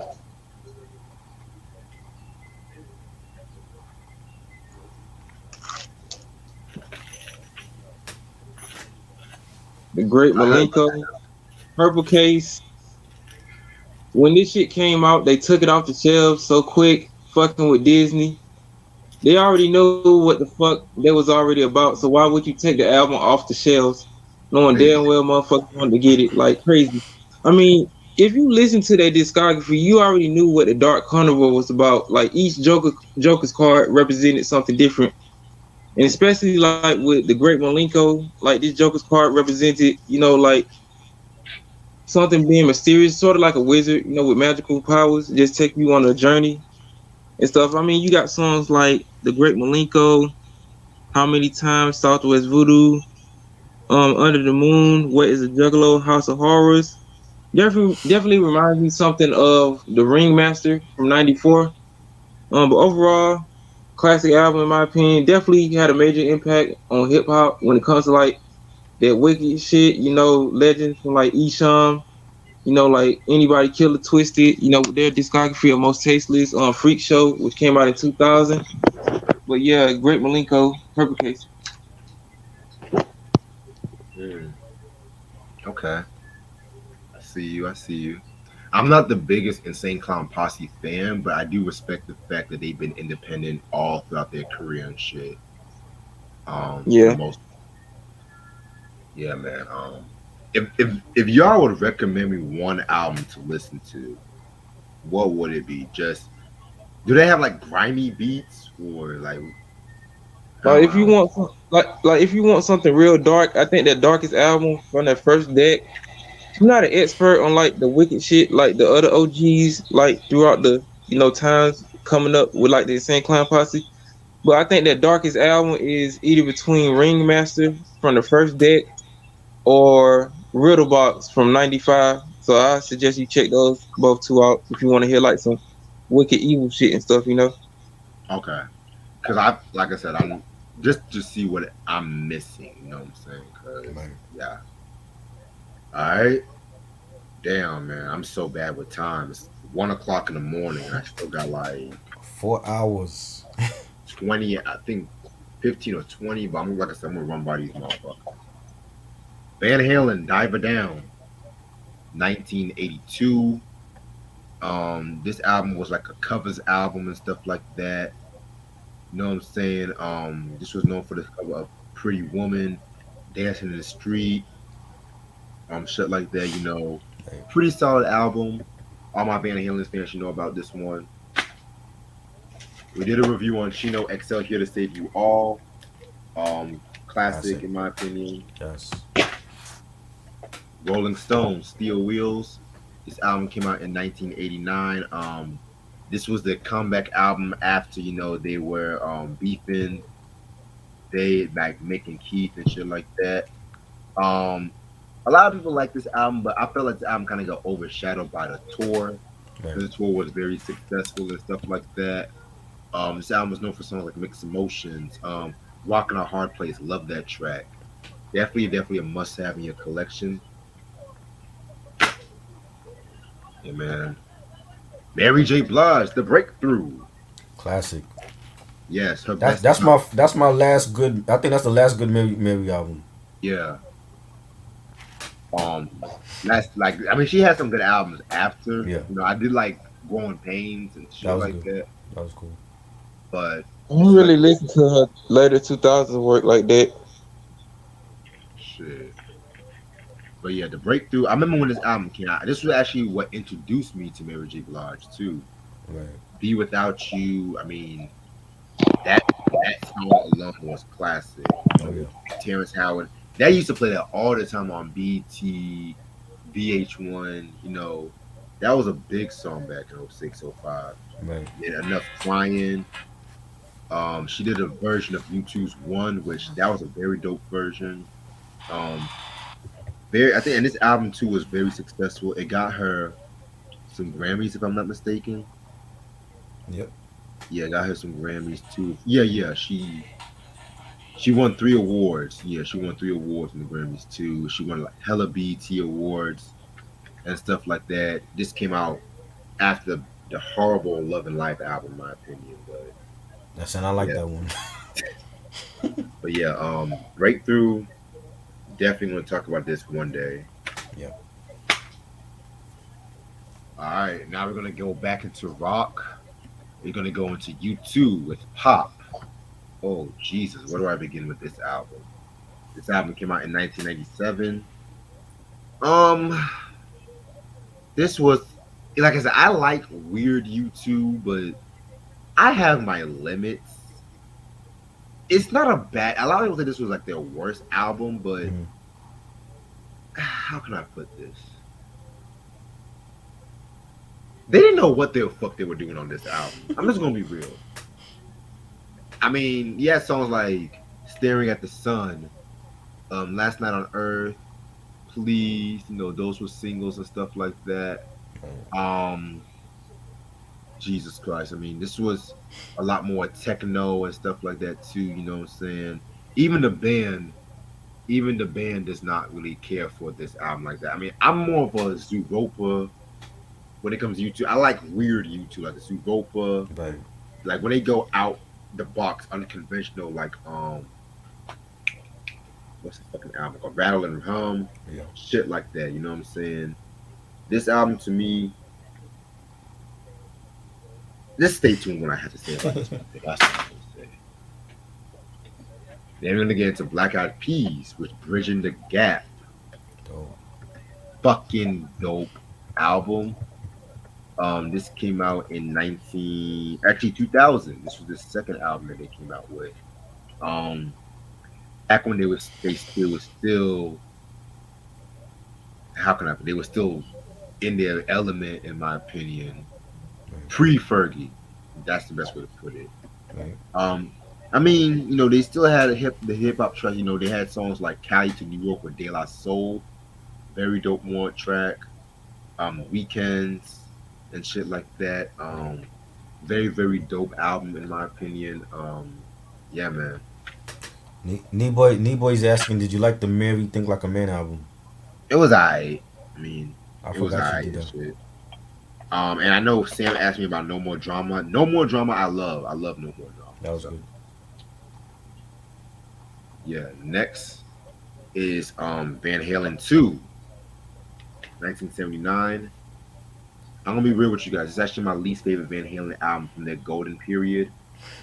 Um, I felt like it was a bit more. The first Van Halen album was dark.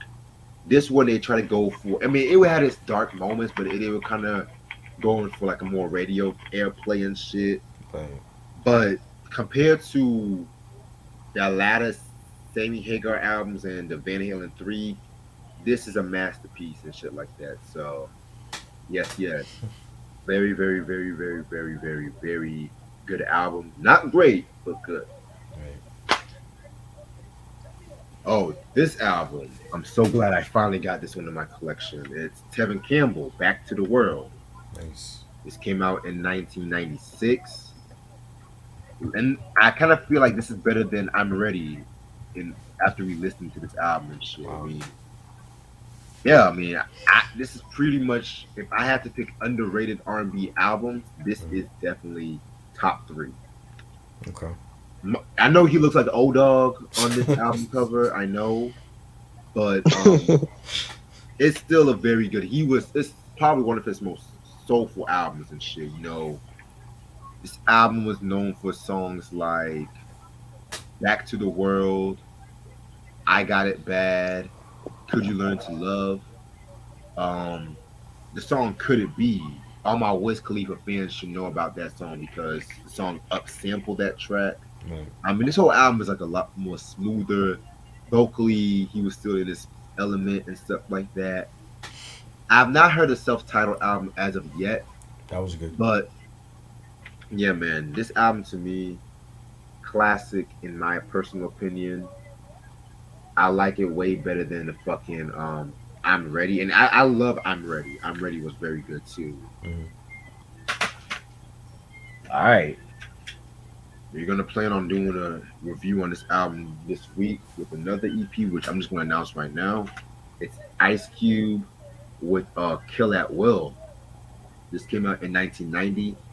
Technically, I already have this album with the America's Most Wanted. I had the 2003 reissue, and they included this album. But I've always said to myself, I've always wanted a physical of this album, and yeah, man, it's definitely well worth it and shit like that too. Because this Wednesday, we're going to talk about this EP, and 100 Miles of Running EP. Oh shit. Yeah, so technically, if I was to put these two albums together, it would be like an album that they would have come out with. But yeah, but this album to me, well, EP is a very dope EP, known for songs like "Jackin' for Beats," "Get Off My Dick," and "Tell Your Bitch to Come Here" remix, "Dead Homies." He even threw a shot at NWA on "I Gotta Say What's Up" and stuff like that. Which that was like a precursor to what was to come. Yeah, But the death one. oh yeah, but this is a very, very, very dope EP. I feel like both this and 100 Miles of Running are two of the best EPs in hip hop history. So stay tuned for our thoughts this Wednesday. Um, I'm gonna update the times because I'm actually start going back to work finally on Tuesday. So I gotta rearrange my schedule. So yeah. Then I got Try's favorite album. Oh boy. Huh? Oh Lord. Yes, I finally got this album. His Classic only classic album. Yeah. His Yeah, only it's classic only album. Classic album. his only good album. His only classic. Yeah, He got some solid work after that, but it ain't classic. it ain't No. classic, but this album came out in '01. This album was known for songs like "Jada's Got a Gun," "Knock Yourself Out," "None of Y'all Are Better," "Fucking or What." My personal favorite one, with DMX. This was definitely one of '01's best. A lot of people have said some shit like how they pretty much was anticipating this album release and shit like that. So Mm-hmm. definitely want to talk about this classic album and shit. So yeah. I would like BJ to be on Mhm. board with Let it be on that one, yep. discussion. Yeah, Yep. I want to be a fly on the wall with that discussion happen. Shit. Alright. He Sweat. Keep It Coming. 1991. Dope. Oh yeah. And we're getting into some heat right now, y'all. We're getting some heat. I'm not gonna lie. I have to re-listen to this album. I remember this album, like certain tracks and stuff like that, you know what I'm saying? But this one I have to re-listen to. This was known for songs like "There You Go Telling Me No Again," classic joint when Yeah. Keith Sweat was acting a damn fool in fucking New Jack City Mm-hmm. and shit like that. "Why Me Baby" featuring LL Cool J. "Give Me What I Want" featuring Silk. Very, very, very, very dope track. Silk, definitely another dope R&B group and stuff. So, yeah. Um, hmm. Definitely expect to review one day. Snoop Dogg Paid the Cost to Be the Boss. Dope. 2002. Very good album too. This album, this was the album that inspired me to do the whole Snoop discography breakdown because while I don't feel like this album is a classic, it's a very damn good album. Mm-hmm. And when Snoop does like all this shit, like when he does like a lot of the stuff, like when he experiments and stuff, most of the time it doesn't really come off good. Most of the time, I'm not gonna lie, but this was one of the few times where a lot of shit he was experimenting came off extremely well. So songs like "Lollipop" with Jay, Superfly, and Nate Dogg, um, "Batman and Robin," classic track in my opinion. "Beautiful" was dope. Very, very, very dope album. Mm-hmm. Actually, I already mentioned this. Babyface for the Cool and You, 1993. His best album, in my opinion. Yeah. Yeah, his best album, in my opinion, shit like that. All right. Monica, The Boy Is Mine, 1998. Great Very, album. very dope album. A lot of controversy with this album, low key. Boy Is Mine is not Monica's song, it's Brandy's song, but Clive Davis named the album after that, and I think Brandy kind of felt some type of way about it. And in certain editions of this album, they actually don't have the Boy Is Mine track on Oh, certain wow. editions and stuff like that too. So Hmm. yeah, man. But other than that, this has songs like Angel of Mine, Street Symphony, For You I Will, which Space Jam soundtrack too. You know what I'm saying? Very, very, very good album. I'm just gonna show these two together. Easy Ease EPs. I got the 5150. vinyl for both of those. You said what? I was saying I got the vinyl for both of those. Yeah, man. I think I saw it once on your Facebook and shit. So Oh, yeah, okay. I'm gonna be real. 5150, I did not like. It was he was doing the whole naughty by nature kind of flow, and some tracks it didn't really work well. I'm gonna be real. There was really like maybe one song I like, either one or two. Neighborhood Sniper, which Code 187 did that beat. One of Easy's illest tracks. Merry Motherfucking Christmas was cool. Mm. I just gotta be in the right mood for it. Yeah, you gotta be drunk or something around Christmas time. Listen to Yeah, it. definitely. Because he was working on the Temporary Insanity album around that time too. But I think that was what that came out at either 1990 or 91 and shit like that. But you know, he was going through his shit, with Dre and shit, and he kept pushing the album back. Speaking of Dre, it's on Dr. Dre. This Yeah. shit, in my opinion, I know it's an EP, but it's still very good. I mean, I like Easy Does It, but I'm gonna say my thoughts on that one. This was known for the real motherfucking G's, which killed Dre Day, in my opinion. I like Dre Day, but this track was way better. Any And, last words? and he had the dirt on the world class wrecking crew pictures too. Yeah, fucking classic. Smoking Um, no chronic with picnics. yes, damn E, they try to fade you on Dre Day. It's on. Give me that, give me that, give me that nut. Classic, man. Fucking expect a review on this album very soon. We're gonna do like a lot of NWA reviews towards all throughout this fall. So yeah. I'm just gonna show these albums. Van Halen, Woman and Children First, Fair Warning, very good album, Woman and Children First. You know what I'm saying? Sonically, this is their best album. Sonically, I love songs like Everybody Wants Some, Take Your Whiskey Home, Could This Be Magic? Definitely good album. Fair Warning, the best Van Halen album, period, and stuff like that. And probably Eddie Van Halen's best album with Van Halen. This was known for songs like Dirty Movies, Mean Street, Push Comes to Shove. Experimented a lot with reggae on this album. Reggae? Yeah, Really? yeah, Van Halen. Van Halen. Wow. I gotta hear that one. What's the name of that album? Fair Warning. Fair Warning? Okay.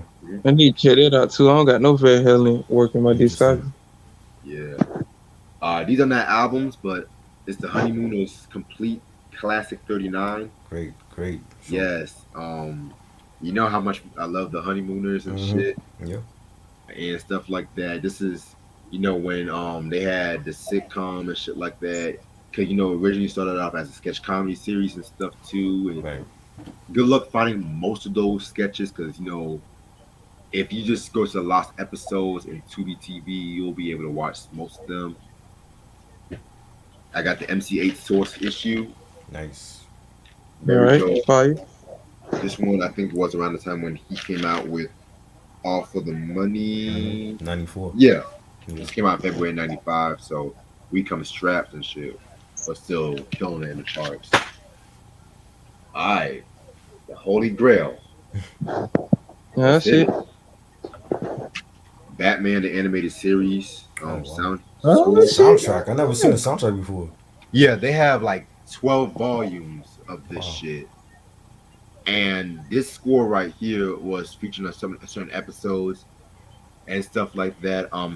The volumes go for a lot of money, so if I can find it, I can find it. But this one right here Right. was a very dope one. I love the instrumentation they use on this track. So yeah,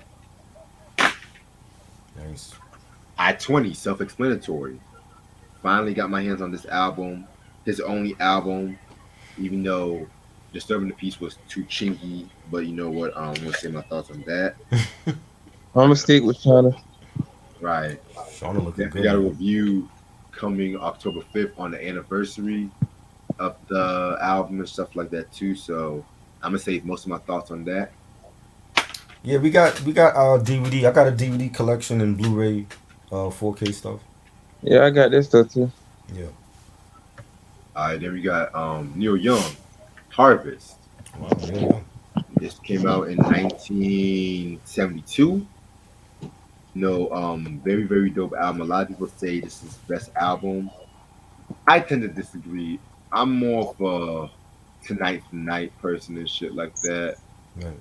So yeah, this was a very very good album and stuff. This was known for songs like Harvest, Heart of Gold, Old Man. Reg, would you do like a DVD Blu-ray collection stream Just when I did that a while back ago. like with all three of us? Yeah, we can do that one day. But yeah, That'd be cool That's- too. Yeah, like you bring out like special boxes and stuff like that. yes sir. And I just thought of something too. I've been seeing motherfuckers do like the one gotta go videos when they have like classic movies or like classic shows or video games and shit. I Right. think that'd be good to do a live stream too. I bet us would be arguing like a Yeah. motherfucker like if they had Right. like One gotta go. certain legendary comedians and shit, and each us agree or disagree with certain topics and picks and shit on there. Right. Yeah, I like that one. Definitely. And my last album is Eve with Rough Riders First Lady Yeah, in 1999. Yes, very, very, very, very good album in my opinion. Um, I'm more of a Scorpion person, but this one definitely was a lot more raw. Known for songs like "We Be on That Shit," "Dog Match," "Scenario 2000," Fire album, Yes. and I have a lot of albums to organize tonight. Jesus. I already put all my shit back up. I ain't trying to put this shit up once I get up. Yeah, I'm gonna make me some dinner, work on my schoolwork, and just organize these albums for tonight because I know it's going to take me all night. But other than that, thank y'all so much for bearing with me. 4 hours. Oh my gosh. 4 Epic, yo. Epic. What would be dead if we did a 24-hour live stream? All of us would be sleeping shit. We'll wake up, have drunk and stuff, and just keep on doing it. For real, but yeah, man, definitely. I know. Wednesday, of course, we're gonna do the NWA EPs, Kill That Will and 100 Miles of Running, Oh. and then we're still gonna probably stay on the NWA train when we do the double review on the West Side Connection, Bow Down and Terrorist Threats, and this Sunday is gonna be the beginning of the Rage Against the Machine review, Sunday Rage Sundays and shit Nice. like that. Nice. So really cannot wait to talk about Rage this Sunday. Same. A rock band Try actually likes too. So yeah. So thank y'all so much. Thank you Ashley. Thank you Rock Lady. Thank you Eric. Thank you Try.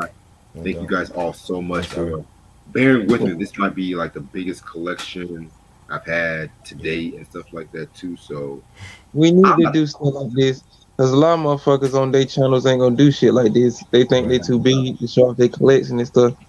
I You know how agree. niggas do when they want to show off stuff, but they don't want to do it on a live stream. Right. exactly. I agree. I'm gonna make me something to eat Same. and because I have not ate anything since this afternoon. So yeah.